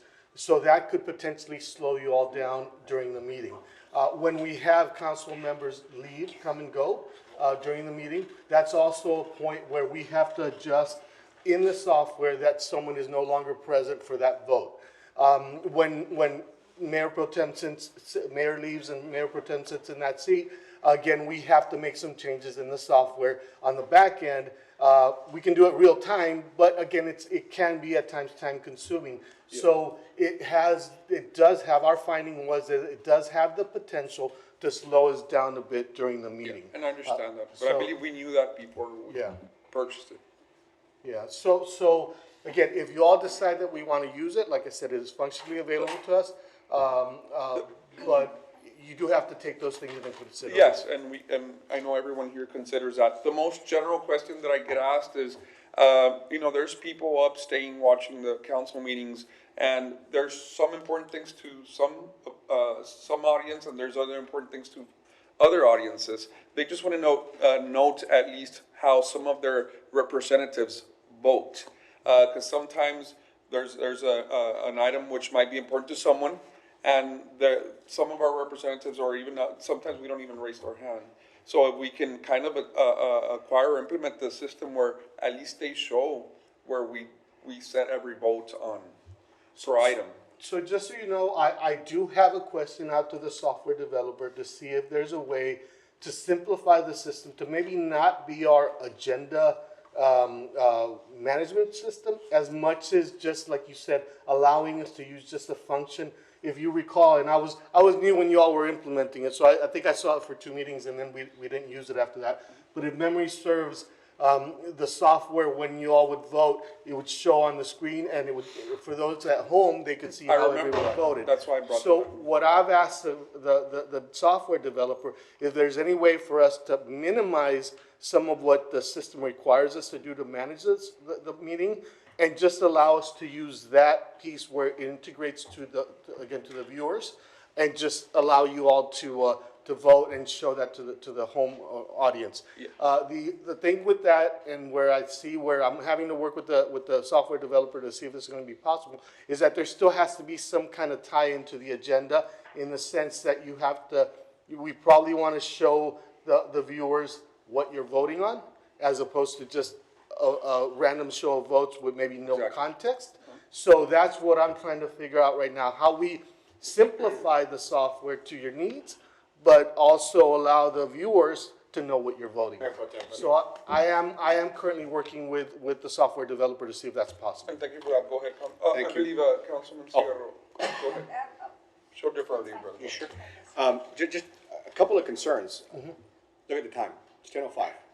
This system is not only going to add a couple of minutes, it's going to add hours to what we do here. Yeah. We have a lot of work to do here. We simply can't even finish it most of our meetings. We extend the meeting from 10:30 to 11 just about every single time we're here. If the public wants to know how we vote, you watch the meeting. If we don't lift our hand for a nay, then it's a yay. It's that simple. We need to tell the public what exactly we're doing here when we vote here, and we just become vocal about it. There's no reason to put a light here, a light there, and this, whatever. We can't even finish business now. To add another 30, 40 minutes to our meeting, it's simply not conducive for us. It's not going to work because of that. I wish we knew that prior to us purchasing it, because we wanted to spend the money, although the research wasn't done correctly or well enough, and then we purchased it, and here we are, we're out of money again. That's the problem, and that is an issue that we've had for a while now. But at the end of the day, if the public really wants to know how we're voting, it's typically a yes, unless you raise your hand when the mayor asks, or Mayor Pro Tem asks, who votes against it. And that's how the public's gonna know. I don't think we need lights. I think that doesn't make any sense whatsoever. I just And think- adding more time to our agenda makes no sense whatsoever. I just believe that we make the investment, let's just not try and use it to its capacity attempt, yeah. And, go ahead. Sorry, probably, thank you. What I wanted to ask is if you could remind us, because some of us, I don't think were here, what was the, why did we undertake, or why did the council at the time undertake looking for software? What was the purpose of it? What were the objectives that we had when we initiated this technology transfer? Okay, well, I will say that I was not here either. So it did, like I said, I came in and I saw it being used twice and then it went away. But my guess is that obviously there was a promise that the software, again, brought some structure, some documentation with it that allowed us to potentially make city secretary's job easier to document what was going on in the meeting. I'm guessing that those were the factors in getting the software. Unfortunately, like I said, because of the way we do conduct, it doesn't play well. I understand, yeah. Go ahead. Sorry. I do think that having our meetings be more understandable to the public that is actually watching the meetings is incredibly important. And so if we are looking on how we can modify our behavior in order that more of the public can understand what is going on and what the votes are, I think it's our responsibility to do that. I am assuming that this software was intended to make this more translatable to the public. And I do think it's city business, but we serve our constituents. And if they want to have a better understanding of what's going on in these chambers, then we need to figure out how to get there. So we do have sometimes very chaotic meetings. If there is a better way to do it, then we need to find out what that is, and then we need to follow it. Because having this sort of chaotic bringing up items, all of us have fallen into it, right? We're all guilty of changing the order and trying to find our footing, and we've got the pressures of presenters who are in the audience that we don't want to hold them to this hour or later. All of that is true, but we've got to find a better way, because in the end, these are public meetings because they're meant to inform the public. So we better be figuring out how to better inform our public. Also, really quick,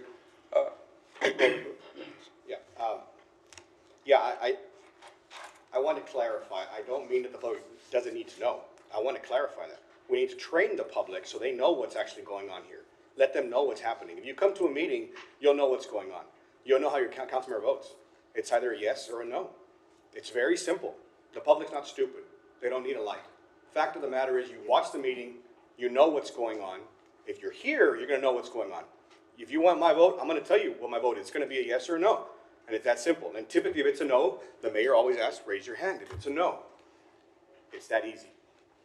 all I'm saying, brother, and continue to look into it, because I know other cities, larger cities than us, conduct way lengthier agendas, and they are using the system. So that's my only concern. Mayor Pro Tem, if I may. Yeah, and I do agree with my colleagues about using the system, and if we bought it, use it, right? We gotta use it. But at the same time, we do have, or some of us, and most of us, we get passionate about our item that we put on the table, and we go for minutes, and we go crazy, and then we add another item because it's similar to the same item that we have. I understand that you're trying to let us know that that the way we vote, it's not going to be as accurate as the program is formed right now. So I do agree with you. Right now, I think you just, like you said, come back with us, more information. I've seen the live streams. The live streams are awesome. I know that we all have the right to ask for a roll call, and we'll show our hands if it's something that's very important and people want to know. We do roll call, and you can show your hand. I voted against it, or if it's the item's very important, right?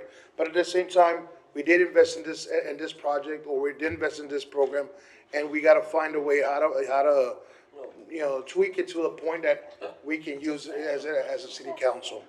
And at the same time, we gotta police ourselves to not get so passionate so we can move on our items as fast as we can. And I also brought it up, if I may, well, because, I mean, I'm sure it's sitting somewhere on the shelf, and if we're not gonna be able to do anything about it, then let's try and sell it to these cities that are operating the system or something. Yeah, absolutely, it's a good idea. I like that idea, yeah. Okay, so I guess, a motion to go ahead and bring back whatever you, talk to the software company and let us know. I'll second that motion. Thank you. Thank you, colleagues, appreciate it. So, all in favor? Aye. Against? Thank you. Against? Thank you. Motion passes. Number 85, this is another one of my items. Discussion and possible action to have the city secretary look into the possible implementation of online accessibility to serve on boards, committees, and commissions for easier participation and any other matters incident thereto. The reason why I brought this item, thank you so much, is because I know there's sometimes a lot of vacancy to these important committees and commissions, and there's a lot of people that don't know about these vacancies. So what I want them to do is, you know, go ahead and look online so they can, so they can come and get participation and ask to be in this commission and in these committees, right? So I appreciate the step that the city secretary's office has taken. I appreciate this so much. PIO Noraida, we can please do a little PSA to instruct the public on how they can express their interest in joining these vacancies throughout the districts, then this would be great, because these committees are so important, and sometimes vacancies make quorum not happen. So again, thank you so much for acting, City Secretary. May I? Go ahead. We work together with our IT department and PIO. There was a change made to the home page of the website. So when people log into the webpage, there's an icon now where they can see all the vacancies for every committee, every board. Yes, again, And well, we thank keep you so that much, up. because while this item was in the queue, your department was acting and implementing. Go ahead, Ms. Ibarra. Okay, thank you.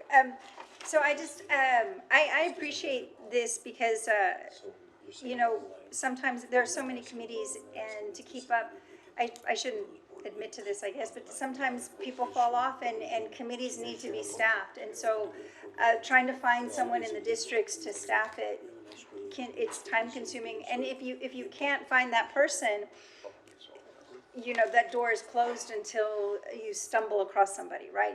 You're actively trying to look for someone, but there are people out there with interests that you don't even know about. I guess my comment is this intended to find candidates that are then guided to the district council member? And because my understanding is that the council members, the approval, right, they're the ones that present the person for the nomination. Yeah, so what we did to the website is we linked your assistant's information. So if anyone is interested, they will contact your assistants, and then, Yes. That's wonderful, thank you. Yes, Thank no, you, I I'm appreciate excited, that. yeah. Yes.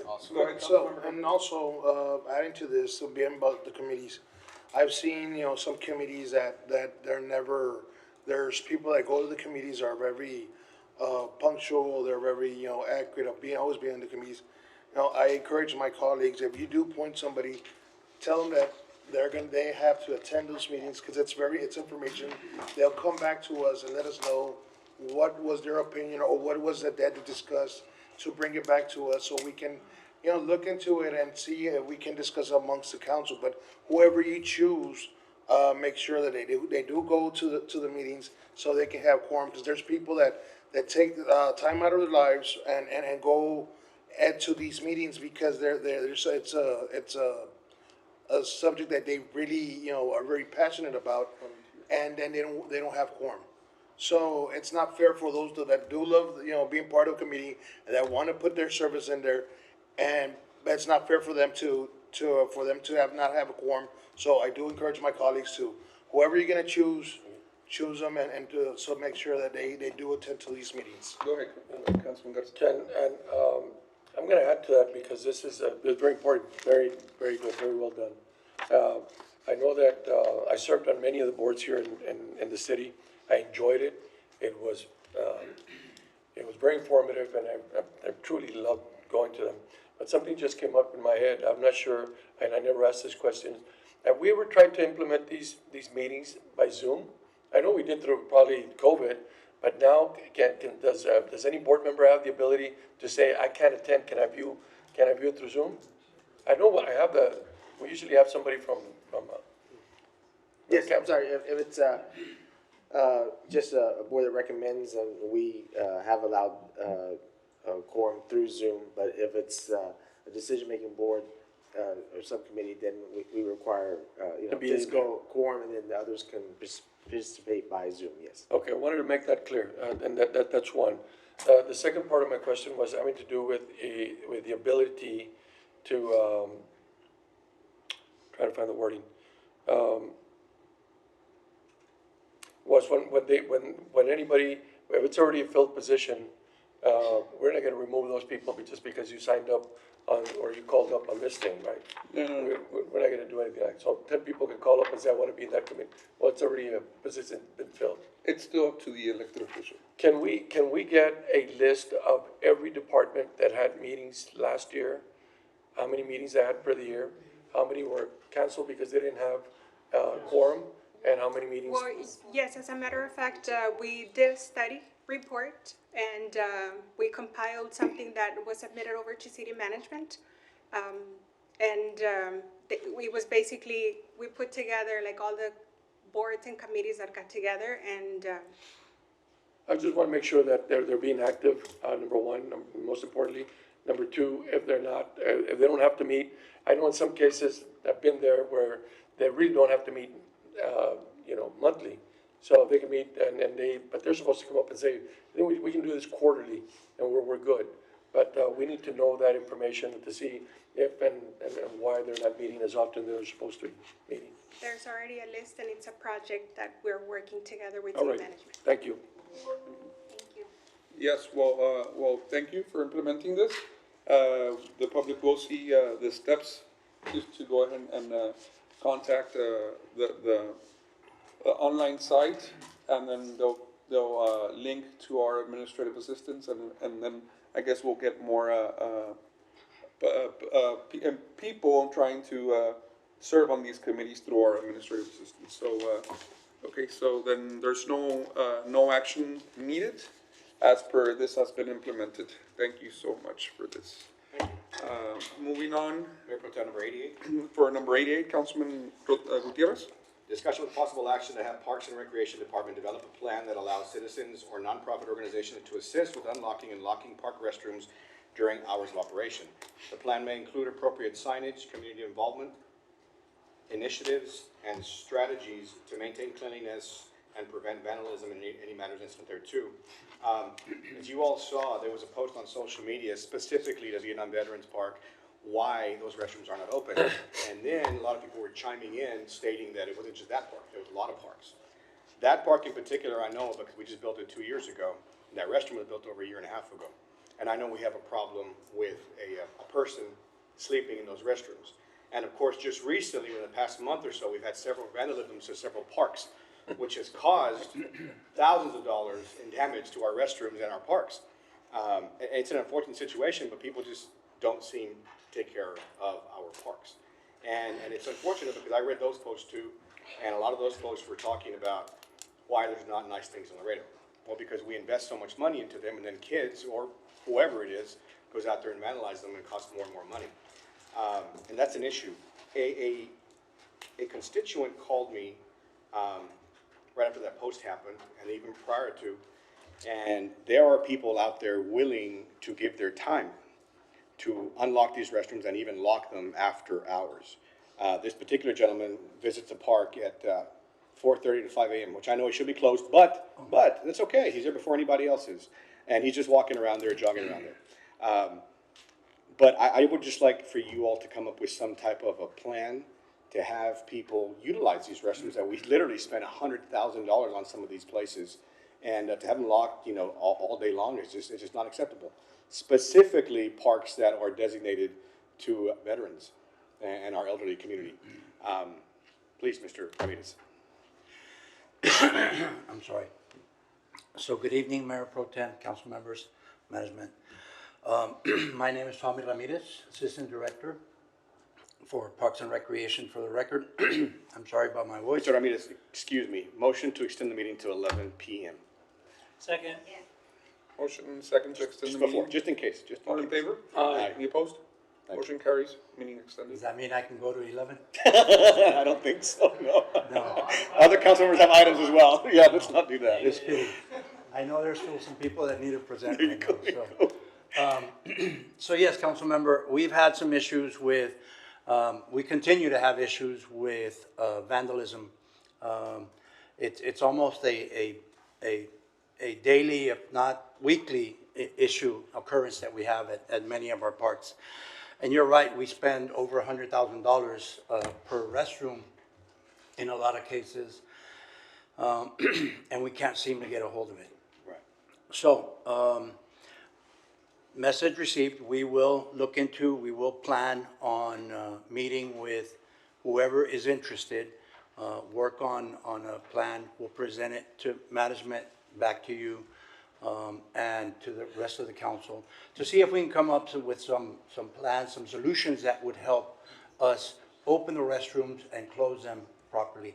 Now, we do have staff, staff that comes in early at 6 o'clock in the morning, but our parks are open at 6. Right. So we're late opening restrooms. We haven't really had the means to open them earlier. That means we have to bring staff in earlier, or close them after 11 or right at 11 o'clock. We have evening personnel that makes their rounds through the north part of town and the south part of town to open and close, to close restrooms between 10 o'clock at night and 11 o'clock in the evening, which is our closing time. So we do our best to get to all of those timely. Honestly, I'm not sure that we actually do a great job of that right now, so we do need to have a better plan in place. Mayor Pro Tem, ma'am? Yes. Yeah, another suggestion that was brought to me was some parks are right next to libraries. Vietnam Veterans Plaza, for instance, right? It's right there. And janitors get there really early and leave a little late. So maybe we could incorporate another duty for them, if possible, right? And you have your staff at the end of the night, just lock it up. Now, it was mentioned earlier also that we have a problem with vagrants sleeping in there and locking those restrooms up. You call PD, have them know they can call PD and get them out of there, and we can lock up those restrooms, because otherwise they're gonna be causing some type of damage to it, and we certainly don't. We want those restrooms to be utilized by the public, not vagrants all night long. Yeah. Will do. Also, Yes, sir. go ahead. Thank you, Mr. Ramirez. Yes, ma'am. So there was a discussion sometime back about placing cameras in parks. Has that moved forward? Yes, Because- that's still moving forward. Are the That is cameras- certainly an option that we have to place at those Parks have- continuously parks do. affected areas. We do have cameras in a lot of those places already. We have not been able to install all of them yet, but we are making good strides right now. Do you have signage that tells people, you know, those smile, you're on camera? Not Things that that are one meant to specifically, but deter, yes, we do. to deter that behavior. Yes. Because, and then the next step is that we need to follow through with vandalism and find the perpetrators and have them face the justice for. Yes, ma'am. So every time that there's vandalism, we report it to PD. PD takes it up as a case and they investigate. If there's cameras available, if there's cameras on site, they take a look at the cameras and try to find the perpetrators. We've been semi-successful with that. I know that we haven't gotten 100% of the people that have been causing these damages. But I think that with proper signage, additional signage, and the direction that we're looking at right now, I think that we can do a better job of it. Appreciate that, thank you. Thank you, and thank you, Councilman, for bringing this item. If you can also, I know on El Adan, We built the restrooms because I wanted to build the restrooms there because we were spending a lot of money on the portable potty. So if you can bring that data to management on how much we're saving on not having the portables anymore, right? And maybe create a position where this budget cycle, where somebody could just be opening and closing restrooms, because I know we are saving a lot of money on those porta potties that we used to have there. So, and we built these restrooms with CBDG money. So. Yeah, we're looking forward to building some more as well. Thank you so much, appreciate it, thank you. Thank you. Any other questions? Is this an action item, brother? No action. No action needed. Okay, moving on over to number 89, Councilman Dr. King. Yes, thank you. So this is an item about possibly, we have obviously a truck parking issue in our city. Actually, in DC, there was a lot of discussion about there's a few $100 million of federal money, which for the whole country is really not a lot, but it is some money that is available in Department of Transportation grants. And it's been brought up that perhaps we have some city land that could be used as possible leasing opportunities, where we could bring in some income if we leased our land for 18-wheeler parking. I know, Mr. Neb, I think I brought this up to you, and you mentioned, the idea of going out for a request for proposal to see if anyone in the community might be interested. But just wanted to, obviously, have a truck parking issue. Just wanted to see if anyone has any. Yes, so, Mayor Pro Tem, Sure. about 3 years ago, I brought a company in here that was wanting to lease the Sames Auto Arena parking lot when it wasn't utilized. I don't remember what ACM was sitting with me in that meeting. Was it you, Mr. Levy? No? No, Mr. Ramon?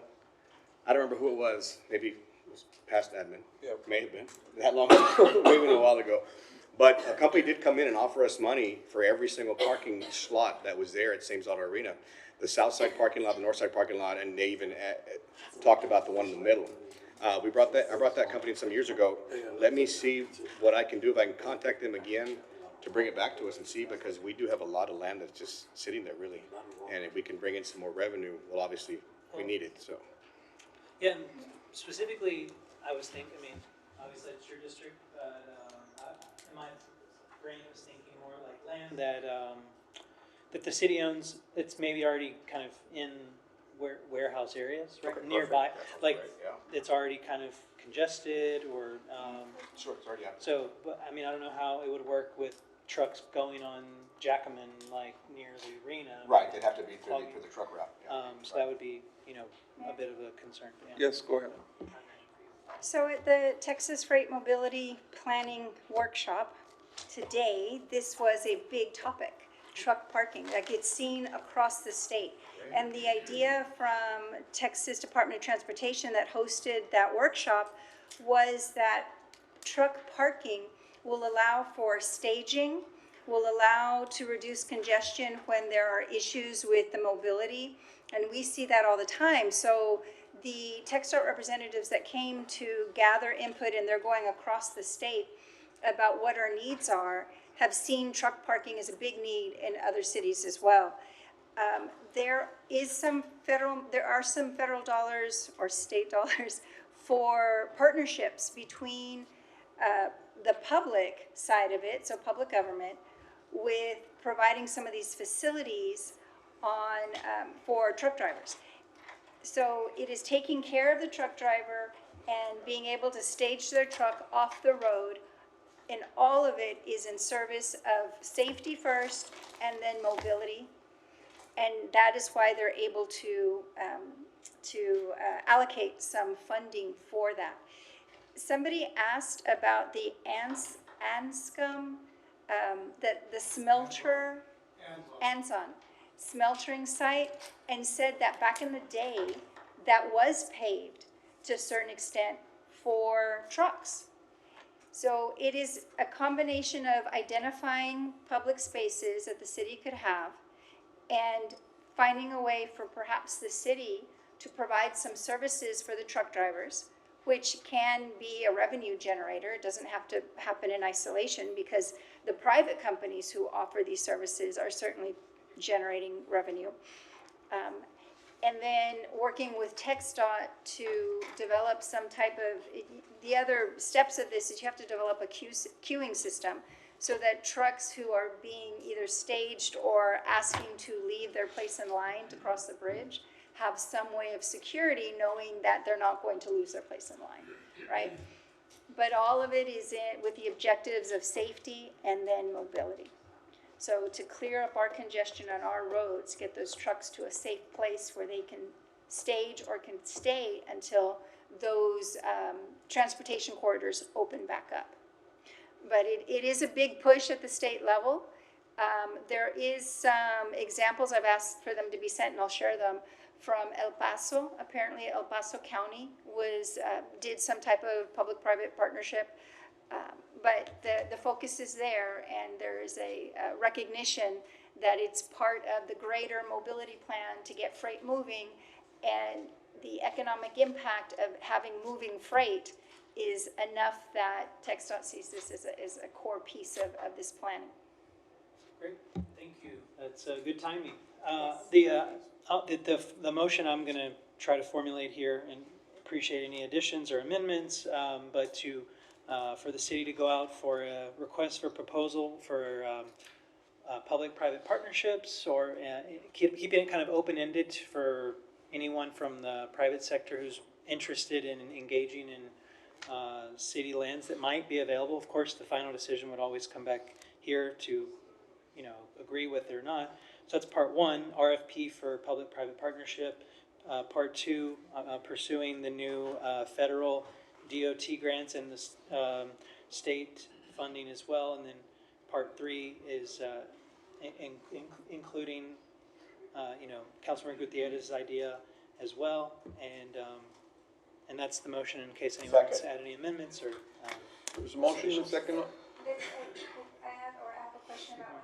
I think part of it is identifying those sites and understanding that we may even need to look at ordinance changes, because parking lots under our current ordinances are required to cost millions of dollars for this type of, the large scale size that we're looking at because of those requirements. If there's a way to, because it's going to be sort of temporary staging, I mean, this is an idea of moving trucks out of the path of where our passenger vehicles are going, right?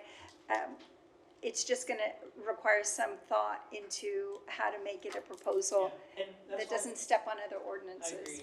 And I also think that's why going out for the public-private partnership RFP is because it's going to be on the private person's, it's going to be on them to figure out how to make it profitable. They can come up with a, and we could do it too, right? We can make money based on, leasing the land. It might be on them to, let's say, renovate by adding the caliche or whatever they need to do to get up to par, but then they can still ultimately potentially make money on charging the trucks, right? So just like when someone's going to rent out let's say one of the plazas here for their new restaurant, or they're going to spend $1 million or more renovating and building out and then not to mention paying that place for $5,000-$6,000 a month of rent, but then they end up doing a successful business and then they make it up. So it's like, I think there might be some in the community willing to put that investment, pay us rent, but of course, if it's only going to be for like a few years, then that would be for legal to, I guess, help with a contract or I will say, yeah, it's a lot of money too. Mayor Pro Tem, I will say that the growth that is predicted in our area is only going to increase, and it's going to increase probably, well, at least that's what the state planners are looking at, that it's going to increase at an even higher rate than it already is increasing. So I do think it will be more of a business opportunity, right? In the future, this is something that will not go away. If our truck traffic keeps increasing, our infrastructure is still going to always be sort of behind the curve on that. So I do think it will be profitable. The other item I'd like to mention to management is that there are technologies right now that allow for electric idling, so that when we're looking at housing trucks, we can mitigate the pollution that would come from letting idle trucks run on gas. There are stations that provide an electric hookup so that trucks can have their emissions be controlled or diminished with this connection that they make to a station. It's called idle air.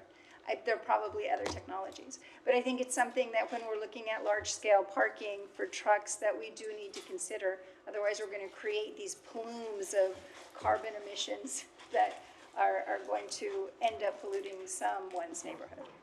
Just that needs to be part of the process, the thought process. There's a motion and a second, no amendment.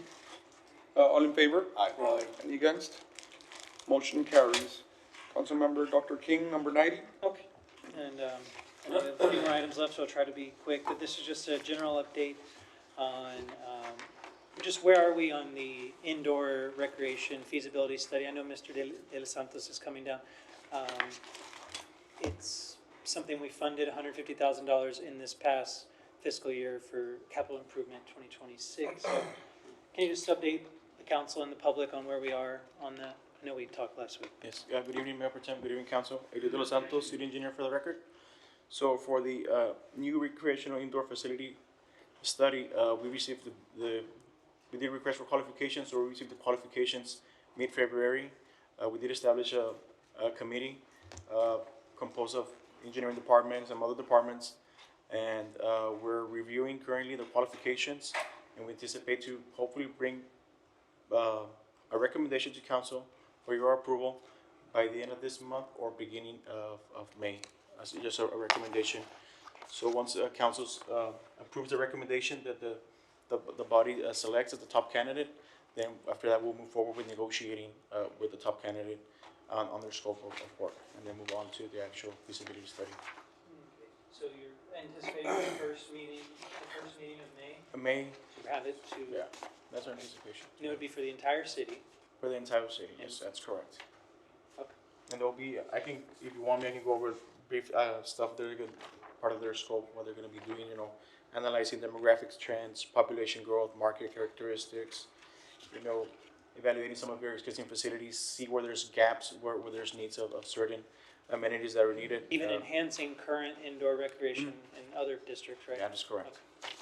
Okay. So once we have a complete evaluation, we'll bring it to council for a decision. Great. Thank you so much. Thank you. No action needed? No action. No action needed. Mayor Pro Tem, for number 91 and 92, motion to table. There's a motion to table 91 through 93. Is there a second? Second. Second, all in favor? Aye. Any opposed? Motion carries. 94, Councilmember Alyssa Cigarroa. Thank you.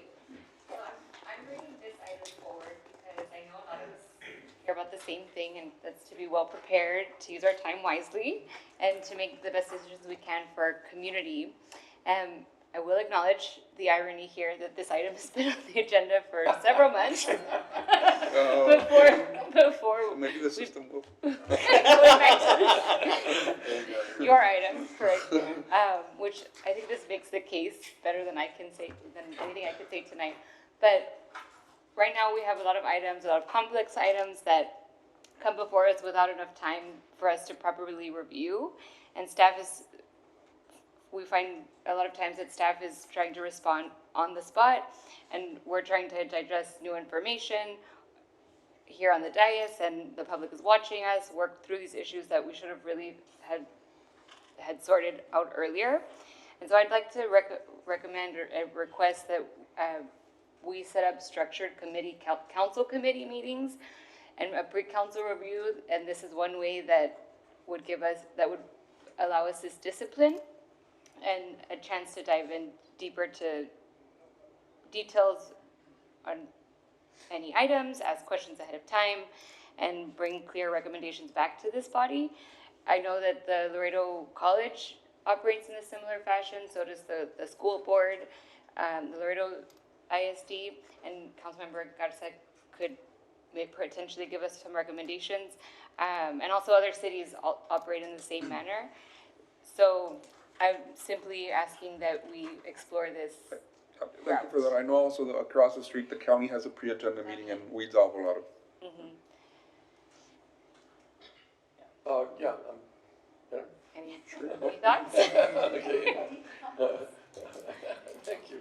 Just, if I may, just know that in our procedures and protocol handbook, it mentions that any pre-meeting would constitute a briefing, and that would require posting. Yes. Posting. Yes. Posting. Not quorum, but posting. Sure. Fine. Go ahead. Yeah, just to kind of put it out there, we received the agenda 10 days prior to the meeting, I want to say. Is that correct, give or take? Almost 2 weeks, Almost 2 weeks. because of the new state law. Right, because of the new state law. I think it's upon each council member to go through the agenda. When you receive it, make a phone call, and if you still have questions, you come see a ACM or the city manager or the director that put the item on the agenda. I think it's upon each and every one of us to do so. I don't think we need to be posting another meeting about the meeting that we had to post days prior to. I think it's upon each of us, if you have a question on the agenda, and again, I'm reiterating myself, that we make the time on our own schedule, not to have another meeting that we need to post because of TOMA rules. Go meet your directors, talk to them. If they post something that you have a question on or you don't agree with, and brainstorm with him or her. Brainstorm with him or her, our ACMs, our city manager, our legal team, whoever it may be you have a question about.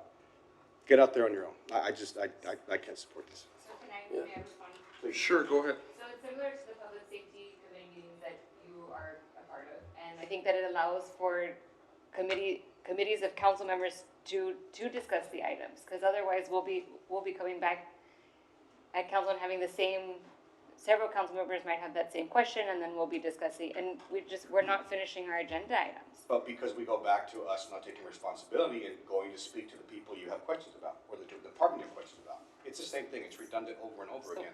Whether we have a meeting once a month, or we have a meeting prior to every single meeting, we simply can't do it because of TOMA, or we can do it, but it needs to be posted.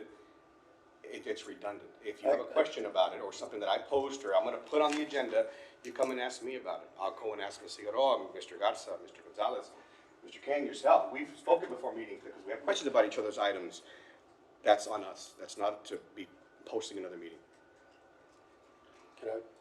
Go ahead, Councilmember Garcia. Yeah, I think it's a great item to bring up. I think the more we bring it up, the more we discuss, the better, we have a better understanding. That public safety is a perfect example of why we don't have to get to see any public safety items come on.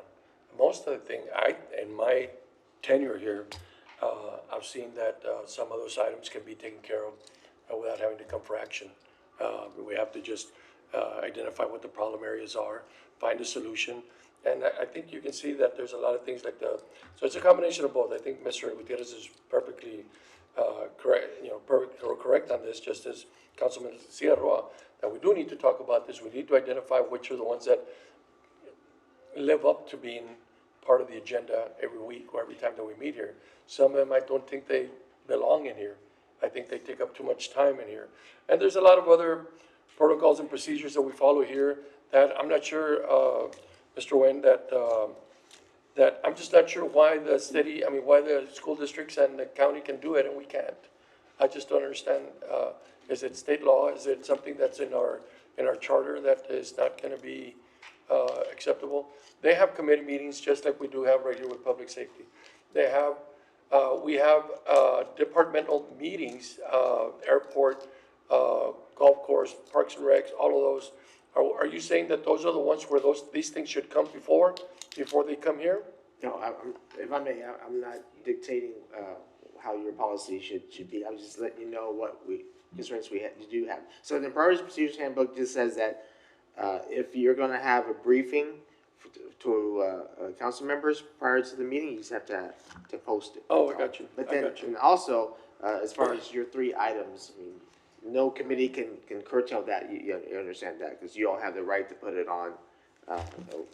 Well, let me. And the mayor cannot remove it. The city manager cannot remove it. That's all I'm saying. Yeah, okay, and I get that. I'm just thinking about out loud here. Out of all the items that we just saw today, I'm wondering now, what items in here belong to that particular department.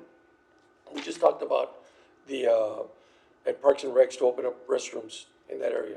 I'm wondering if this question should have been asked to Parks and Recs to discuss amongst their committee, Parks and Recs committee. I don't know if they meet monthly or not. And aside from everything else that they have to go along with, and then get it taken care of at that meeting. Use the volunteers that we have to be serving on those boards to resolve those issues. We have some pretty smart people in there that can take care of this, that it doesn't come up to our level yet for discussion, unless it was approved by a committee, by the Parks and Recs committee. It was approved by them, so rather you can bring it over here and we can just, it'll be a formal task to get approval from the council. And if I may, just from my observations, being here a couple of years, how I see this being beneficial is like, for instance, sometimes you all pull out agenda items. Well, maybe that could be discussed at your briefing and deconflict some of your concerns, so that when it gets to the council, you don't have those concerns that extend some of these discussions. However, like you're saying, like the restroom idea, well, that was a council member's item, and that cannot be, curtailed prior to the meeting, because, it's up to the council member to put it on. However, like, as it is now, if you have such an item, you can always go to that department or city manager and say, how about this, can you all do this without council having to take action? Okay, we can have the committees vetted first, and then if they don't come up with a solution, or if it becomes an issue, we have a bridge committee, we have a commission almost on everything, or committee for everything. So then we might be able to throw everything over there at them first, let it get vetted out, let it be discussed ad nauseum, and then just bring it after that. But I feel like if we are gonna do that and bypass and then just bring council items at will, it just defeats the purpose, right? I guess the idea is for us to be a little bit more efficient with our time here, and or it sounds like where your head is, possibly you may want to change the ordinance of the Procedures and Procedures Handbook that allows just, this unilateral right to put them on the agenda. You can say, hey, that has possibly could be resolved in a committee first, and that's up to you. I'm just saying that. Can we look at those out? I mean, we need to look, in my mind, and I'm not speaking for everybody in here, we need to look at and revise how we go about the business of the city council meetings, and structure them in a sense, for instance, with what happened today and last time. It's becoming a little bit more, we're spending less time on the matters of our population here, and more on, which I don't have a problem with. I can be available to go to any school or any organization to present these things, to get those things done. But we took up 2 hours of today's meeting on some recognitions, and like I said, I'm all for them. I used to do them at LISD, absolutely loved them, but they were structured so well that we were in and out of there before 3 hours at the most, and so this 5 an hour. And I'm not complaining, we can go out till 2 in the morning if we want to. I just don't see that I don't think it's sustainable for everybody to do that. Mayor? Go ahead. So I do think that our goal here is to have a more effective, efficient meeting. I personally like the idea of briefings. I obviously ask a lot of questions, so I could do that in a briefing meeting. I would appreciate that, and it is all about getting the information from the department. So having the departments available for the briefing makes sense to me.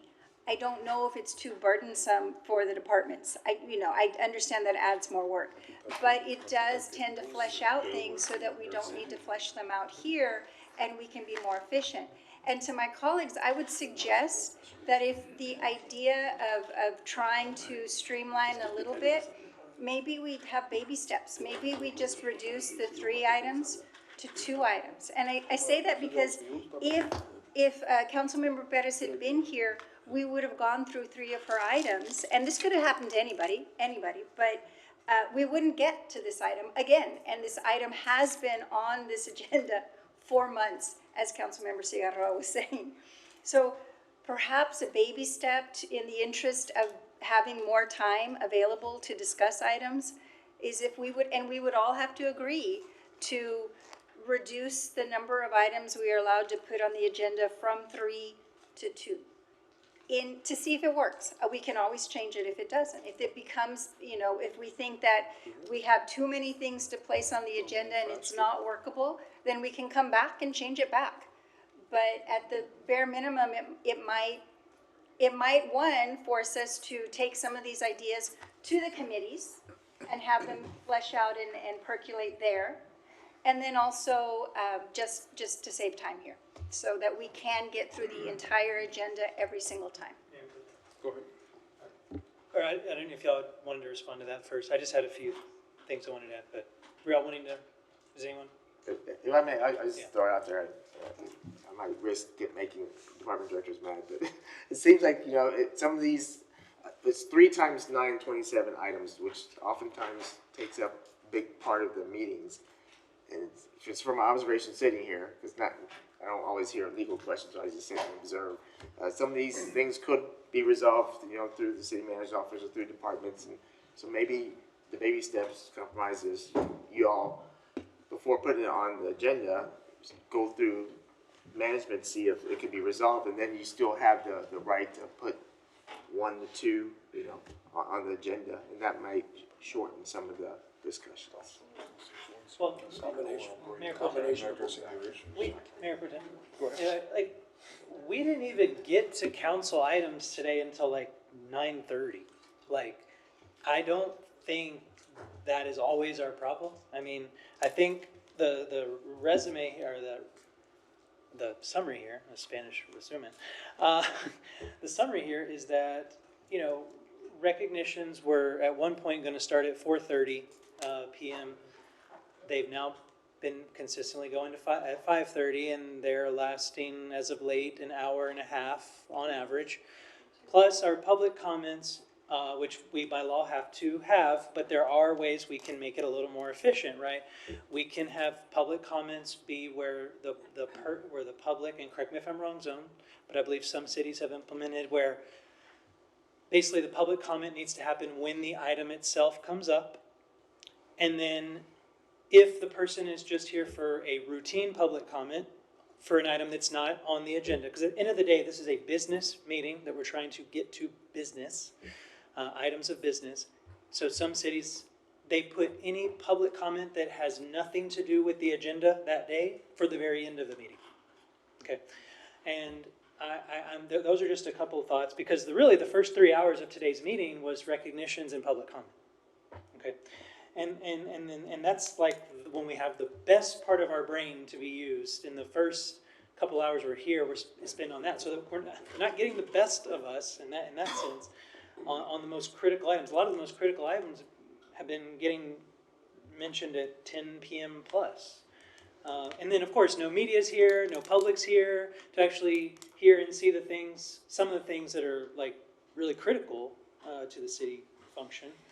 So I feel like there's a host of things we need to change. Maybe one other item is requiring co-sponsors for our council items, for example, which most of us do anyway, but it's just, that's almost like a extra thing. We're not necessarily being babysat through city management, but it's forcing us to think about how we're gonna, because ultimately at the end of the day, it's us colleagues up here that are making these decisions. So, if we're kind of forced to have a co-sponsor or two, that might also make us think twice about just throwing on an item at the last second. And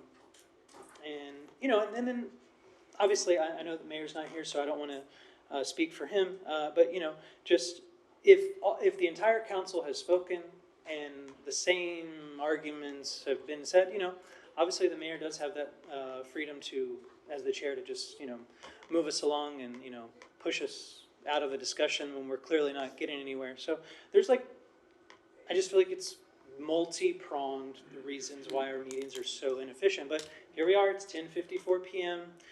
and it felt like I think a dysfunctional meeting that did not, that could have been a lot more efficient. Yeah. So I think there's a lot of ideas, but those are some of mine. And I don't know who should take the baton and bring us back with some ideas on how, and of course, you guys might have all the ideas and this council might just disagree. And of course, there's only 7 of us up here right now, so I know this would be one of those decisions where we'd probably want all 9 of us in agreement, or at least to have a majority vote, but. If I may? So, yeah. If I may? Sure. All your points, Dr. King, are valid. My last observation of the night is that it seems that the order of your meetings do tend to change, but you as a body can agree, at the beginning of the meeting how it's going to proceed. So you can move all your comments to the end. You can have all your items first. It just seems that it gets moved around, and then people are waiting, and you all feel bad, and then it feels disjointed, and then something gets put to the end that was really important and time sensitive. So maybe you all may want to reevaluate the order of the agenda you want. Yeah. And Mayor Protem, I've been saying that I think that the council items should go first. I think the council items should go first. Knock them out. And I think it will also force us to pay more attention to like how long they're taking, but it's just, these are ideas. I don't know when we should have these discussions. Well, yeah, okay. Well, maybe instead of implementing something, maybe management can bring us back an order across. It's our meeting. Yeah, exactly. Yeah, we decide. To explore with management and legal to bring back perhaps different frameworks that we could look at. At the end of the day, the procedures handbook can be amended, correct? Yep. Yes, so just something for us to explore and consider, so we can all use our time more efficiently. We are conducting business, so thank you. Maybe can I get a second? Second. Thank you. For a workshop, so we can hash it out. And if I may, share a I'm little sorry. bit. Now that the seconds are, we got a motion and a second. I'm just looking at the clock. No. This is our last item. So really quickly, we'll bring you back the options. Yeah. We'll bring you back more than one option. We'll walk through that. Keep in mind that you are only required to have 1 council meeting a month. So if we turn it into a committee system and 2 committees with 4 of you on each committee, and we split up everything for at least the new business conversation, we don't have to add an extra meeting. We just have 1 council meeting a month, which is our business meeting, and we do the committee system within that structure. That's one option out there. The other one is to stay with the council meetings with 2 of them as we're already set. And we can walk through that nature of that through the structure of how we put the business on there. I think that's the key to that. I mean, everything that you guys do when you make adjustments to the agendas is allowed through Robert's rules and exactly how we're running the system. It just makes it tough for everybody to kind of keep the scorecard as to what we're doing. I think, but happy to bring back 2 or 3. You have chapter 3, which is the renewal of the protocol manual, the ordinances, and the charter as a good starting point. This was not in that document, so please refresh that yourselves on that chapter 3. But happy to bring that back and have that conversation along with this one. Mr. Neb, I know that we already have 3 months that we only have 1 meeting. 1 meeting. Right? And every time those months come up, we're buried with work. And not that we're buried with work, but that we can't seem to keep up because there's so many items on the agenda. So now you're suggesting that we change our system and go to 1 month, although we're putting things in committees, which I think is a good idea. I like the idea, but I want to know, because of the time-sensitive nature for some of these things, will 1 month to approve some of the contracts and city business that needs to be approved, does that dampen the ability of the city to make sure that everything's moving according to their deadlines? Well, and that's the thing. There's some adjustment that has to be made because planning and zoning and everything as to how this information goes across. We got 5 seconds But left. I think, yeah, it's but the committee system will actually help you vet the items that have to go. The business meeting should actually run more like a business meeting rather than. No action taken. We're gonna have to motion to adjourn. Second. The end. Second. Yeah. We can't vote, no motion. No, he's got the director. Yeah, motion to adjourn? Second. All in favor? All against? Motion carries. Meeting adjourned.